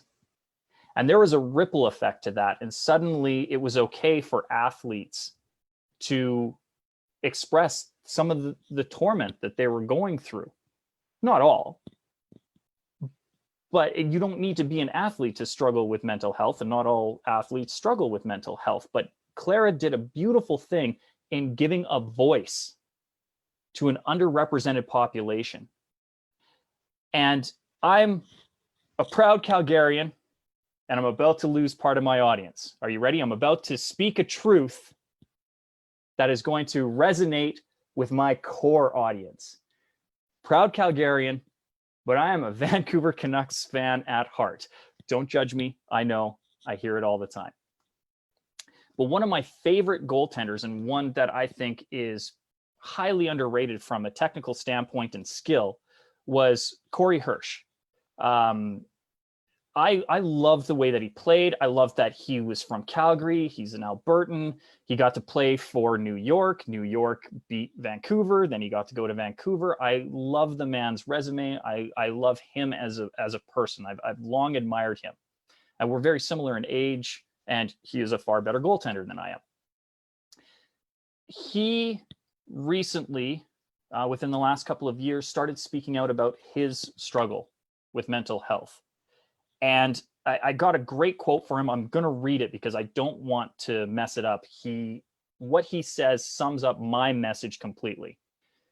He said, if I had to sum up my journey in 2 sentences, I would say this: the very thing that I was most afraid of for the first half of my life turned out to be, in reality, the exact opposite. Showing weakness is actually a sign of monumental strength. Let's say that one more time. Showing weakness is actually a sign of monumental strength. I was in a business mastermind about a week ago, and we were talking about capital raising, and a couple of people were pitching, and they were asking some things, and I had my pitch. And one of the VCs asked me, he said, how many businesses have you run? And I kind of laughed because I'm a serial entrepreneur. I said, last count 7. And he said, how many of them have failed? And I said, last count 5. So what was your biggest failure? I said, I took a company that on paper was worth $10 million and lost it overnight.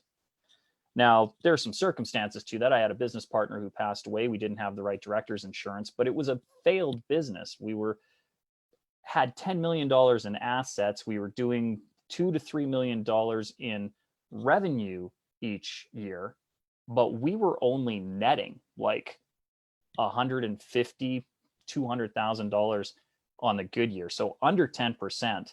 And my take home was considerably less than that. And then when we weren't able to pivot, when my business partner passed away, the whole thing dissolved, and there was no way for me to keep it running and going.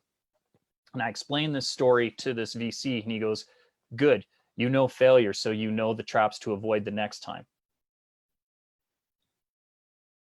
We need to learn from our failures. We need to be able to express ourselves and say the things that we're afraid to say, because usually that resonates. This VC appreciated my honesty. I was able to say, look, I have failed. But because of that, I know the lessons going forward, and now I'm able to translate that. So back to Corey Hirsch, he continued on in the article that I read, and he said, the biggest lesson that I learned after I told my story, and his story being of his struggle with mental health and suicide, was just how many people are suffering in silence. It was literally staggering to me how many current and former athletes and just regular people have reached out to me and said, hey, I need help. And that is my point. That is why I say the thing that you're most afraid to say is likely the thing that your ideal audience needs to hear. Now, it may not be a struggle with mental health. Maybe like me, failed business, or maybe it's something else. One of the best talks I've ever seen given ever was a few years ago. I was helping out with an event, running sound and doing some MC work. And it was a series of lectures very similar to this. And one of the speakers came up and talked for 12 minutes on infidelity, about the experience she had when her spouse cheated on her. And the setup of that talk was, we thought, oh, for sure, she's going to leave him. Life is, what has come now that this man has betrayed her. And then she said, this is why. These were the circumstances around it. Infidelity starts with a weakening of boundaries. And she continued on and gave this great analogy about everyone being human.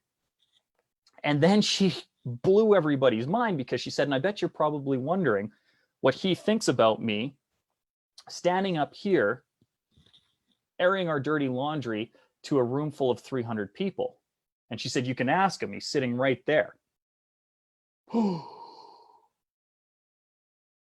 You could feel the room go,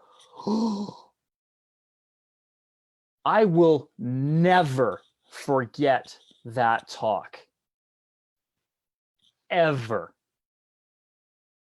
Because she exposed herself in a way that was vulnerable and authentic. And I want you to write this down. Authenticity is synonymous with self-awareness. Authenticity is synonymous with self-awareness. You will hear that, authentic speaker, I want to be authentic. I'm trying to be authentic. Find my market. I want to be authentic. And the thing is if you're not saying the thing you're afraid to say, you're not being authentic. You are not being self-aware. You are hiding, and people can feel that. That is a negative energy. That is a cancer within your aura that is stopping you. You will literally choke on your words. If anybody wants to delve further into the energy work, I'd be happy to talk to you about all of the wonderful theories I've researched in the 35 plus years that I've been public speaking. There is a real issue. If you have a hard time, if you're somebody who talks quiet or swallowing your voice, it's because you're afraid to say the thing that needs to be said. And usually it's the fear of judgment. So this is my parting gift for you. This is what I'm going to give you to wrap this up. If you are somebody who is afraid to say anything because you're afraid of how you are going to be judged, stop. Two things. We don't care. We are too busy thinking about us to be worried about you. Trust me. That is true for any human being. I am looking out for me first. I am in here wondering what I can do.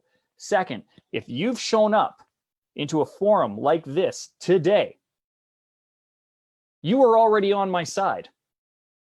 You showed up to here. You didn't come onto this call thinking, man, I hope Sean Tyler Foley sucks. I hope Mitch just tanks his talk.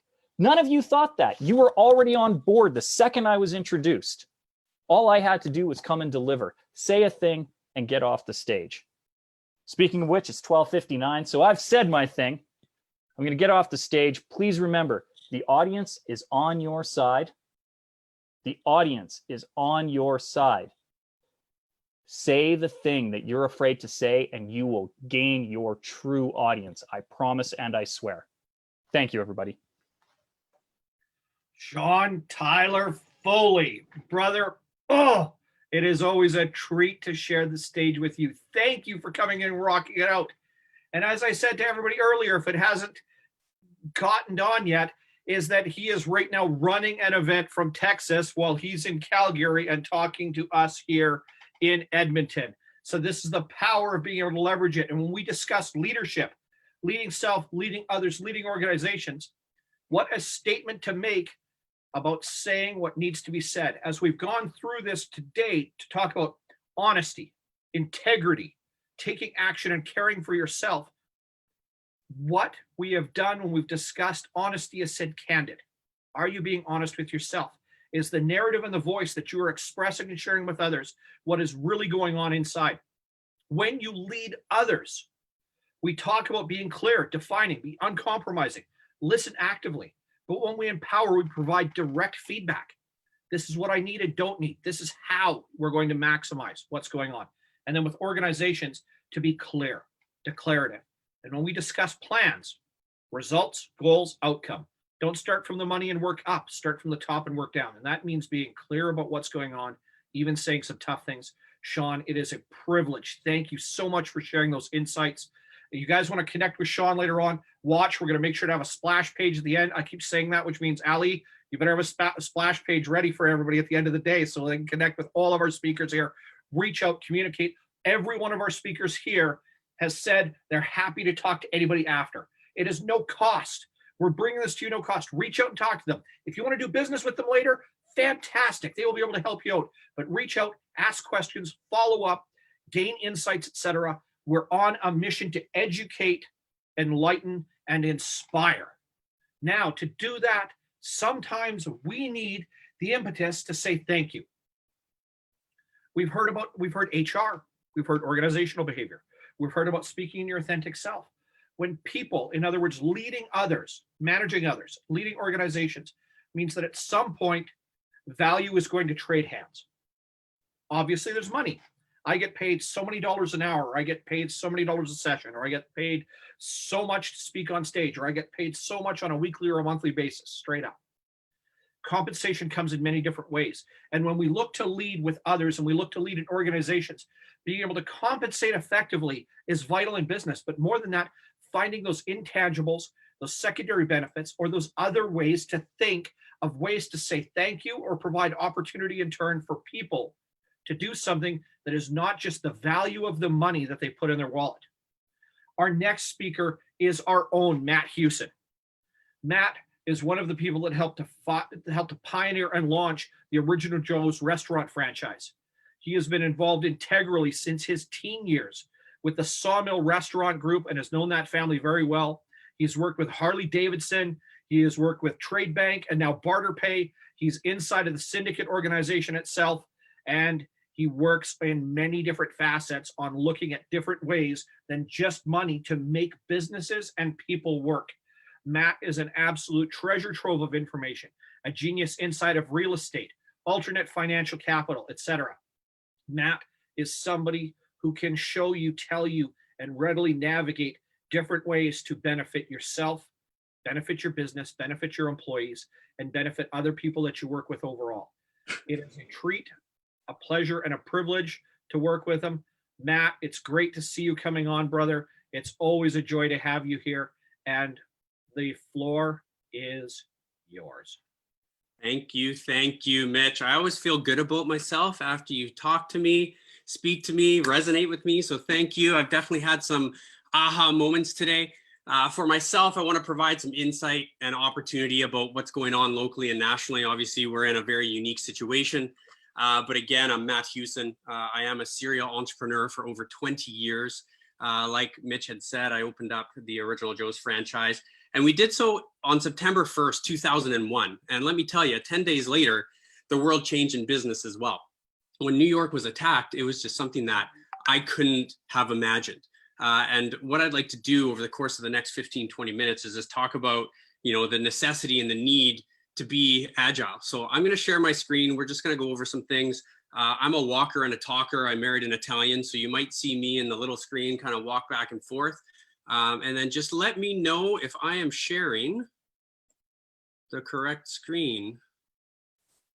You'll see some stars and everything like that right away.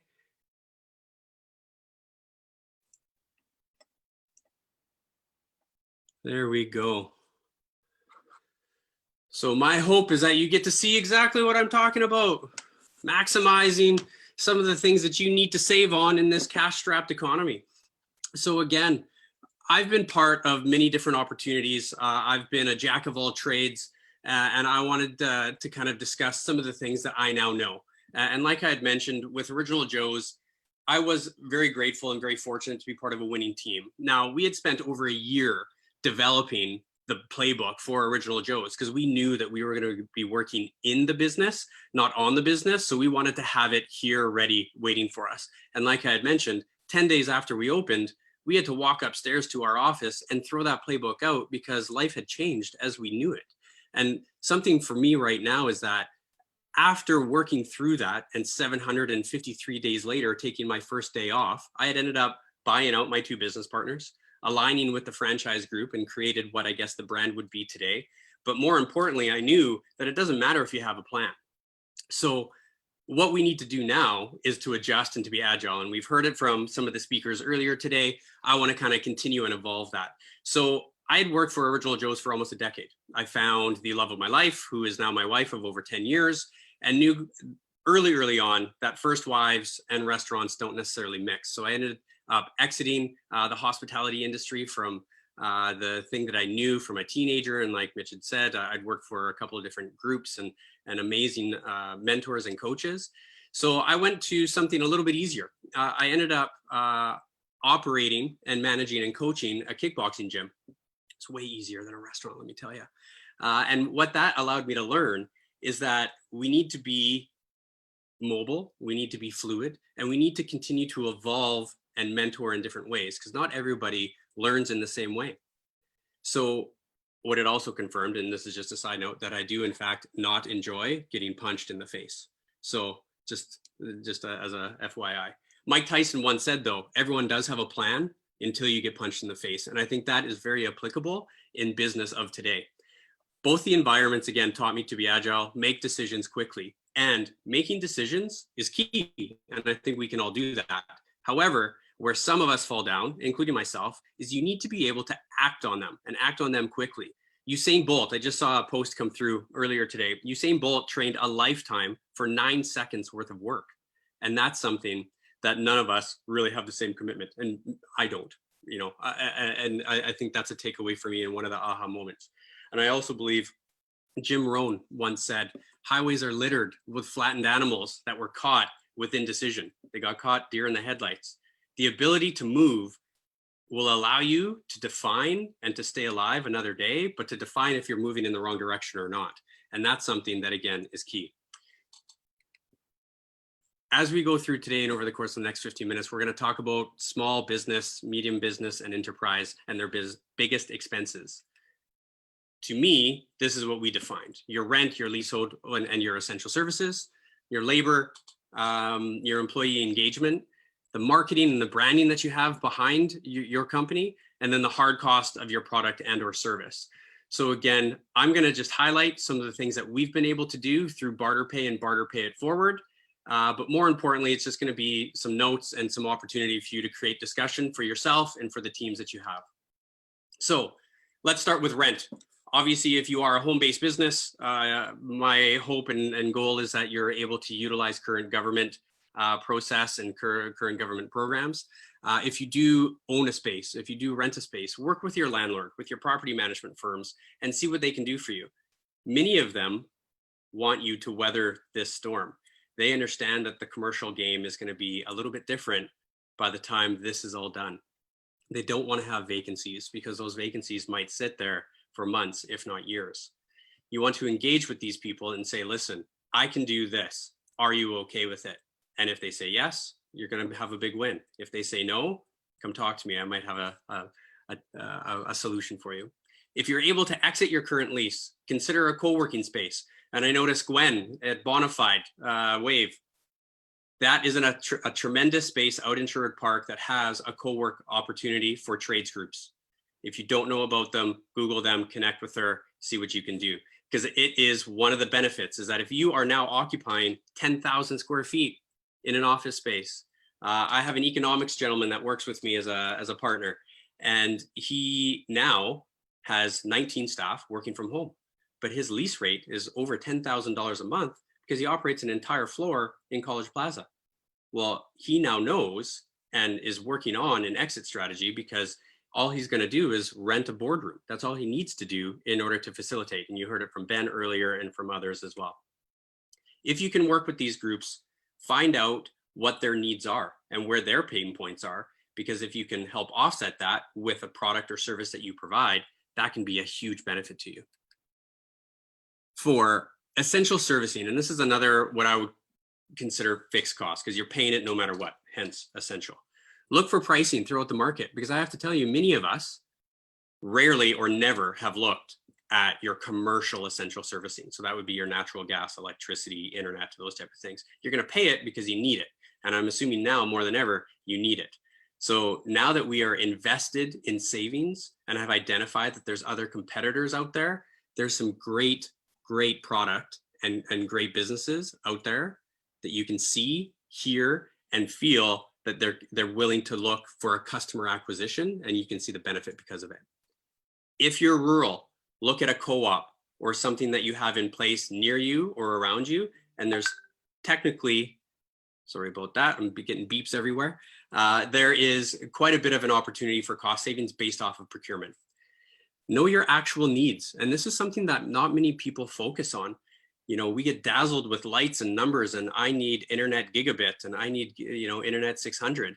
Many of us, including myself, don't. So look at that, go to an expert and find out what your needs actually are, and your price points will be more reliant on what you need rather than what you think you need, okay? High-speed internet and merchant services is also something now more than ever has become the most important part. E-commerce platforms, making sure that you can be on Zoom. My worst nightmare, I think Ben had mentioned early on today, that you had spotty internet. Well, that's the greatest fear for me right now, right? Is that hopefully I'm not pixelating. So those are now the biggest assets. And again, I believe Ben had mentioned, if you can look to that as an incentive for staffing, is a huge opportunity for you. I also now have heard locally, working with some of my partners here, that many of the merchant services, so your payment processor, you're now dealing with chargebacks or even worse, holdbacks. And that is something that, again, if you can offset, please do so. Please look to that. Labor. Let's talk about this. This to me is the biggest concern in the COVID era. What we need to do is obviously keep your people employed if you can, keeping you making money. Ashley and Justin spoke on this quite a bit. How do you motivate? How do you give incentive? You need to be able to talk and to converse with both the good and the bad based off of your philosophy and what your culture may be, and make sure that you're providing the right tools. Going back to, I guess, my first conversation about me is that I noticed in kickboxing, specifically with coaching, just because you can provide them a tool, show them how to do X, Y, and Z, doesn't mean that they know when to pull that tool out in the correct situation. If they're pulling out a hammer and they need a saw, it doesn't matter if they have the tool. They need to have the knowledge and the mindset in order to utilize that tool as much as possible. Many of the frontline workers nowadays will discuss a wage rollback if need be, all right? So I know that it's not a happy conversation, but in business, It's not always going to be happy. It needs to be strategic. It needs to make sense. And they will be willing to work if they're guaranteed work at a reduced rate. And I will discuss a little bit later on in this how to offset the decrease in pay and provide them additional incentives. Again, executive decisions is going to be yours to make. I am not a bookkeeper nor an accountant. I'm also not an HR professional. I've worked with them. I help define and market for them, but I'm not that individual. So if you can negotiate new contracts or new structures with your teams, with your employees, then do so. Maybe include a base plus or a subcontract opportunity. Now, let's also discuss the dehiring. I know that if you have, staff, you may have had to look at or may have laid them off temporarily, permanently. You've had to dehire them. Working in restaurants for years, obviously I went through a hire fire process. It was transient. People were young, they were in school. We knew that we would have a rotating door of staff. However, we also knew that the fresh faces would provide a benefit and insight that we may get comfortable in the environment. So look to that. See if you can provide a new lens and a new optic for these staff members to stay, because I believe Ashley had said earlier, you'll spend 50 to 60% to try and find the replacement for that individual that may have left. This last point here is a talking point, and I smirk a little bit while I talk about this. It's the compressed or the 4-day work week. We've now been hearing about this in the news, and although I don't watch and or hear a lot of the news on purpose, this was one of my takeaways, is that they've now discussed a 4-day work week. I love it. I think it's a great idea. I think it plays well within an opportunity to help offset many of your additional costs with overtimes and things like that. And it also provides, again, an opportunity for outsourcing into an environment by doing this, which is an adopt a work from home philosophy. And more importantly, a work with a community or a charity involvement from from home. So we're all doing it right now, literally right now.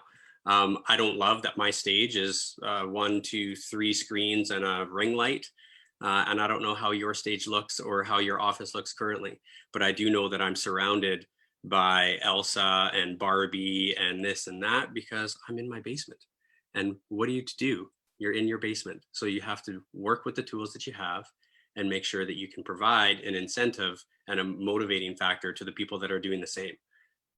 I find that the 5th day paid work week within the community. So I work 5 days.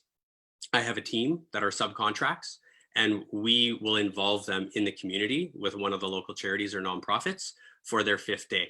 And we encourage that. We see loyalty, we see motivation, and we've actually seen a marketing impact as well because we've defined a loyalty program.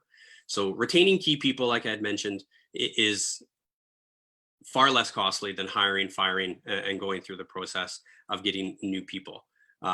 You need to define how to do additional incentive programs to ensure that, again, now more than ever, we are able to provide the motivation and incentive to have them stay.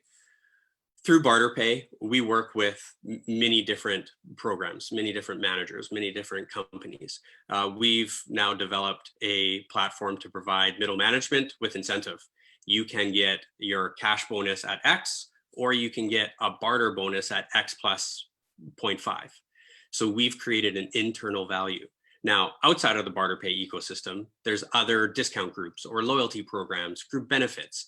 But what we found is that we are now able to provide a weekly or a quarterly or an even annual incentive that is, as an example, weekly.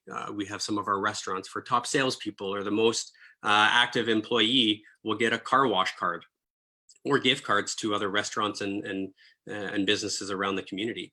Quarterly, you may want to provide them something of benefit, an AC unit or a barbecue for their home. Weekend trips. Annually, you might want to do the leadership summit that we would love to be doing here in person with your company. I don't know if you have an AGM or other, but those are all things that we could help broker and offset from a cash cost business. I've come from, again, the restaurant world where we were provided t-shirts and mugs and jackets and all those things, but they didn't hold high value. They were good, but I only needed so many t-shirts. Now, if we can plug into an ecosystem that allows you to go into a value proposition, let's see what we can do about that with you and for you. Another part of the cost savings measures that I've been able to help with, and our team is able to help with, is that with the softening of the economy in Alberta, even prior to COVID, how you were prospecting and your expense accounts and your outside salespeople, you were leveraging what you had or did not have. And again, the expense accounts went from X to 10% of that. Only a certain amount of lunches or golf or events or tickets to Oilers or whatever it may be. While again, through an ecosystem that allows you to barter and trade is going to be a benefit to you, because now instead of paying cash for that restaurant exchange or luncheon, you can now utilize something that you have in aging inventory or other. I want to pose this as a question to the teams and to the individuals out here. Is the typical real estate that we would have assumed as the best incentive? So again, as a frontline employee, I want a better cubicle. I want a bigger space. I want a corner office. Is the corner office in the glass tower dead? Because we're all working from a playroom, or we're all working from our dining room table. Where's the benefit in having this space if nobody sees us walk into it? And let's be honest, it's about everyone else seeing you walk into your corner office. Are the fancy cars, the suits, the shoes, purses, eyewear, are those now the motivating factor for your frontline staff? Because who can wear it? I'm wearing a watch. I'm a watch guy. It's part of my, I guess, results-driven effect. If I do well, I buy myself a watch. It's my Iron Man armor, Ashley, just for you. Okay, so now I feel like I'm Iron Man. But nobody really sees the benefit of that other than me. And although it is only for me, I do enjoy the time where they say, "Hey, Matt, nice watch," right? So, the red shoes, not the red shoes, the red soled shoes for the ladies, or the eyewear, these type of purchases are no longer forefront for the employee. So how do we motivate them in other ways? I've read an article recently while I was kind of researching some of this, and they say that buying your employees the top tier or premium priced product, the new Apple laptop or whatever it may be, but what happens when they can't show it off? So where do you give incentive, and how do you provide that? And that comes down to building the culture and listening to the people. We do a weekly party night, whether or not you call it happy hour or other, it doesn't really matter, but we do a party night with our teams, and we do it with, we're going to be doing it with Tarsi. He's online right now, right? We're going to be doing a poker night or a family feud night. These type of engagements are something that's tremendous value and really is not a high cost item. Marketing and branding. I'm not going to speak too much on this, but I did want to identify that this is something that you should be spending money on. And Ali and others are going to be far more proficient at this, and they are the professionals. So I just want to highlight some of the opportunities. Diversify your marketing. Don't just go one place. Who would have thought now in 2020 that radio would be captivating people because they're staying at home and just listening to their the radio. Do social media. Do live events when you're allowed, under 50 people, under 15 people, whatever the regulations are at this point in time. But instead of spending $1,000 in cash, maybe you look at spending half of that and then providing $500 worth of your perceived value into your community. Whether or not it's a charity or other, it might be your next door neighbor in your commercial space. See what you can do in order to leverage that and then offset some of your costs based off of your cost of goods. Justin spoke about finding a difference or finding a cause. And Julie, that's close to my heart. We've created the Barter Pay It Forward Foundation, and it's something that I'll talk about at the end here. But you need to be able to identify with the community. And many companies right now aren't able to be the sole sponsor or the gold, platinum level sponsor for an event or a gala. There were trade shows and galas that people would purchase advertising space to, but without those happening, you can't align with those individuals and to their customer base. Well, you still are able to do so, but you can do that now in gifts in kind, and you can do it virtually. And I think that that's something that everyone needs to look at, whether or not you're a sole proprietor or you have 100 staff. Look at ways that you can involve all of your people, and more importantly, lead from the front. So automate your posts, automate what you do. And Ben spoke about this briefly. Why do it yourself when you could be doing something else within your business or for your business?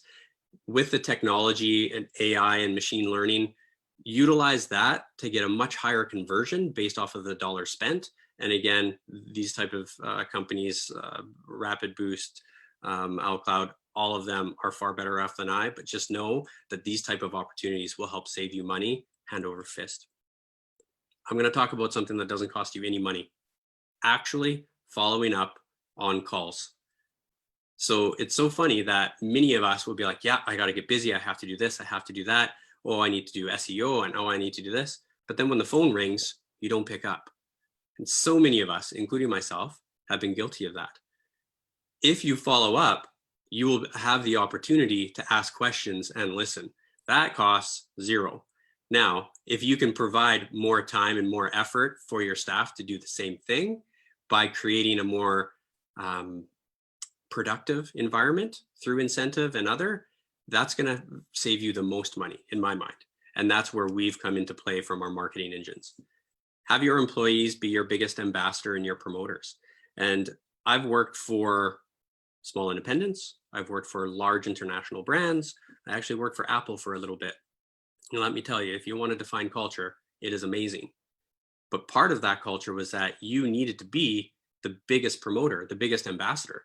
I know of many long-term employees who are my friends that have worked for companies that have been around for 100 years, but do not promote them because they feel that they're this big entity and they don't need the help. Well, again, if I have a team of 5, I can only be in one room at a time. I'm in this room right now, but I have my other team members out in similar rooms providing value and networking. And that, again, costs little to no money.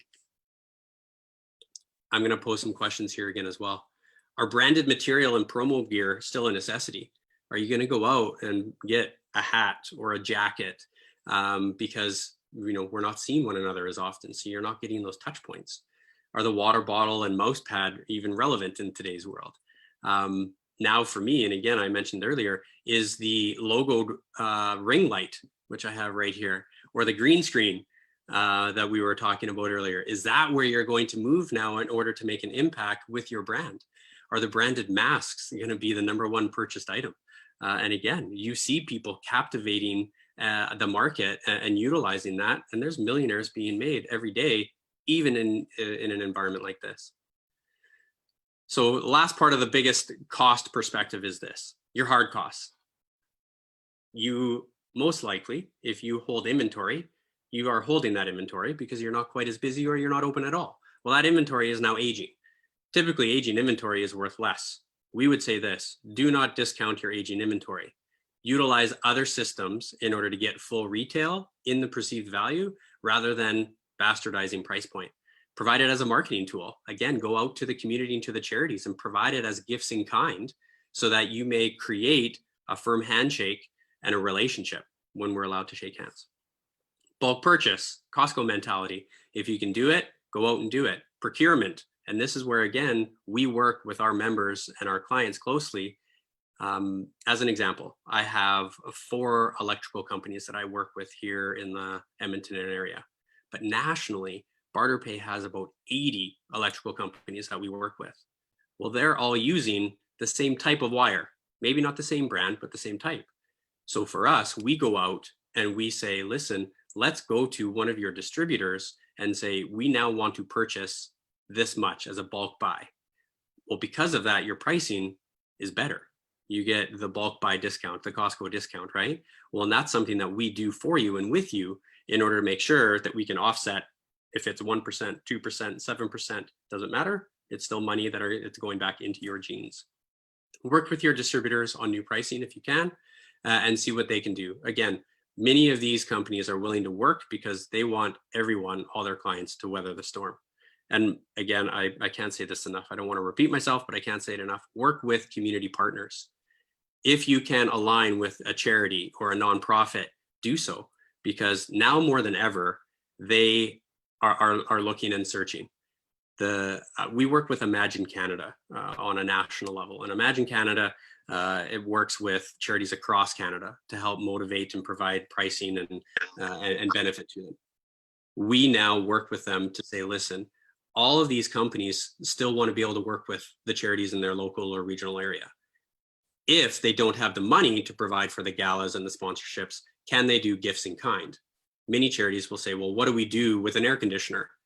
And that's where we insert the Barter Pay It Forward Foundation. And we say, listen, we'll take that air conditioner, provide you all the benefit that you need, and then make sure that we can save and maximize the exposure for you and save the charity the most money as well. I would love to take more time, but I am out of time. So I very much appreciate everyone joining us today. I don't know if it's sunny or not, because again, I'm in my basement and I did it on purpose. So I'm gonna go and peek my head out like the ogre that I am. But thank you again. And if there's any questions or follow up, please just connect with me in the chat or email me. I appreciate your time. Thank you.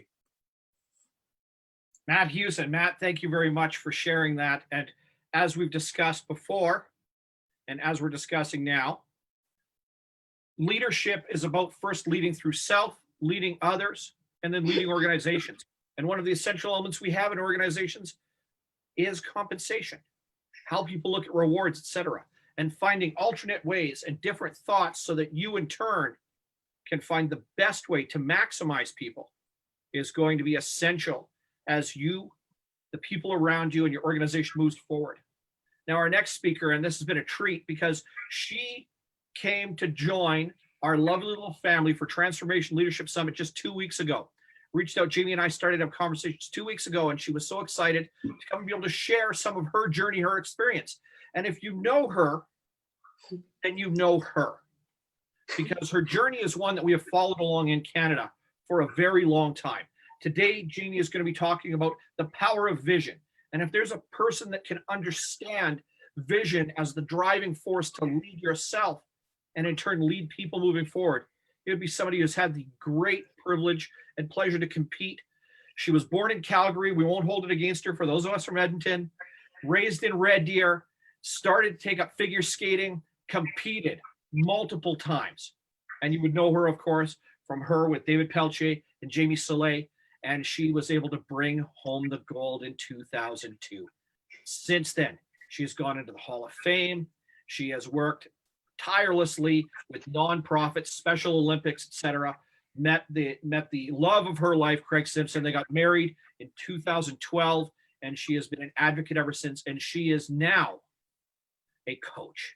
And she works with people to maximize, inspire them, and move them in different directions in life. Jamie Soleil, welcome. Thank you for joining us today. Thank you for sharing your time and opportunity, and of course, your wisdom, your passion, your life, and the floor is yours. Hello, everyone, and thank you so much, Mitch, for that amazing introduction. I hope you're all enjoying these powerful presentations. I know I have. It is my absolute pleasure to be able to present to you today on the power of vision. My intention is that you all leave here today with 3 tools that will help you achieve your goals and your dreams, and that you have greater clarity on what those goals and dreams are, and that you feel even more confident in the power that lives in you to achieve your goals and your dreams. Now, to do this, I'll share a little story that will help us take the first step. A mother mouse was leading her 3 children through a house when all of a sudden they came around a corner and see a cat. The cat is about to attack. The mother mouse then says in a loud voice, "Ruff, ruff, ruff," and the cat gets scared and runs off. The mother mouse turns to her little babies and she says, "Now children, never underestimate the power of learning another language." And that's a funny story, but the cat absolutely represents what is standing in the way of where the mouse wanted to be. And right now, there is something standing between you and what you want. If you're alive, you've got challenges. Knowing the language of success will help you overcome any difficulty that you're facing now or always. There is a language of success that we are going to be looking at today. And there is a language to creating the results that you want. And once we consciously understand what that language is, we can apply it to any area of our life that we want to improve. I have a question. How many of you have ever achieved a goal or a dream in your life that when you first had that dream or goal, you didn't know how you were going to achieve it? Like I'm sitting here and I'm going to assume that you all have your hands up right now. And that proves a point that we are all capable of way more than we know. And what I have learned during the many opportunities I have had speaking to different groups and organizations is that often our dreams and our goals are born out of the challenges we're facing or the pain that we're currently experiencing. How many of you have a challenge that you are currently experiencing in some area of your life, maybe that's causing you pain, perhaps in your career or in a relationship, maybe with your health or the amount of money that you have in your bank account? And I would say that we are all experiencing challenges in most of these areas today, and that would be even including me. You see, we live in a universe that speaks to us through two growth signals, our longings and our discontents. It's the feeling of longing for something that we haven't yet created, and the feeling of discontentment with our current circumstances that sparks us to grow. We are often pushed by pain until we are pulled by a vision. And these two energies, the pain of your problem and the burning desire for what you truly want, are absolutely essential for creating new results. And now I want to share a time with you in my life where pain pushed me to make a change. And don't get me wrong, I've had many, but this is my more recent one. And it was about 3 years ago when I started waking up feeling really irritable, agitated, and the word I used was pissy. I kept asking my husband, what is wrong with me? I mean, I have everything I have ever wanted and some. And from the outside looking in, my life looked perfect, but I was crying a lot. I felt confused and lost was why I was feeling so down and empty and ungrateful. Can you relate to feeling this way? So I reached out to get help from a coach. And after a few minutes, I realized that I had stopped dreaming. I didn't have goals. I wasn't challenging myself, and I didn't have a vision. I was living my life at that point by default instead of design. There was part of me that was extremely nervous to step outside my comfort zone and discover what I wanted for this next chapter of my life. I kept telling myself this is not convenient and why I did not need to do this. But there was also another part of me that was super excited about the possibilities that would come from this experience. I totally knew that great things occur on the other side of comfortable. Have you ever been afraid to take a leap or make a big change in your life? Well, I let the part of me that wanted to dream again win over the part of me that had fear. And before I knew it, I was feeling revived and alive again, and I was taking action. I was making things happen. I am now living my second dream as a transformational coach and speaker. I have deep and meaningful relationships. My health is better than it's ever been.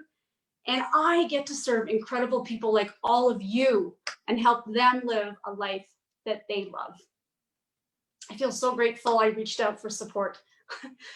It most definitely changed my life in so many amazing ways. Now, in my Dream Builder program, there are 10 principles that will absolutely skyrocket your success if you apply them to your life. And I'm super grateful to be able to give you 3 of these principles that you can apply right now to help you create a life you absolutely love.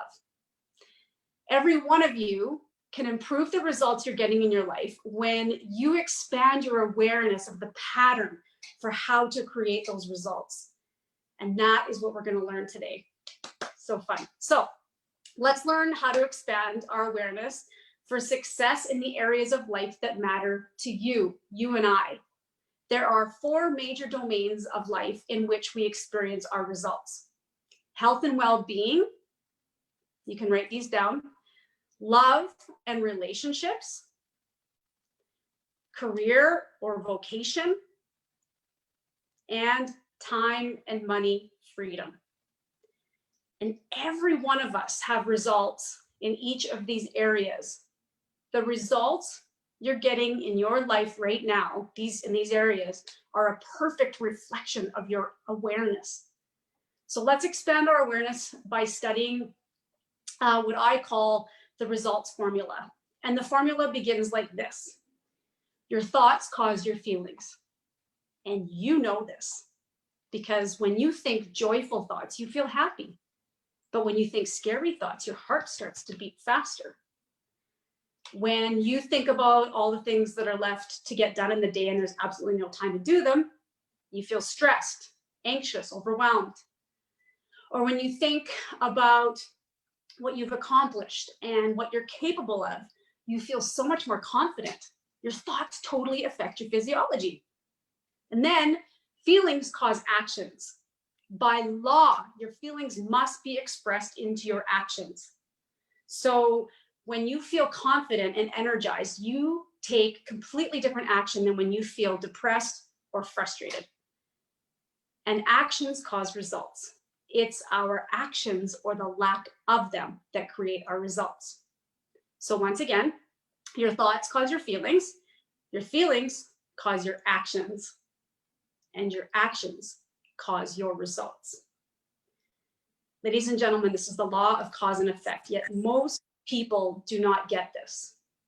Okay, most people, they look at their results, they look at their circumstances, their conditions, and they call those their causes. Actually, they're too smart for that. They call them their B causes. Yeah, we all do this. I can't start a new career because I'm too old or because I lose my benefits. I can't find the love of my life because I'm not young enough, thin enough, attractive enough. I can't because. The true cause of all of our results is right here in our thoughts. Your results are caused by what you have been thinking. This is the first cause. So if you want to know what you've been thinking, look at your results, because our results never lie. And if you want to create new results in your life, then we must begin by looking at our thinking, where our thinking is coming from, and how our minds are creating those thoughts. What we are paying attention to, we will see. Seek and ye shall find, right? Most of us were taught to focus our thoughts on what's reasonable, what's safe, why we can't, what's missing, what problems we might face, why it won't work. If we want to change our results, we must start by changing our focus. It was Henry Ford who said, obstacles are those frightening things you see when you take your eyes off your goal. Highly successful people begin with the end in mind. They already know their outcome. They become clear on what it is that they really want because they know where your attention goes, energy flows. And this brings me to the first secret of dream building, designing a dream. So, what do you want? What would you absolutely love for your life? I want you to write this down. Clarity is power. Without a clearly defined blueprint, we cannot build our dream. Just like we have to have a clear blueprint if we want to build a house, the same is true for our dreams. When you become clear on what it is that you really, really want in your life, you begin to see opportunities, circumstances, and even resources that you would have otherwise missed. So now what I want to do is design the blueprint for your dream. And let's try to make it as crystal clear as we can. Consider the 4 domains of your life, okay? So we have health, relationships, career, and time and money freedom. And for our purposes today, I invite you to choose one area that you would love to improve the most. And if you're having trouble narrowing it down, I just want you to pick that area that maybe is giving you the most pain. Okay, so now I invite you to give yourself permission to imagine like you did when you were a kid and nothing was impossible. There was no dream that was too big. When you were little, you had a rich imagination. You put on all kinds of possible futures when you were 3, 4, 5, 6 years old. You maybe imagined of being a ballerina, a singer, a doctor, an Olympian, or a Stanley Cup champion. Anything you wanted. Okay, so I really challenge you to dream big here. And we're going to unlock your imagination with one simple question. What would I love? So you receive very different answers when you, inside yourself, when you ask, what would I love compared to what do I think I can do? Or what does the economy say I can do? What does my current situation say I can do? Or what do other people think I should do? Howard Thurman, Dr. Martin Luther King's mentor, once said, don't ask yourself what the world needs. Ask yourself what makes you come alive, and then go do that. Because what this world needs is people who have come alive. So for a moment, lean into that question. What would I love in this area of my life? And I'm going to take you into a process called the time machine. Okay, right now, imagine you are getting into a really cool time machine, and we're going to travel 3 years into the future. Yeah, 3 years from now, and everything you wanted completely worked out. Now I want you to take your pen and paper and write this on the top.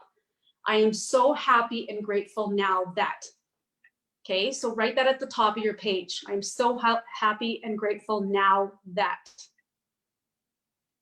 And in a moment, I'm going to give you 1 minute to write down what you would absolutely love in this area of your life. But I want you to suspend any urge to figure out how this result is going to happen right now. It's not important.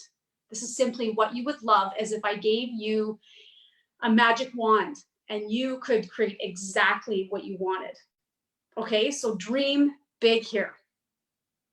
Okay, so now I want you to take 1 minute and write as much as you can, painting a beautiful picture of the life that you're imagining in that area.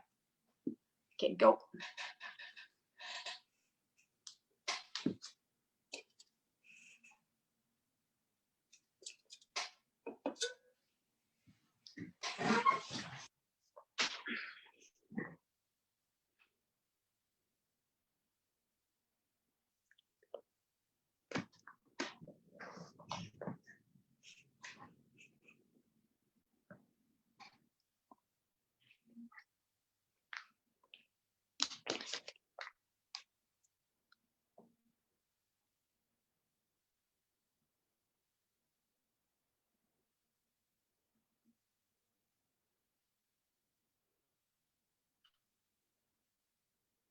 Okay, you've got 20 seconds. What you would absolutely love.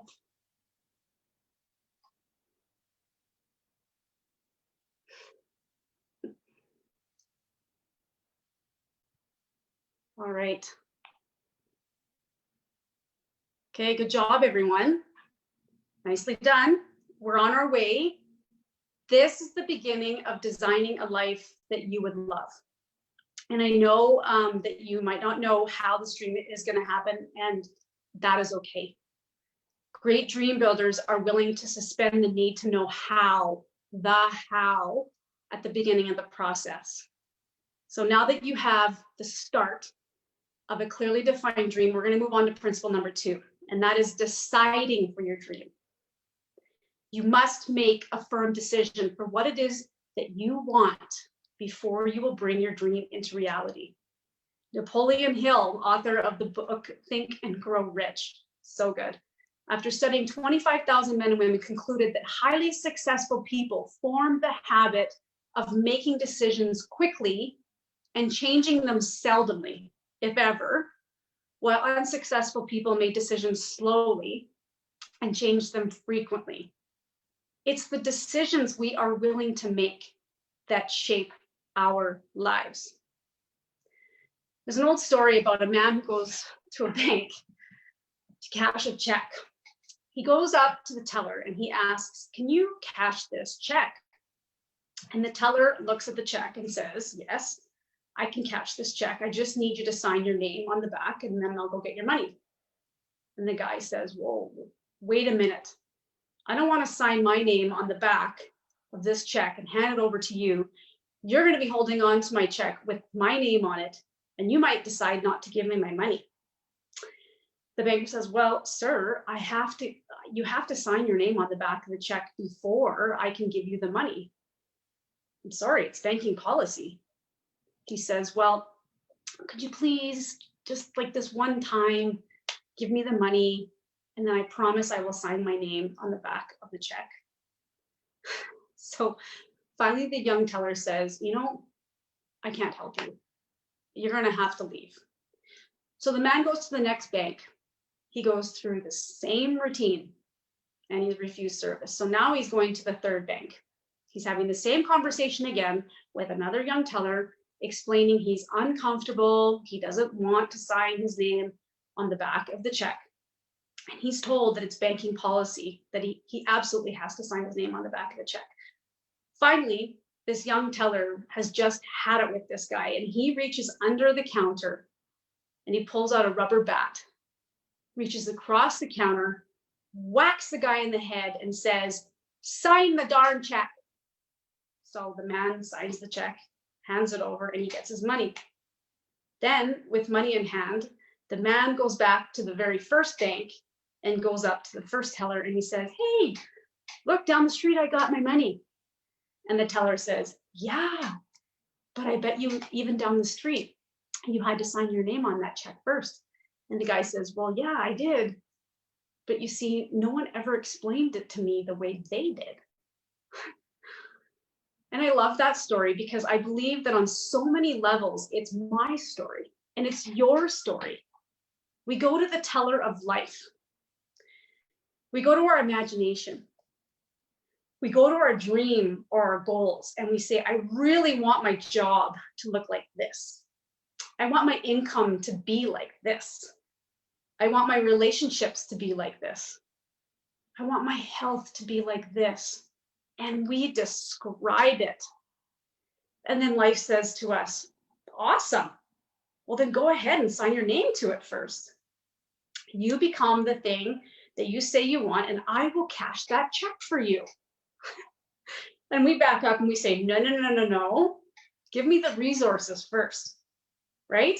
In other words, when the economy is better, when I have enough business knowledge, when I have the money, when I have the time, when I have the relationship, when I've got the confidence, when things change around me first, then I will sign my name to it. Then I will commit to the thing I say I want. We must be willing to sign our name to the thing we want and take action in the absence of knowing all the steps.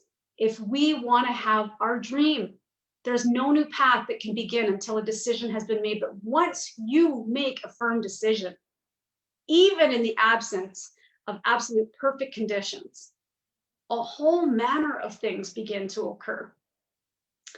If you want to cash a check, you need to fill out the amount and you need to sign your name on the back of that check. In terms of your dream, that means you have to be specific and clear about what you want. Then putting your name on that check means making a decision for your dream by saying, yes, this is the life I would love to live. Yes, today is my day.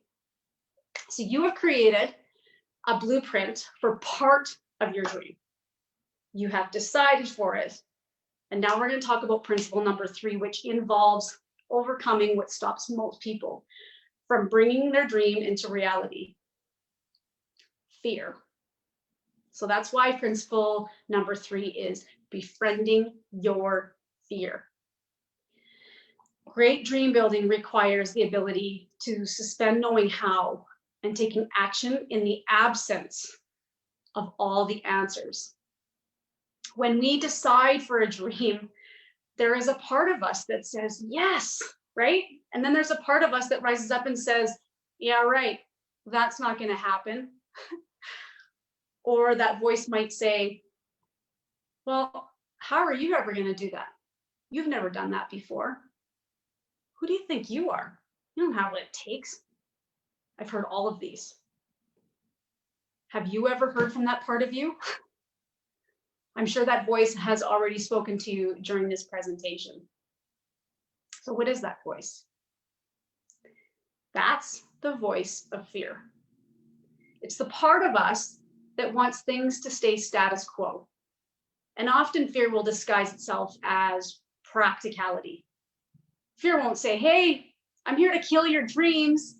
It's too smart for that. It will say, I'm here to keep you safe. I'm here to make sure that you never have to experience that level of pain again. I'm here to make sure that your kids are taken care of. And I'm here to make sure that you don't get embarrassed. It's the voice that says, now is not a good time, do it later, right? It's the voice that says, you don't have the money for that. That's irresponsible. It's the voice that says, you don't have the experience or the credentials. Who are you to have this dream? And it's the part of you that asks, what if you fail? Okay. So what if you fail? How many of you have had failure in your life? Over and over again. We all have. When we were babies, we all started out as non-walkers. And as a non-walker, you saw people around you walking. And so you rose up and you locked your eyes on that toy or that cookie that you wanted, and you gave it your best shot at taking steps. And what happened? You fell down. But what did you do next? You rose up again and you tried to take a step, and you fell down, and you kept doing this. When you were learning to walk, never once did you say when you were falling down, well, that's it. I guess I'm not meant to be a walker. No, you rose up and you kept going until finally you became a walker. But something happens to us when we become adults. We stop giving ourselves permission to fall down. If we fall down in business, we say, I guess I'm not meant to be a business owner. Or if we fall down in love, we say, I guess love isn't in the cards for me. When it's falling down and rising up that are actually the key to achieving your dreams. We must befriend our fears and give ourselves permission to fail enough to succeed. And great dream builders do this. They fail and they try again and they try again. Oprah, she was fired by TV execs and told that she wasn't fit for television, but she kept going. Steven Spielberg, he was rejected from the USC Film School 3 times, but he rose up and he kept going. J.K. Rowling was unemployed, divorced, raising a daughter, and her first Harry Potter novel was rejected by 12 publishing houses. Can you imagine? But she kept going. Henry Ford, he was a failure at 3 businesses before starting Ford Motor Company at age 53. And he was a success because he rose up and he kept going. See, fear and failure are prerequisites for achieving great dreams. So when the voice of doubt starts to question you and asks, what if you fail? Let your answer be, bring it on. I might fail, but if I do, I will rise up, keep going, and I will succeed. But the question is always, how do we give power to the part of us that wants to move forward when we're hearing these voices that want us to play small? And of course, there's a process to this that I take my clients through, but I'm happy to give you one thing you can do today. So remember, where your attention goes, energy flows. So when you notice your thoughts going towards limitation, interrupt that thought. Refocus your mind on your dream and take an action step. Okay, this action is key because it tells your subconscious mind that you are freaking serious about your new result. And over time, that old paradigm will actually begin to just dissolve away. So take a look at what you've written down in that area of your life. And I want you to ask yourself, what's one action step that you could take that would move you in the direction of your dream? Don't let yourself off the hook here. Okay, there's absolutely some action that you can take to start moving toward the life that you would love. So what is that action step for you? And I want you to make sure that you write down at least one action step. And then I want you to put the date by when you're going to take that action. Super important. Remember, progress is more important than perfection. So taking even the smallest step towards your dream will make a big difference. The key is to do what you can with what you have from where you are. And we've all heard that all day today. And the choices and actions we take today are ultimately who we become tomorrow. I sure hope you feel like you've connected with these ideas and that you know that if you really implemented these, they would make a difference in your life. I know they have for me in my skating career, and they are again today in this next chapter of my life. So now what I want to do is a quick recap of what we've covered. You've learned principle number 1, designing your dream, that you must have a blueprint of what you want in order to achieve it. And the clearer your blueprint, the more power you have. Number 2, the power of decision. You must decide for the very thing that you want in the absence of knowing how. And number 3, befriending your fear, and how fear and failure are prerequisites for greatness. And we must befriend our fear and shift our paradigms if we are going to achieve our goals and our dreams. You all have a splendid dream. And perhaps there's no clear path at this point, but that does not mean a path does not exist for you. It just means that you're not aware enough to be able to see the things that you can generate the results that you want. But you've written down part of your dream. Now you can feel it. You have made a decision for it. And to achieve your dream, you must decide for it over and over and over again. You must decide for it over opposing circumstances. You must decide for it when it's not convenient. You must decide for it when it's uncomfortable and you don't feel like it. That's when success happens.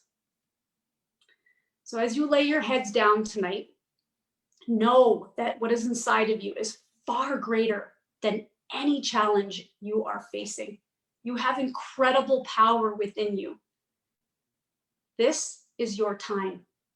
Take bold action. It's been an absolute pleasure and an honor to have spent this time with you today. Thank you so much. The extraordinary Jamie Soleil. Jamie, thank you so much for sharing on a Saturday afternoon. And for anybody that's been paying attention, watching, she's been with us the entire day, absorbing everybody else while they're talking. And she came in and absolutely rocked it out. And it is an honor. Look at all the notes and all the prep, right?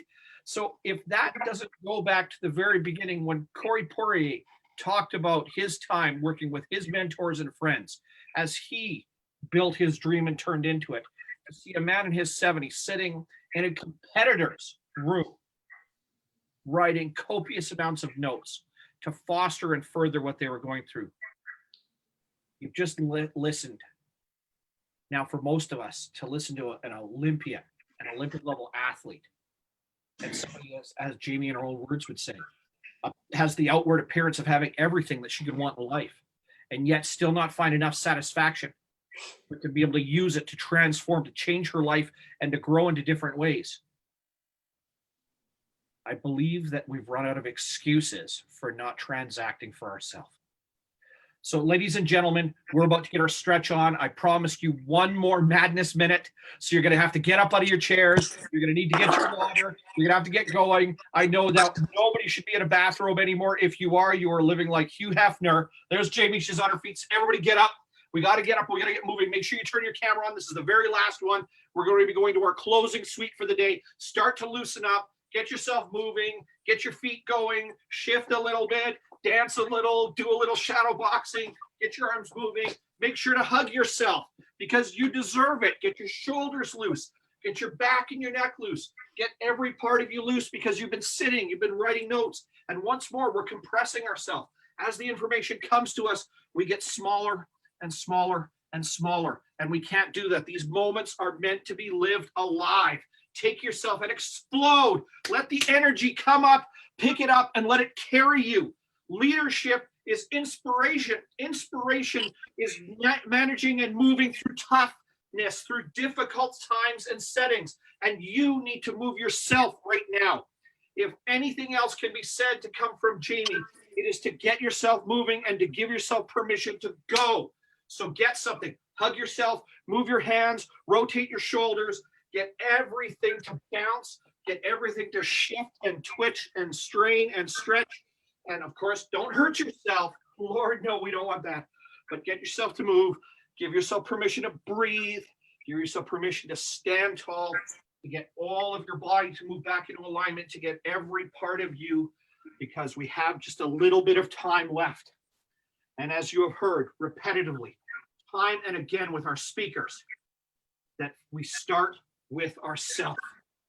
Give yourself permission to succeed and grow. Give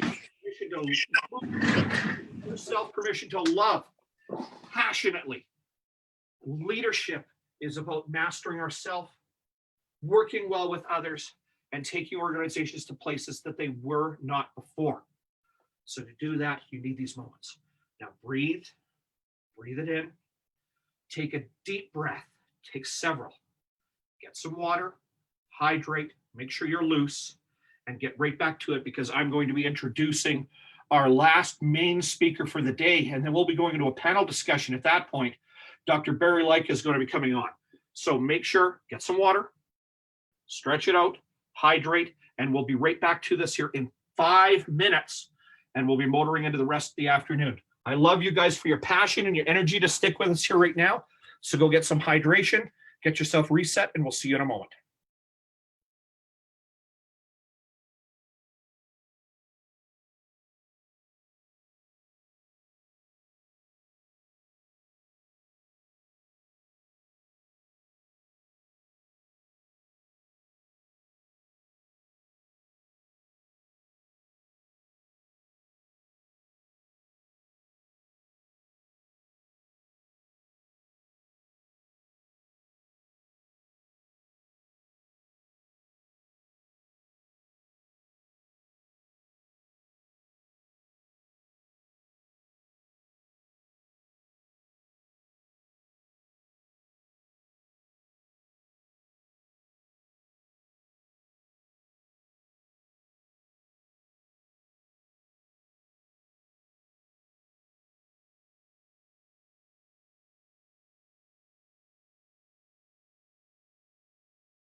Ladies and gentlemen, as we get set to motor into our last segment of the afternoon with the energetic mind of Dr. Barry Leica, Dr. Alan Leica, and then our panel, and then wrap up at the end of the day.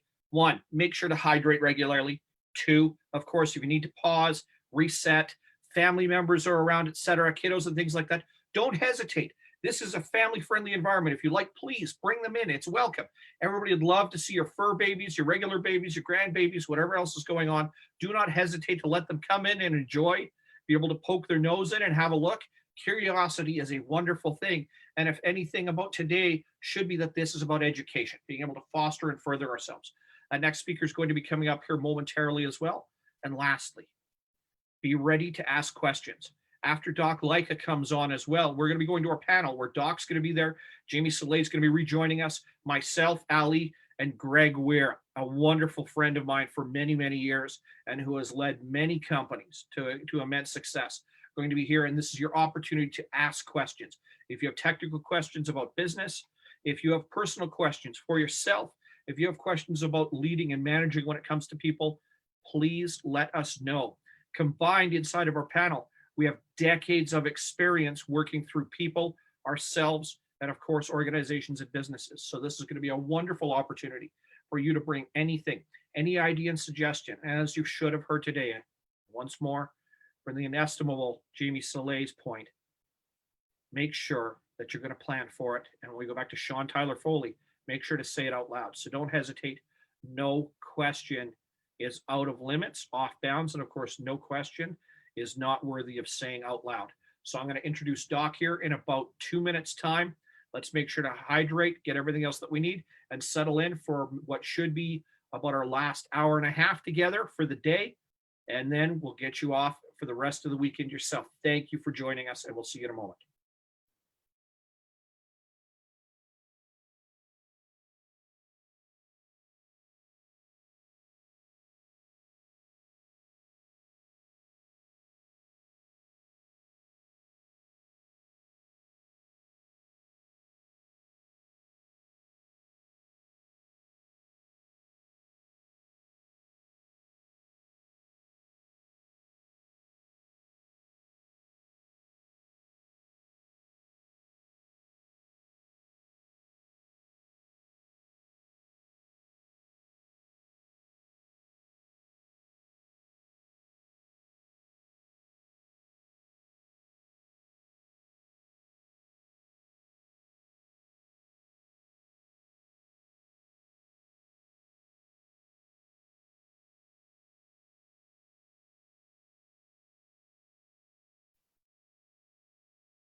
Welcome back, Transformation Leadership Summit 2.0 on Saturday, May 30th.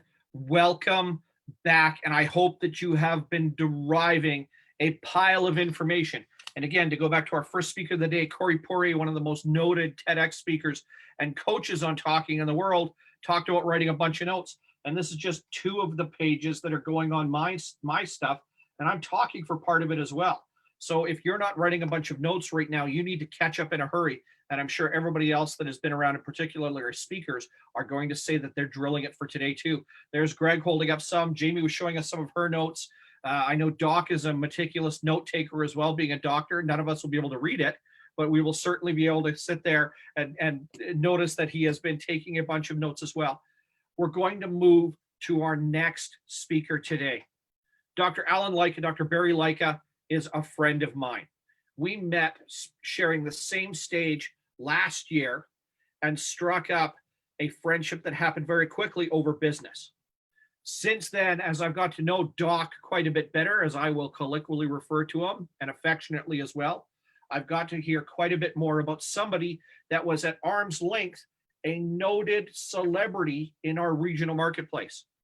Dr. Barry Leica spent over 3 decades in medicine, and more particularly in as a cosmetic dermatologist. There we go. I don't know why my tongue will not wrap itself around that word.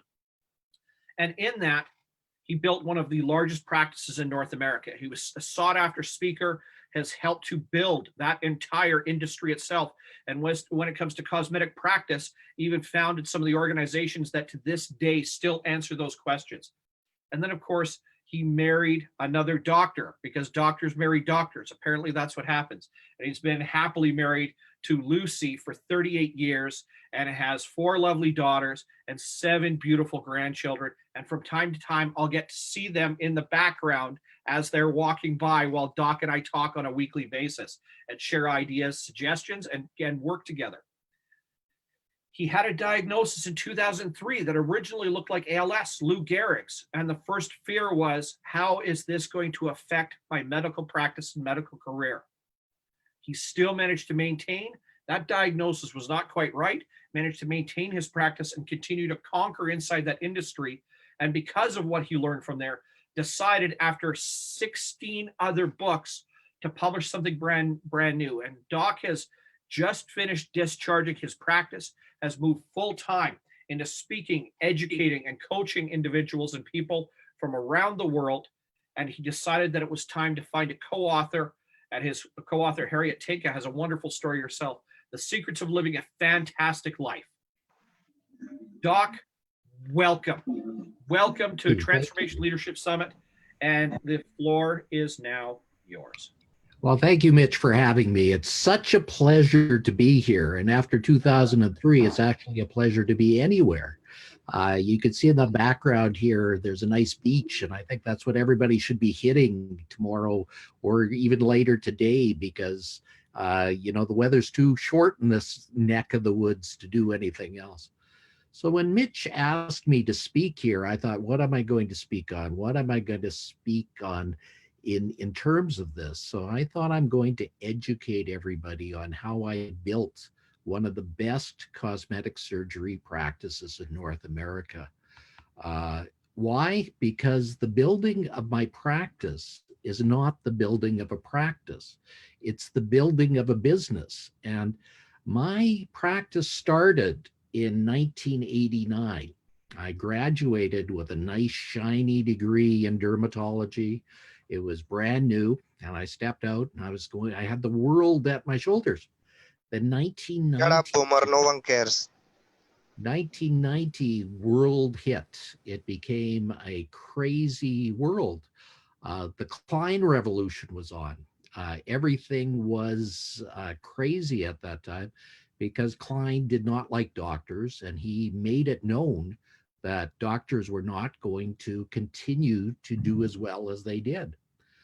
So I was extremely well trained in surgery back then. I was trained as a cancer surgeon. I did a lot of skin cancer surgery after that time and up to that time. But with those surgical skills, I looked back and said, what could I do? What could I build? What are the things that I can do? And I found a lot of procedures out there.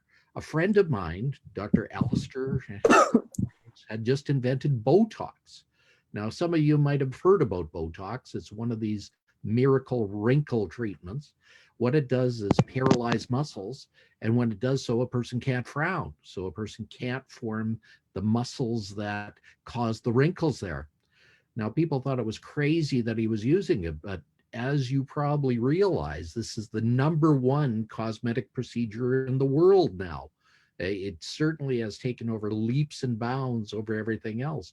And everybody seems to be doing Botox at this point in time. Even dentists are using it to treat wrinkles, and they're using it to treat bruxism, which is teeth grinding, etc. So what else did I learn? Well, we also had materials known as fillers back then that were materials that would fill in wrinkles. But we soon found that they were much better as structural agents. They would help to build things up. They wouldn't be used just for little wrinkles. They were used to build things up in the facial areas and in other areas so that people could have volume that they were losing.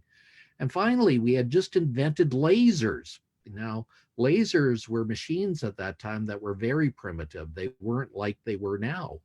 So I decided at that time to get an interest in them, and I became one of the first users of lasers, and I was an earlier adapter in them.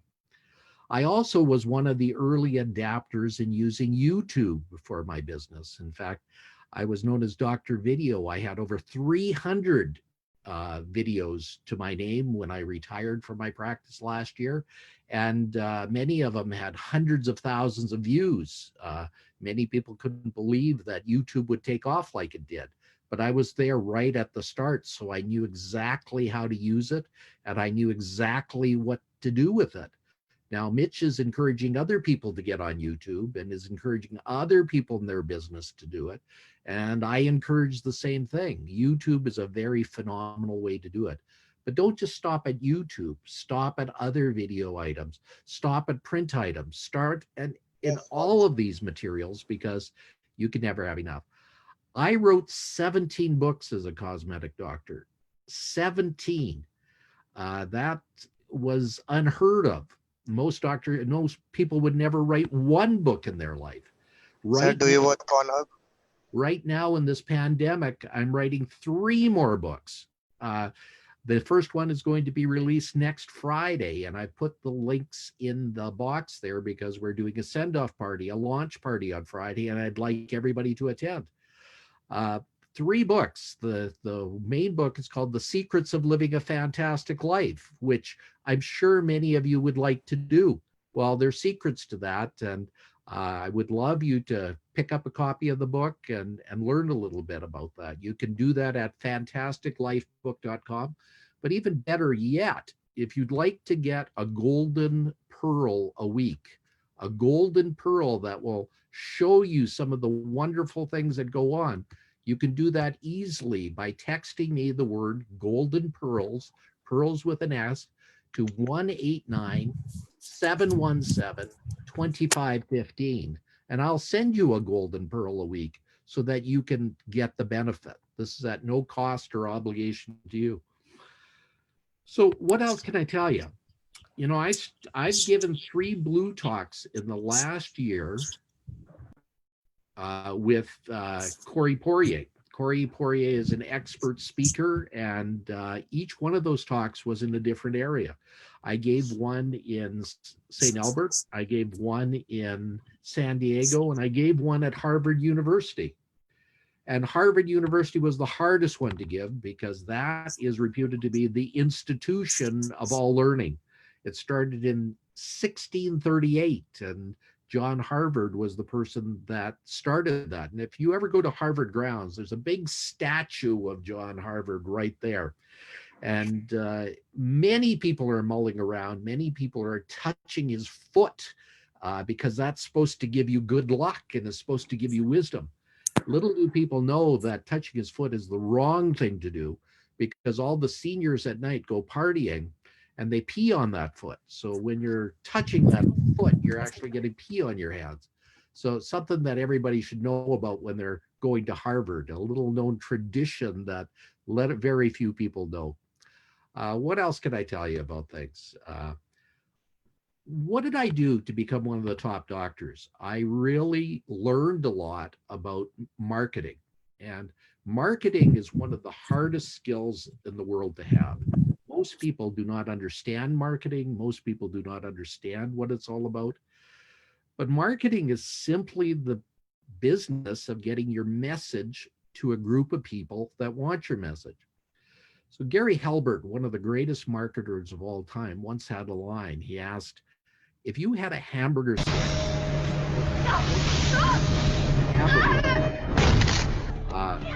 the most important ingredient is a starving audience. It's not the special sauce. It's not the cheese. It's not anything else.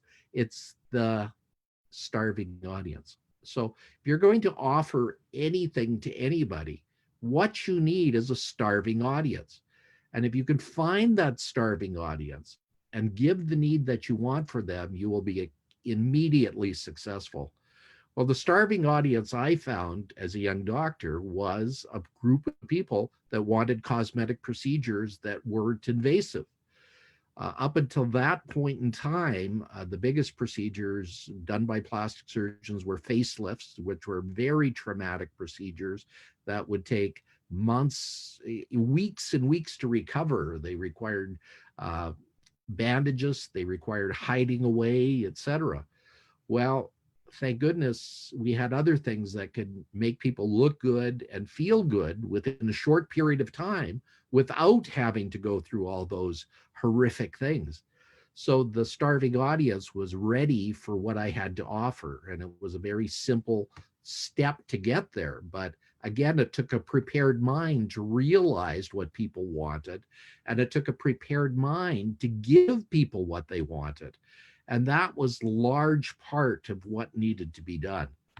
So I got my MBA not as a Master of Business degree, but from the School of Hard Knocks. The School of Hard Knocks Allahu Akbar. because it gives the test before it gives the lesson. And back in 1989, as I told Allahu you, Akbar. medicine was really changing and was really doing other things differently. It was becoming Shut up, shut up, shut up, shut up, shut up, shut up, shut up, shut up, shut up, shut up. I think we're getting some static here from some feed in here, but the important thing about this is the business was changing and I had to adapt to it. Right now, everybody's business is changing and they have to adapt to it. Those that have had the power have learned ways to do it. They've learned to get virtual. And I've had to learn to get virtual. I've learned all these modalities. I've learned Zoom. I've learned all sorts of different modalities, including Skype, etc. I've been on podcasts for 3 to 5 hours a day promoting my book. And I've been on podcasts around the world doing so. Now, this is not a skill that I had, but even at my age, I was able to learn all those skills and really make them what they are. Now, another skill that I learned early in my career when I was a cosmetic doctor was in about 1989, a doctor by the name of Jeffrey Klein, no relationship to the other Klein, invented a procedure of doing liposuction totally under local anesthetic. Now, this was very renegade back then. Most people thought you couldn't do it under local anesthetic, but I went down to learn it from him, and I went to learn from some of the other masters of it, Patrick Lillis and a lot of different people that were doing it at that time. Now, I started doing it back in the early 1990s, and many doctors felt that a dermatologist shouldn't do this, but dermatologists are extremely well trained in surgery. In fact, they invented many of the procedures that were done. So I started into that and I did a very credible job. In fact, by the time I walked away from my practice last year, I had done over 100,000 procedures. And it was one of the main things that I had done. Now, I kept on developing my procedures as well, so that every procedure I did, I tried to make better than I did before. So when I did Botox, I tried to do Botox in addition to other things. I was one of the first people that combined things together. And I said that combos were going to be the solution for cosmetic surgery. People didn't believe it back then. Now it's become something that everybody does. They combine different things together. They combine lasers with Botox, with fillers to get the best results possible. We also combine medical techniques to make things better as well. So we really were innovative in the day. And I think in this day and age, innovation truly pays off. I think innovation is one of the most things that were going on. Now, another thing I did is I also went and learned from the masters. In the early days, I went to see a person by the name of Dan Kennedy. Dan Kennedy is known as the Millionaire Maker, and he's helped thousands, perhaps hundreds of thousands of people develop their business.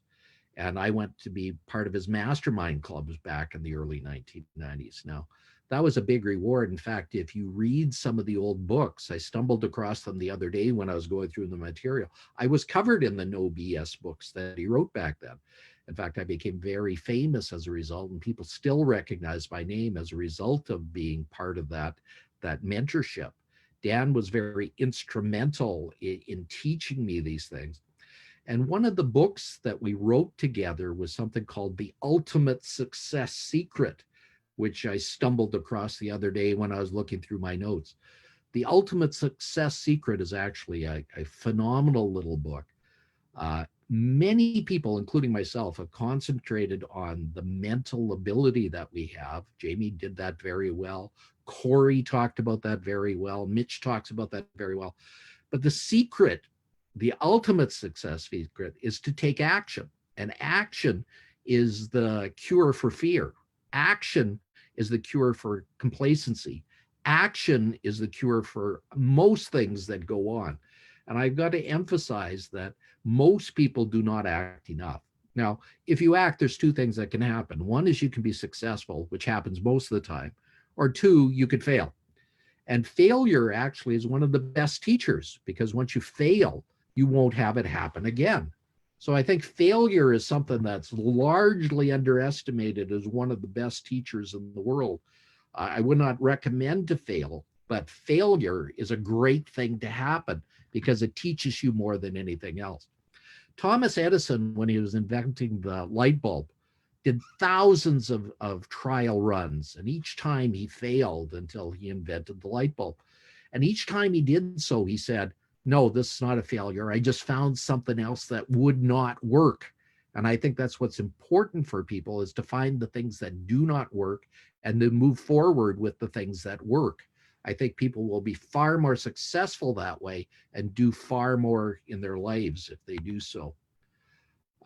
Dan Kennedy, one of his best quotes is that you should always enter the conversation already occurring in somebody's mind.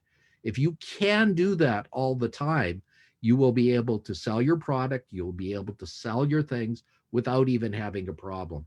Hence, Gary Halbert's comment of, if you want to be successful at a hamburger stand, have a starving audience, because it doesn't matter the quality of that hamburger if the audience is starving. And I think those are key points that you should always remember.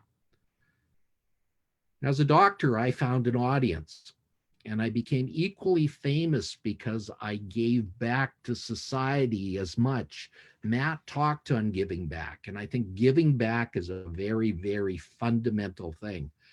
I did a lot of giving back. One is I removed tattoos from sex workers and from gang members. Did you know that gang members could be killed if they walked into the wrong district wearing a tattoo of the wrong gang in it?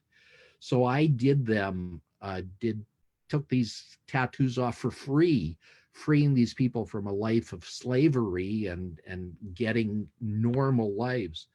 Another thing I became an expert at is to remove scars. And I was one of the #1 leaders in scar removal in the world. There were probably 10 of us at the time when I stepped away. And I could even take victims of very, very bad scars, people who have been scarred in very bad fires, and I was able to help them get back to normal lives. Now, one of those people, probably you know of, I've seen, and she was one of my first patients. Her name was Kelly Farladoe, who was burnt as a child, and she had some tremendous scars on her body.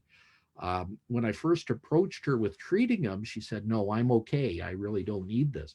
But you know, over the years, we removed a lot of scars from her, and she lives a better, healthier life now. Scars are one of those things that unfortunately keep on giving, and it really is not an important thing to people to stay with these scars. But some people have this victim mentality that I think they have to rise above, because the victim mentality is a very harsh thing. I think most of us have this thing about a victim mentality, and I want to refer to my own life for a minute.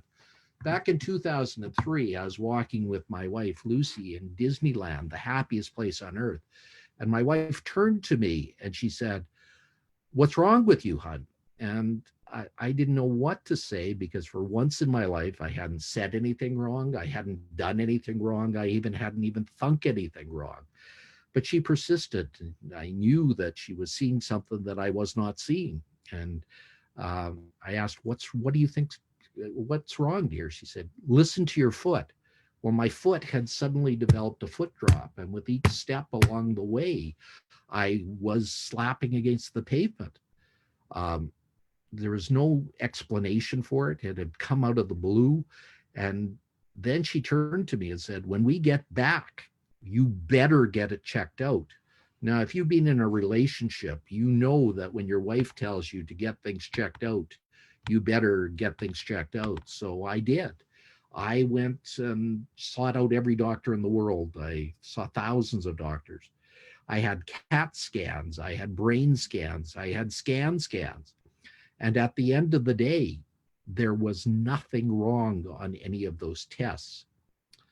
So I ended up on the doorstep of one of the world's best neurologists. A neurologist is a specialist in the nerves, and he's supposed to have all the answers for nervous conditions. So I went in and he said to me, Dr. Leica, you better be sitting down when I tell you this. And I said, why? What's wrong? He said, you don't have a dropped foot. You have ALS, Lou Gehrig's disease. Get your affairs in order. In 6 months, you're going to be dead. Now, I was very upset by that, and I shot back, can you prove this diagnosis? And he said, yes, on autopsy. Well, I shot back, I'm not going to die to prove you wrong. So I went through various phases. I went through anger, I went through bargaining, I went through denial, I went through depression. Now, in the human beast, these are not stages. You go through all of these at once. You flip from stage to stage until you basically find resolution of that. And I couldn't find any resolution, but my wife said to me, you know, you're smart, figure it out. The doctors aren't smart enough to figure it out. I know you can. So back in 2003, there was this thing invented called the internet. It was just starting. It was very primitive. We had to get on with dial-on connections. We had to do some simple things with it, like use a language called DOS, because our computers had so little memory, we couldn't get on any other way. So back in 2003, I basically got on the internet. I found a doctor who had a story very similar to mine. His name was David Martz. He was in Colorado Springs, Colorado. And I knew I had to go see him. I knew he had some answers that I did not have. So at the end of the day, he told me to come down, and I did. I got on a plane that went from from Edmonton to Denver, which is a great flight, and a flight from Denver to Colorado Springs, where he lived. And that was a mistake. That flight was terrible. It was like the drop of doom over and over and over again, because the air comes off the desert at that time of day, and it just causes the plane to drop 100 feet at a time. Well, after I got off that plane, I literally crawled off, and I went to see, I got off the plane, and there was David on the tarmac to meet me. It was amazing. He really said, Dr. Leica, we need to talk. And we talked. And he said, you know, I've got some answers for you. I think you have a story very similar to mine, he said. Just like I almost died, I can help you to get back from this. And he started me on medications. And from that time on, from 2003 to 2019, I still maintained my status as one of the top doctors in the world. And I was able to maintain being one of the best doctors. You know, it was a thrill and a privilege to help so many people along the way. But I knew at that time I could step outside and serve people in another way. And that's by writing books, being a public speaker, and helping people with their own businesses, which they're having difficulties with. And now is a time for everybody who has difficulties. I think they should step forward, because there's a lot of help available. This media of the internet has certainly surpassed, and we can help a lot of people through these channels. So I'm going to go through a little bit about some of the pearls that I've learned about the times. The first thing you have to do is adapt to the times. This is particularly evident today, where change is essential to survival. You know, there's so many companies that have been around for over 100 years that are dying right now. Neiman Marcus, a big company, is no longer going to be with us. Hertz Rent-A-Cars has announced that it's going into bankruptcy. Many businesses that have been around for a long time have had to change. Airbnb thought they were going to go into a receivership until they changed their business model. And now they have a new lease on life and really can do a lot that way. So the key with survival now is to change and to thrive. Learn from the lessons that are there. Remember, I learned by mentors. I learned by people that had a lot to show me, and they helped me along the way. And another thing you should learn is that the media is something that's good. In today's world, social media must be a part of it. Ellie is an expert at social media, and he's teaching me new tricks in it every day. But again, technology now is either your enemy or your friend, and you have to choose it as a friend. Otherwise, you'll be beaten up by it. Another thing you must be very clear about is you must have a clear message, a message which you can take to people. If you sell lollipops, you better have a clear message on what you do. If you clean carpets, you better have a clean message what you do. And you better have a message on how you differentiate from somebody else. When I was a cosmetic doctor, my message was simple. It was where expertise matters and knowledge counts. And that I kept hitting over and over again. Having written 17 books, it was easy for me to be the expert in the areas that I was. I'm currently writing 3 books, all during the pandemic, and all are going to hit during the pandemic. And so, again, I'm going to be an expert in many new areas that I'm very happy to. But you also need to know your market. You need to know who you're selling to, and you need to know their wants and their needs. The biggest thing right now is fear, and fear is an eponym. It stands for false expectations appearing real, and you really must get about them. You need to use your expertise to get up on your competitors. And there's several things you can do, several shortcuts you can do to get ahead in this world. One is to use other people's knowledge. That's why groups like this are essential to get ahead. They're not something that should be thought of lightly anymore, because expertise is absolutely essential in this day and age. And you can borrow expertise in this day and age to get ahead. Another people is other people's times. If you can delegate to other people rather than do it yourself, that's very important. Delegation is a huge part of doing a business in this day and age. Without that, you will not be successful. And another thing you can do is use other people's money. If you use other people's money, it's like adding jet fuel to everything. And you must give them a good return on investment. Otherwise, they won't invest in you in this day. But even in this day and age where times are tight and people are having problems, these 3 things are there: other people's time, other people's knowledge, and other people's money. And right now with technology, we can split ourselves into several different ways and get our knowledge out to people even quicker and better before. And I think in this day and age, it is not as difficult as it was 20, 30, 40 years ago to get knowledge out. I did a lot of appearances on TV in my early days. I still am on TV a lot. I'm on radio a lot. I'm on different channels a lot, and I'm on social media a lot. And all these things I've had to learn because I was not savvy about these. But everybody can learn, everybody can get ahead, everybody can do better with this day. Everybody has the ability at their step to do better, know better, and to be a better world. And I really encourage you to do a couple of things. One is to go out there and pay forward. Go out there and do something for somebody else that you would not do today, you would have not done yesterday.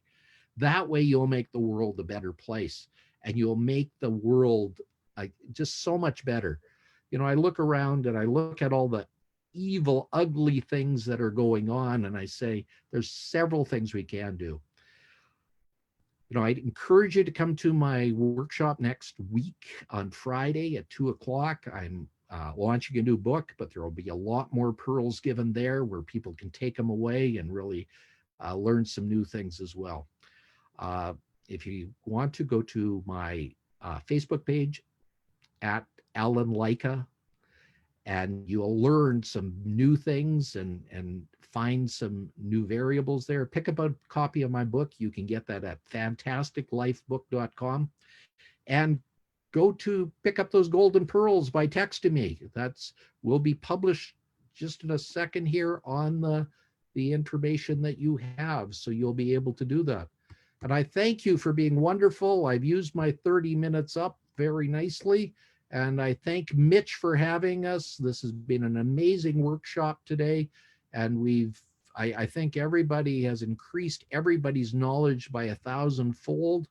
The key is to implement. Remember, the difference between success and failure is action. And you must take action today if you really want to be successful. If you want to be a powerhouse, act. Don't just sit back. Thank you, Mitch. Thanks, Doc. And as we could tell, since it appears that we had our own case of Zoom trolls for a couple of moments in there, clearly he was a surgeon in his past life because it didn't rattle him at all in the middle of a little bit of chaos that was introduced there. So Doc, well done on that. Ladies and gentlemen, what a fantastic day. We're about to shift in a moment straight up to our panel so that we can get in there. Questions, comments, thoughts, ideas. You've been hopefully writing a giant series of notes, again, for the entire day. It's going to leave you with the what do I do next? So we're going to bring, Doc is here. Jamie's just popped back on right now. I've got Ali. I've got my good friend Greg Weir. We're going to open this up right now, and I'm going to give a little bit of context. Jamie Soleil, you've already heard her talk today. Doc, like you've just listened to him. Ali and I have been speaking throughout the day. Greg Weir, who's the last member of our panel to join us, is the current CEO of a little tiny company called OE Nano. And if you've never heard of it, well, you very likely will have if you are overseas or in Pan Asia right now, particularly with the global pandemic. It is a biotech firm that works in agents, solvents, etc. Greg pioneered and built 24-hour plumbing heating, as well as starting his own HVAC and plumbing company here that he was able to transition internally to its staff and walk away at arm's length since that time. And so Greg has been involved with multiple businesses and industries for close to 30 years. And Greg, thank you for joining us on the panel today. And your insights, suggestions, and thoughts are going to be immensely valuable. Jamie, of course, you've been sticking with us the entire day. Thank you for that. Doc, helpful as always. Ali, I'm going to unmute you here as well. And to everybody else that's joined us right now, if you would like, you can type questions and comments into the bottom. Otherwise, feel free, flag yourself, let us know. We'll get your camera on, and let's start leveraging what is, where am I at? 70 years of collective experience, 100 years of collective experience, something like that. Ladies and gentlemen, the floor is open.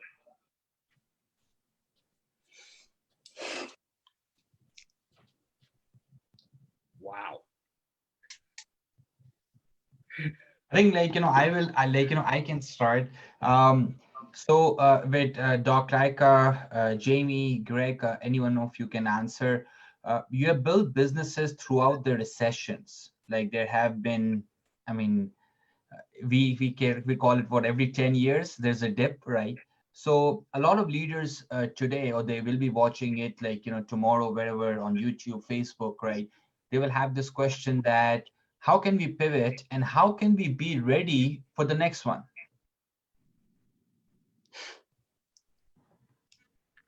Okay. Can you guys hear me? I'll jump in on that one really quick. Sounds good. Go ahead, Greg. Okay, perfect. I have a little context in that because I started my first plumbing company, as we talked about, back in 2001. And I remember I was in business for about a month and a half. And then I watched a plane fly into the World Trade Center. And I guess I was blessed back then because I was so new in business that I didn't realize it would actually impact my business. And so because I didn't realize it, it didn't affect what I was doing. I just said, well, that's bad that happened. But I kept building my business in the best way that I knew my clients wanted. And a really funny thing happened is that my business kept growing and growing and growing while other people were worried about their businesses going down and down and down. What that taught me, and we've talked about it today, is, we mentioned it in terms of don't listen to the news, but it was do what your client needs. Bring your game every day, and your business is going to be able to make it through times like this. So I really found through all the dips through the recession that that the times when it did affect me is when I started listening to the news and started to let that affect me again. And that's when I actually saw dips in my business. So I would say, like Barry said, speak to what the people need, get into that conversation and do what you're really good at and really defined. And your business is going to be able to grow during these times. That's what I found through my experience. If I can, we've got a couple of questions right now. So from Kevin, and I'm going to pose the question and get a quick answer from each of the members of the panel. What one or two things have you learned from your COVID experience? In other words, what has been the biggest shift in the last 90 days for you? One or two lessons for somebody else to take away. Let's start with Jamie. Yeah, so I was just going to say it's one of those examples that things that we can't control. We want to focus on what we can control. And so I've asked myself through this whole time, what can I do to serve people right now? And so for me, it was giving back. This is a very financially stressful time. So I put out a program for people to follow just to tap into to see if that would help them, you know, respond. We've heard that word a lot today to this and recover eventually. Doc? Yeah, you know, COVID came out of the blue. I was in Mexico the first week of March. I got back, and before I left, I told my wife we might not be able to get back because things might get so bad they might not let us back in. A week later, they shut the borders, so we were fortunate to get back and be able to do everything. But the COVID is just an example of things coming out of the blue. You need to be prepared, but you got to pivot. And you know, I'm launching a book in a pandemic, which everybody's saying is crazy, yet I know it'll be a bestseller in no time and so on. 20% of that profits are going to the book to help the women's shelters in this province because domestic abuse is at an all-time high. So I'm giving back at the same time. So I think the key here is to be very prepared to give back, try to help as much as you can, do what you can to get through this. You know, this sounds like a terrible thing where we're pivoting into our houses and having to stay in our houses.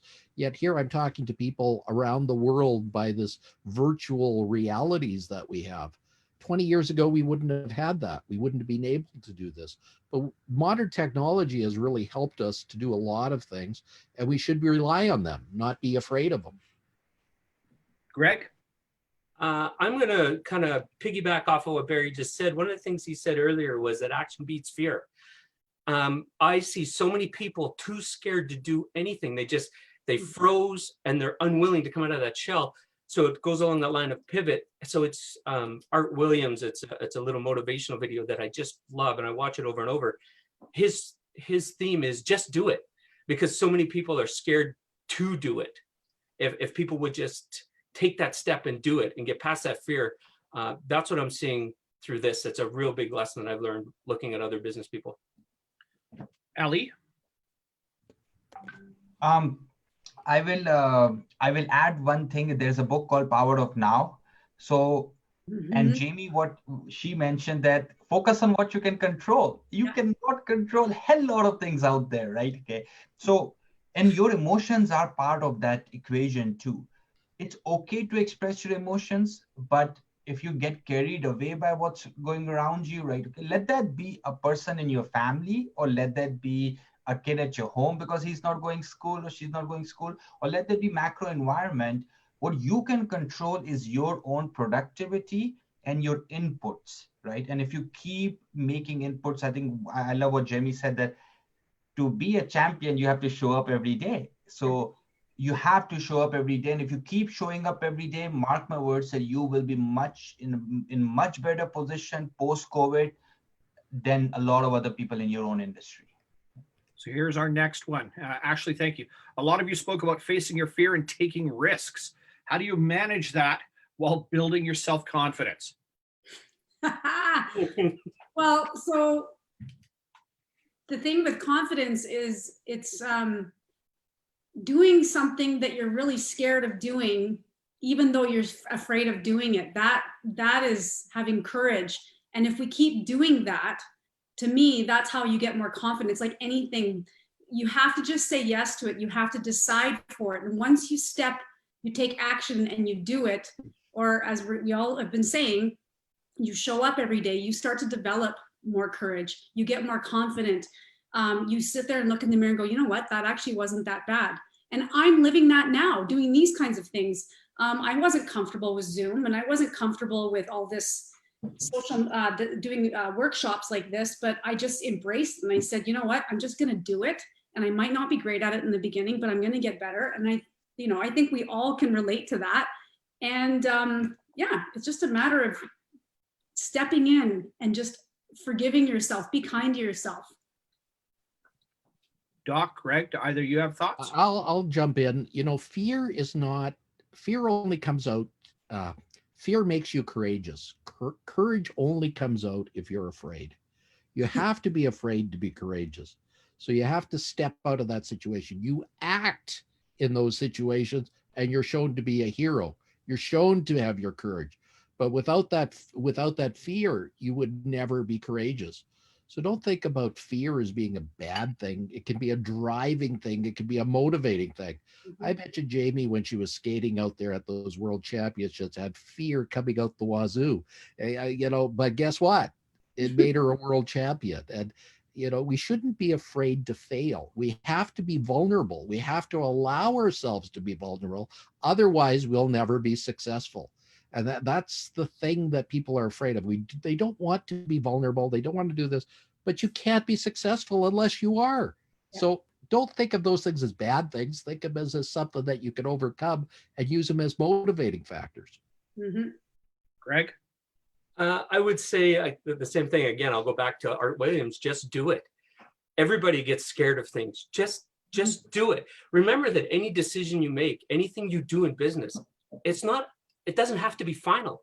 If you find that it doesn't work, test it, measure it, try it again, try something different. Don't be scared that a decision you make is going to be the be all end all. When you're looking at a really big challenge, and I actually tease people on the golf course with it all the time, they'll be looking at an impossible shot and they'll be asking me, should I play it safe or go for it? I always say, go for it. That's how heroes are made. Give it. Yeah. And you know what? If it hits a tree, you got another shot. Don't worry about it. So that's kind of my mentality around it. Greg, I think you're playing way too competitively, because most of us just go, we're going for it anyway, because now you're buying beer. And if I fail, I'm going to use one of the umpteen free mulligans in my golf bag to take another shot from here and then lay up someplace else. So that's risk. That's just risk tolerance. What am I willing to take as we get into this? So this next one, and I'm gonna flip to the next one right away, because I know Ali's going to want to answer this. Key digital transformation pivots. Ooh, awesome. So see, technology is your best friend in your business. Technology enables you to achieve things which you couldn't have. So I give you an example. When I started my business, we didn't have money to have a receptionist or an admin person.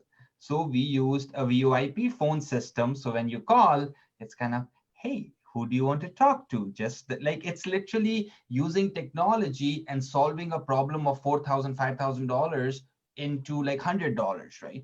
So that's what technology is doing. Technology is helping you solve problems which were either harder to solve, either took more time. Now it will gonna give you, take you less time, and you can streamline those processes, right? You just have to just remember this. It's not about like analysis paralysis with technology. Don't get overwhelmed. Start with one process or a system in your company, and then go forward. So let's say simple thing is like, the way you service your clients. How are you guys talking? If let's say you guys are still going in old school ways of email, then think through that. How can technology can help us solve that? Then you go through operations, then you go to finance, then you go to HR, then you go through marketing, and then you use like by one, right? Okay. If you take a brick approach, then you can build a building. Once you look at the building, of course you get overwhelmed, right? Okay, because there's a hell lot to implement. So take step-by-step approach. Try to pick up things which will make immediate impact in your business in the next 30 to 60 days. And if you can start implementing that technology, then I think you're winning and you're starting on a good, good path. Rest of the panel, thoughts on technology? IRLE. affects what Ali's saying right now. Technology is a leverage point, but it is a tool or a process. So in business, I mean, my regular hat on a day-to-day basis is to work with business owners. You know, being a business coach, we fix stuff, sales, marketing, operations, hiring, cash flow, finance, all those good things that keep a business moving. Those are all processes or tools. Technology has given us so many opportunities that, once again, analysis paralysis can come in, but where you look for your biggest bottlenecks. Now, when we squeeze in a business system, that constraint, the squeeze we've got where everything gets really inefficient, is predominantly people. In other words, we are our own worst enemies. And so identifying those things that we can't, won't, or don't do, that we don't like, we hate, or just continue to get set aside until the mounting pressure means that it must be completed. And now there's mental pressure to get it done. Find the best automation tool. You know, okay, well, I've got a bookkeeper. Should I keep a bookkeeper? Of course, keep a bookkeeper. I've got software. What do? Well, go to QuickBooks Online. Go to QuickBooks Online or Zero Accounting. Why? You can create a set of rules, which means that as I do stuff, these things go through and filter through the rules, and the bookkeeping automatically sorts itself, which means your bookkeeper spends less time handling your stuff. You get more accurate financial reporting, which means you can make better financial decisions for your business. It's small actions like that where we go, what's the thing that's either getting in my way, hurting me, or a pain in the ass? Now, find a technology bridge. If you don't know what a technology bridge, in other words, between where I'm sitting and where I'm completed, that's where technology builds a bridge between the two. Then you look for just a resource. Mother Google, yell at your phone. Yell for Siri or Alexa or anything else. Hey, Siri. Thank you. Never mind, Siri. Thank you. Sleeping. Exactly, right? So I can yell at my phone and get an answer immediately. And so if I was going to be recalcitrant to learn the lesson of leveraging technology to find the information, all I have to do is watch my 8-year-old solve a problem in Minecraft to realize that I have to get out of my own way, because she'll literally yell at her phone, hey Siri, how do I solve this problem in Minecraft? And a YouTube video. See, Siri's listening right now. So I'm going to be looking at YouTube videos for Minecraft for weeks, thanks to that little thing, right? But for us, technology has to be a bridge. And the best way to find the bridge is to narrow down what it is we can't, won't, or don't do, and then look for the thing that will fit right in the middle, and understand that you're going to make an investment. When you make the investment, which is likely going to be money, you're saving time because of it. So our next question is, to be an effective transformational leader during this digital revolution, in your opinion, what are key competencies leaders should focus on to continue to grow and learn? Ooh, that's some heavy lifting. Candace, you're drilling it. Thank you. Thoughts from the panel? I just think that most importantly right now is positivity, really staying positive. And I might be speaking out of turn here because I don't have a team that I'm leading, but I just think in general, all the talks that I've done, the biggest thing that everybody is needing is the positivity. There's so much bad news out there, bad talk, bad things. Positive, and being a good listener, really tapping into the people that you're working with and saying, you know, what can I do to help you, right? Being empathetic, compassionate. That's what I'm finding is two of the most important things right now. Doc, Greg, thoughts? I'll jump in. You know, I think positivity is very important. I think every day you got to put on your positive face and move forward. I agree with Jamie on that. I think also you got to be able to roll with the punches. I mean, right now, more than anything else, things change very rapidly. You know, even in my own schedule, my schedule is made up for the day, but by noon, it's usually changed 3,000 times over. So everything is transient. Everything changes very quickly, and you've got to be ready for that. But you know, at the same time, I have also found technology has made us more productive. It's made it easier to do things. Instead of having face-to-face meetings, I can get about 4 times as many meetings get in because of this virtual reality that we're living in. And I can do meetings around the world this way, which has been very interesting. I've been doing podcasts across North America, even into Europe, as a result of this technology. And this is something that wouldn't have been there just a little while ago. It may have been there, but we wouldn't have thought of it. Let's put it that way. We would have had to jump on a plane and get there in person. So right now, we found better ways of doing some things. I don't think it'll replace the old ways, but it'll certainly supplement them to the nth degree. Fantastic. Gregor Ali, thoughts on competency? I'll close this one off after you guys are done talking. Sure. I think one of the things that I know that I have to focus on because of what's going on, and I'm going down that road now, is really time management. I find that because we're switching to this digital formats, you know, as I'm talking to you guys, I have 4 computer screens in front of me. It's very easy for me to get distracted, and I just find that there's so much distraction out there now that is something that true leaders should really be looking at, is to really hone those time management skills, because it's harder to waste time when you're in an office and people are holding you accountable just by being there. But when you're sitting in your home office, it's easy to lose track of that and to be not focused on what you should be. So that's something that I'm finding as a challenge, and I'm sure other people are too. Ellie? Like, you know, whenever the times are tough, or I talk to someone who is going through a tough time because of financially, whatever the other reasons are, I think one thing we always have to remember is we have to be resourceful. Sometimes we have so much things around us, but we don't look at it as a business owner. We are actually trying to chase something which is even harder to chase. And we have, like, you know, amazing resources around us. I think me and Doc were talking yesterday that, like, you know, how Doc has written so many books in the past.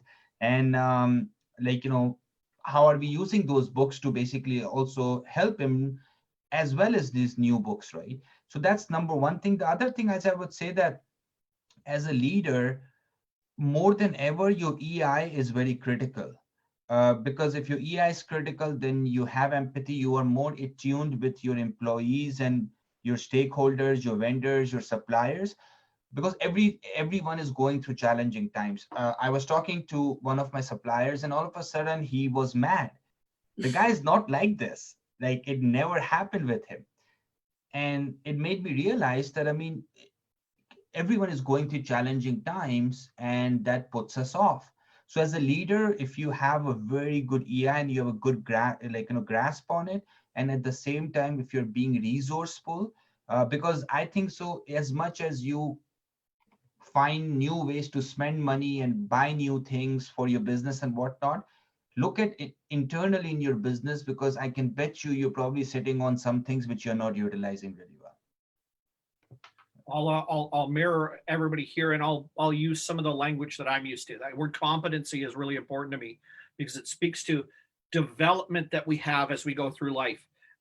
Jamie brought up positivity and mindset, and that touches on resilience. And Doc brought up resilience as well. The ability to get punched in the mouth and get back up. Resilience is incredibly important for entrepreneurs, period. And so our ability to get hit, fall, get back up, and continue to move is vital. And in a pandemic where we have pressure for self, family, financial, business related, outside partners and vendors, our extended families, etc., we will need to be tough mentally, strong mentally, to be able to deal with this on a regular basis. Time management came up as well. Being able to manage and mitigate, project managing. It's a competency. Being able to shift between tasks. Like for myself, while I have a background and training in these kinds of things, I also find that my days, because I'm the parent at home in my home-based office now, because my wife's in healthcare, that actually I'm home with my little girls, which means the amount of work I would do, which is increased, and the amount of work with clients is increased by 60%, as you would guess. Lots of people are scared about their business, so I end up spending more time, but I actually do it in less time. My ability to manage my time and manage the way I'm working with projects with my clients has to leave time for me to care for 2 little girls. I have to be available, because they don't understand that dad needs to spend 8 hours doing this. So dad needs to make 8 hours fit into 12 or 14 in the right way to provide a good level of service. So you have to be resilient. You have to be a self-starter. You have to be able to get off your own ass and move. You have to be able to manage your time. You have to be able to project manage, switch between tasks on a regular basis, and you might need to leave things undone. If you can't, then you're not going to succeed. So that ability to say, it's okay for me to pause it here, and when I come back later to be able to pick that up and keep moving. So those would be vital competencies that we're going to watch displayed inside of a pandemic, without which we won't survive, because we have to task switch more, organize more. We have to be able to get punched in the mouth more frequently, and we have to be able to keep ourselves moving and organized as we do it. So we're on to the next one. And this one, I know, Jamie, you're going to have to be all over this one first. It has to be, how much risk is too much to achieve your dreams? Jamie and Doc, this is a layup for you guys. How much risk? How bad do you want it? I mean, you know, I talked about designing and deciding, and when I was 10 years old, I decided, I didn't really understand that I was talented, but I decided that I saw the Olympics and I said, I'm gonna go there. Risks, there were thousands of them.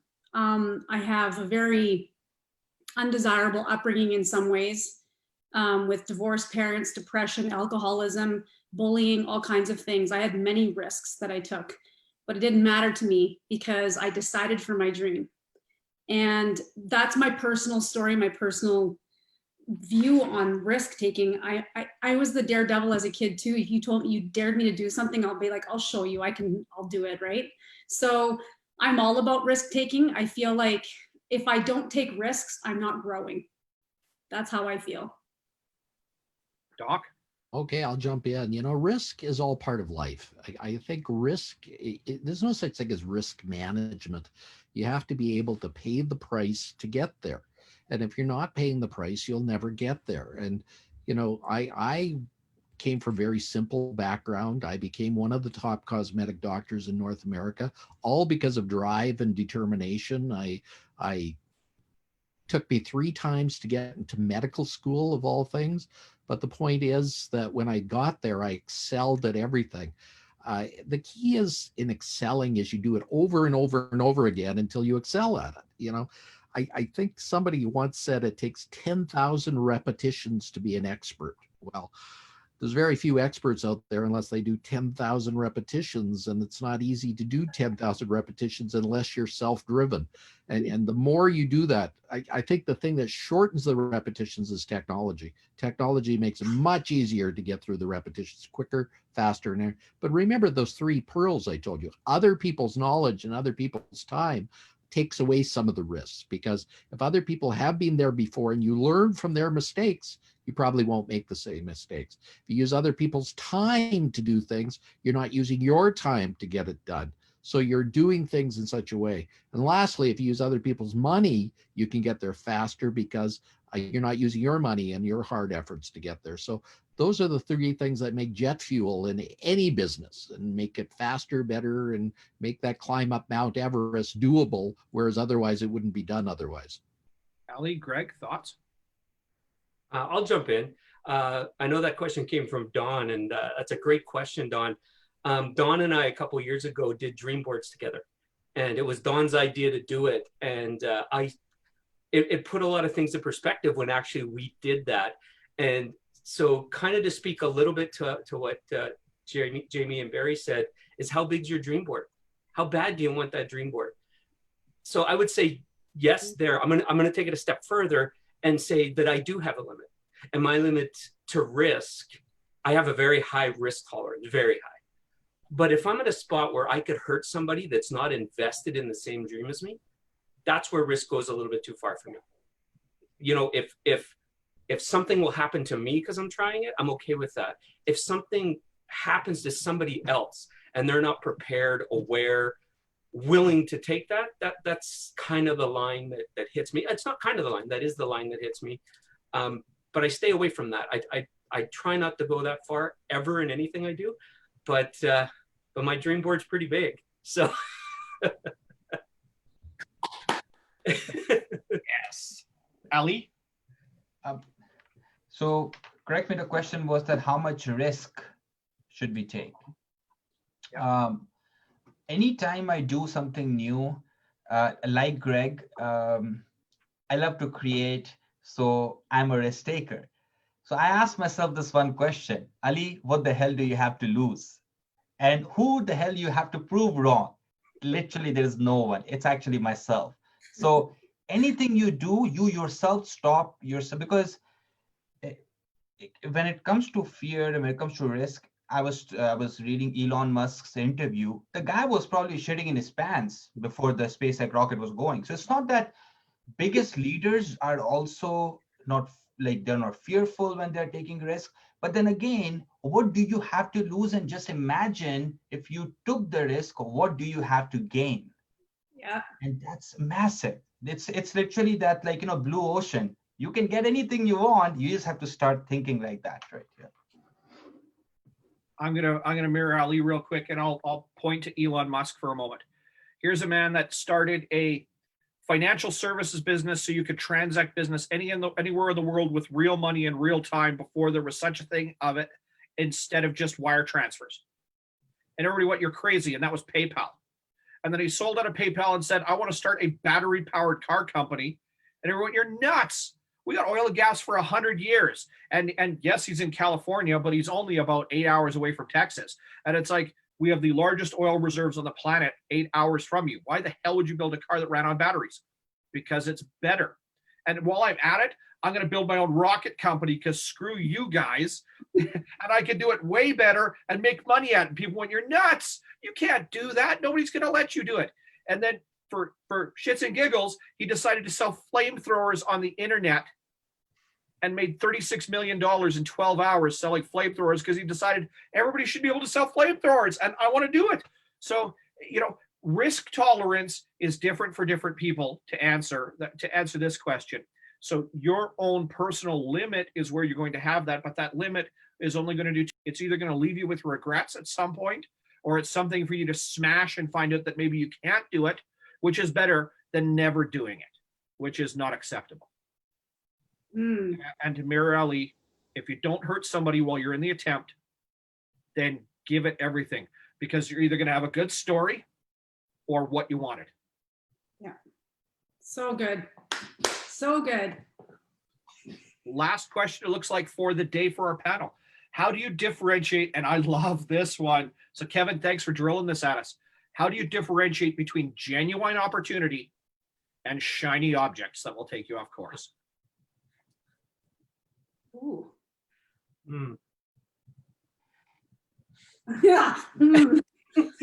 Shiny objects that take you off course. I think the easiest way to answer that is look at the end. Look at the end to see where it's leading you. If you look at the end and see what the end buyout is, if it's realistic, it's not a shining object. But if the end is not realistic, if the end does not give the payoff that you think it should, you shouldn't be doing it, and it's a distraction. So I think you got to look at the whole picture when you're doing it, not just the little pieces that are there. I have a challenge with this. A couple of years ago, I got a concussion playing hockey, and one of the long-term effects of that is I get distracted when I'm doing a project really easy. So shiny objects are a real personal challenge for me. And so I think you also have to not be scared to talk to somebody and be told no. Like, seek out somebody who can sit down with you, go through that, whether it's a business coach, whether it's a mentor, whether it's a colleague, and really run the pros and cons. It's hard for me to not do it that way, just because the shiny is so attractive to me now, just because of the change in me because of the concussion. So that's something that, now, I'm not gonna lie, I get caught up in some shiny objects once in a while, but remember, again, it's not a final decision. If you find yourself realizing it's a shiny object, set it aside. If it makes you feel good, play with it once in a while, but don't let it lose your focus if you realize it is a shiny object. If I can, and I'm going to reset to our very first speaker of the day, and I don't mean me, I mean Corey Poirier. He brought it up, and it was part of what I discussed when we talked about leading self. The power of yes and the power of no. If you've done a good enough job at the very beginning for planning for yourself and planning effectively, in other words, knowing what you ultimately are going to say yes to and where that list of no's are, unless what that object comes into orbit, comes into your purview, in your view, if you will, lands inside the list of things that you're willing to say yes to, that's where you need to set it aside, must set it aside.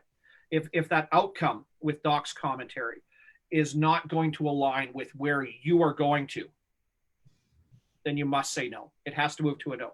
It's a great opportunity. It was a cool thing that came across. I'll use the great Tony Robbins. I'll use myself as an example. And Tony, the stakes for Tony are not higher than mine. It's just bigger aspirations, bigger opportunities. A day doesn't go by where I'm asked if I can't help someone by injecting my time and intellectual capital in them because they don't have money. Well, Mitch, do you only do what you do for money? No, but money is the great equalizer where people equate value to things, and therefore they have to compensate you for it. But if you do this, this is what's going to happen over here. So you need me to help you to achieve your dream. Yes, okay. So what's in it for me? Something at the end. No, what's in it at the end is what you want, not what I want. Well, what do you want? Actually, I'm living it right now. I'm talking to people from ostensibly all over the world. Could be regional, could be local, could be national, international. I do this on a regular basis. My clients are all over the world. I work with business owners that are looking to now survive a pandemic. So these are the things that I value most that are my yeses. If it doesn't fit into that yes category, I don't do it. Well, Mitch, you could really help me. Great, pay me. Yeah. I'll give you a thing. No. That's you getting your dream. And I want you to win. But for you to do that, I have something that you need, which is to go back to Doc's comment about leveraging other people's time, talent, and resources. Mm-hmm. You want to leverage mine to build your dream. This is not building mine. I can't be involved. I won't. So knowing where you put yourself and what you say yes to is critical, as if what you've been offered or what shows up or that next opportunity that pops up and says, hey, you could benefit tangibly or intangibly. You could benefit emotionally, personally, professionally, financially from this. If it doesn't match your yes, then you don't do it. Panel, final thoughts? I will just add, there is actually a book by the guy named of Nir Eyal. It's called Hooked. And he talks about the formula. And that formula is basically like it has, I'm just trying to find it. I couldn't find that formula. It was time, your own passion, how much money do you need? And it has that like 5 or 6 variables. And once you analyze that, I think you should come closer to that. Okay, is it a shiny object syndrome? Or I'm genuinely like, I should pursue it or not. Right? So for the panel today, thank you very much for joining us. Thank you for investing an entire day. Ali and I are going to close out with some final thoughts, some finishing thoughts here today, and we'll get you out. And if you're in the Edmonton area, it is a beautiful day outside right now. So you definitely need to be able to partake of that, get the sun on your face. And in the case of Matt, get out from the basement, because that's not good for you, buddy. You got to get out of there for sure. But to lead, oh, there he is. He's upstairs now by a window. Excellent. No more trolling at the dungeon. To lead is to inspire. To manage is to motivate. When we look to manage people, motivation only comes in one of 2 flavors. Either positive in the form of reinforcement, here's the tangible outcome or benefit because you've done something, or negative. Here are the consequences of the results of what has or has not happened. Leadership is to inspire, and that always begins with you. It has to begin with realizing what you say yes and what you say no to. What your passions, what you're willing to chase, how you're going to measure it, and what you're going to do. When we move forward to leading with others, then and only then can we start to actualize and realize the benefits of what leading others looks like, which is to give them the benefit of the doubt, to listen actively and learn who they are as people, to realize that they've got dreams and aspirations, and in turn empower them to be able to recognize those and develop them. Find those people that are rare and empower them in turn. And of course, provide that candid feedback and information. And when it comes to organizations, lead first from the whole team, interact with the individuals themselves, and make sure that they know what the end game is, the final score is going to be. Ali? I would like to add, so first of all, that you came here today, taking out time from your busy schedules, considering the weather is amazing outside. That means you wanted to learn. Make sure that don't make this summit or conference, right? Like watching that YouTube videos on how to get fit, and then you don't show up at the gym, which I do that. That's why I don't have a six pack, right? Okay. So it's the same thing, that any one thing you learn, just go and apply it, whatever that is. I mean, just small one thing. Okay. So that's the best investment. Secondly is like, as a leader, times are tough, but as like, Doc said, Jamie has said, Greg, I'll echo pretty much every speaker was saying that toughness makes you stronger. So consider this time as a blessing for you rather than a curse, rather than you think that like, oh shit, this happened, that happened. I mean, as I said, 15 things are not going the way you want it to go, but consider it a blessing where you get to work on your business. You can change things which you would never had to do if the COVID didn't happen, right? So as a leader, take risk, shake things up, move things around. That's what your job is, right? Okay. So don't be shy. Take some steps, right? And what's the worst going to happen? The worst going to happen that, like, as Greg said, you're going to get another shot, right? Okay. You just hit the tree, right? And that's why, like, Greg, I don't golf. I just go to driving ranges because they probably ban me because I play cricket, and like, there you hit the ball everywhere. So in golf, you have to just be like, straight, right? So take risk. It's okay. Because one of the things I have learned too throughout my career is the best of the best continuously practice. So they fail so many times to give that. And I'm sure like we can ask Jamie how many times she practiced before that gold medal, right? So it's that thing that keep practicing, you keep hitting it. It's okay, you're not being successful, but one time you're going to get that home run, and then everyone will ask you is like, how did you do it? Okay. Mitch. Absolutely. Ladies and gentlemen, thank you all for joining us today. You must always start with yourself. And right now, I'm dropping everybody's social links real quick. And if you want to do yourself a favor, other than trying to furiously grab it, unless you're snapping a picture, getting a screen grab, there'll be a little ellipses at the bottom of the chat, 3 little dots. And if you click on that, you can actually save the chat that you're staring at. And that way you'll have access to all of the information, everything that's been said and typed up until now, including certain people's answers, and which will also include the social connections that I'm dropping in for all of our speakers today. Reach out to them, use them and leverage them. When Doc talked about leveraging other people's information and time, one of the major approaches we took to every one of the speakers, whether we know them well or whether in some instances are really interacting with from a business perspective for the first time, is we're looking to give back into the community to help with the experience of business and life and everything else that we go through to become better, easier, and faster. To do that means information. It means taking what we've got, sharing it with other people, because that is the shortest path to success. For us to achieve in life means that we need to leverage other people. We need to find that time and opportunity in the instances like today to be able to learn something that we didn't know how to do. Books and information and education is shortening the distance from years to months, months to weeks, weeks to days, and days to hours or minutes to be able to do something that we didn't know how to do before. Leadership is a developed skill. There are those people that by behavior are far better working with others and whose emotional intelligence, the emotional quotient with which they operate on a day-to-day basis is higher than other people, which means their intuition, their sense of empathy, and their compassion for others is better developed perhaps than yours. But the skills and talents they use can be used and displayed and practiced on a day-to-day basis. And in turn, the actual activities and behaviors they use will in turn make you better as a leader, as a manager, and that has effect.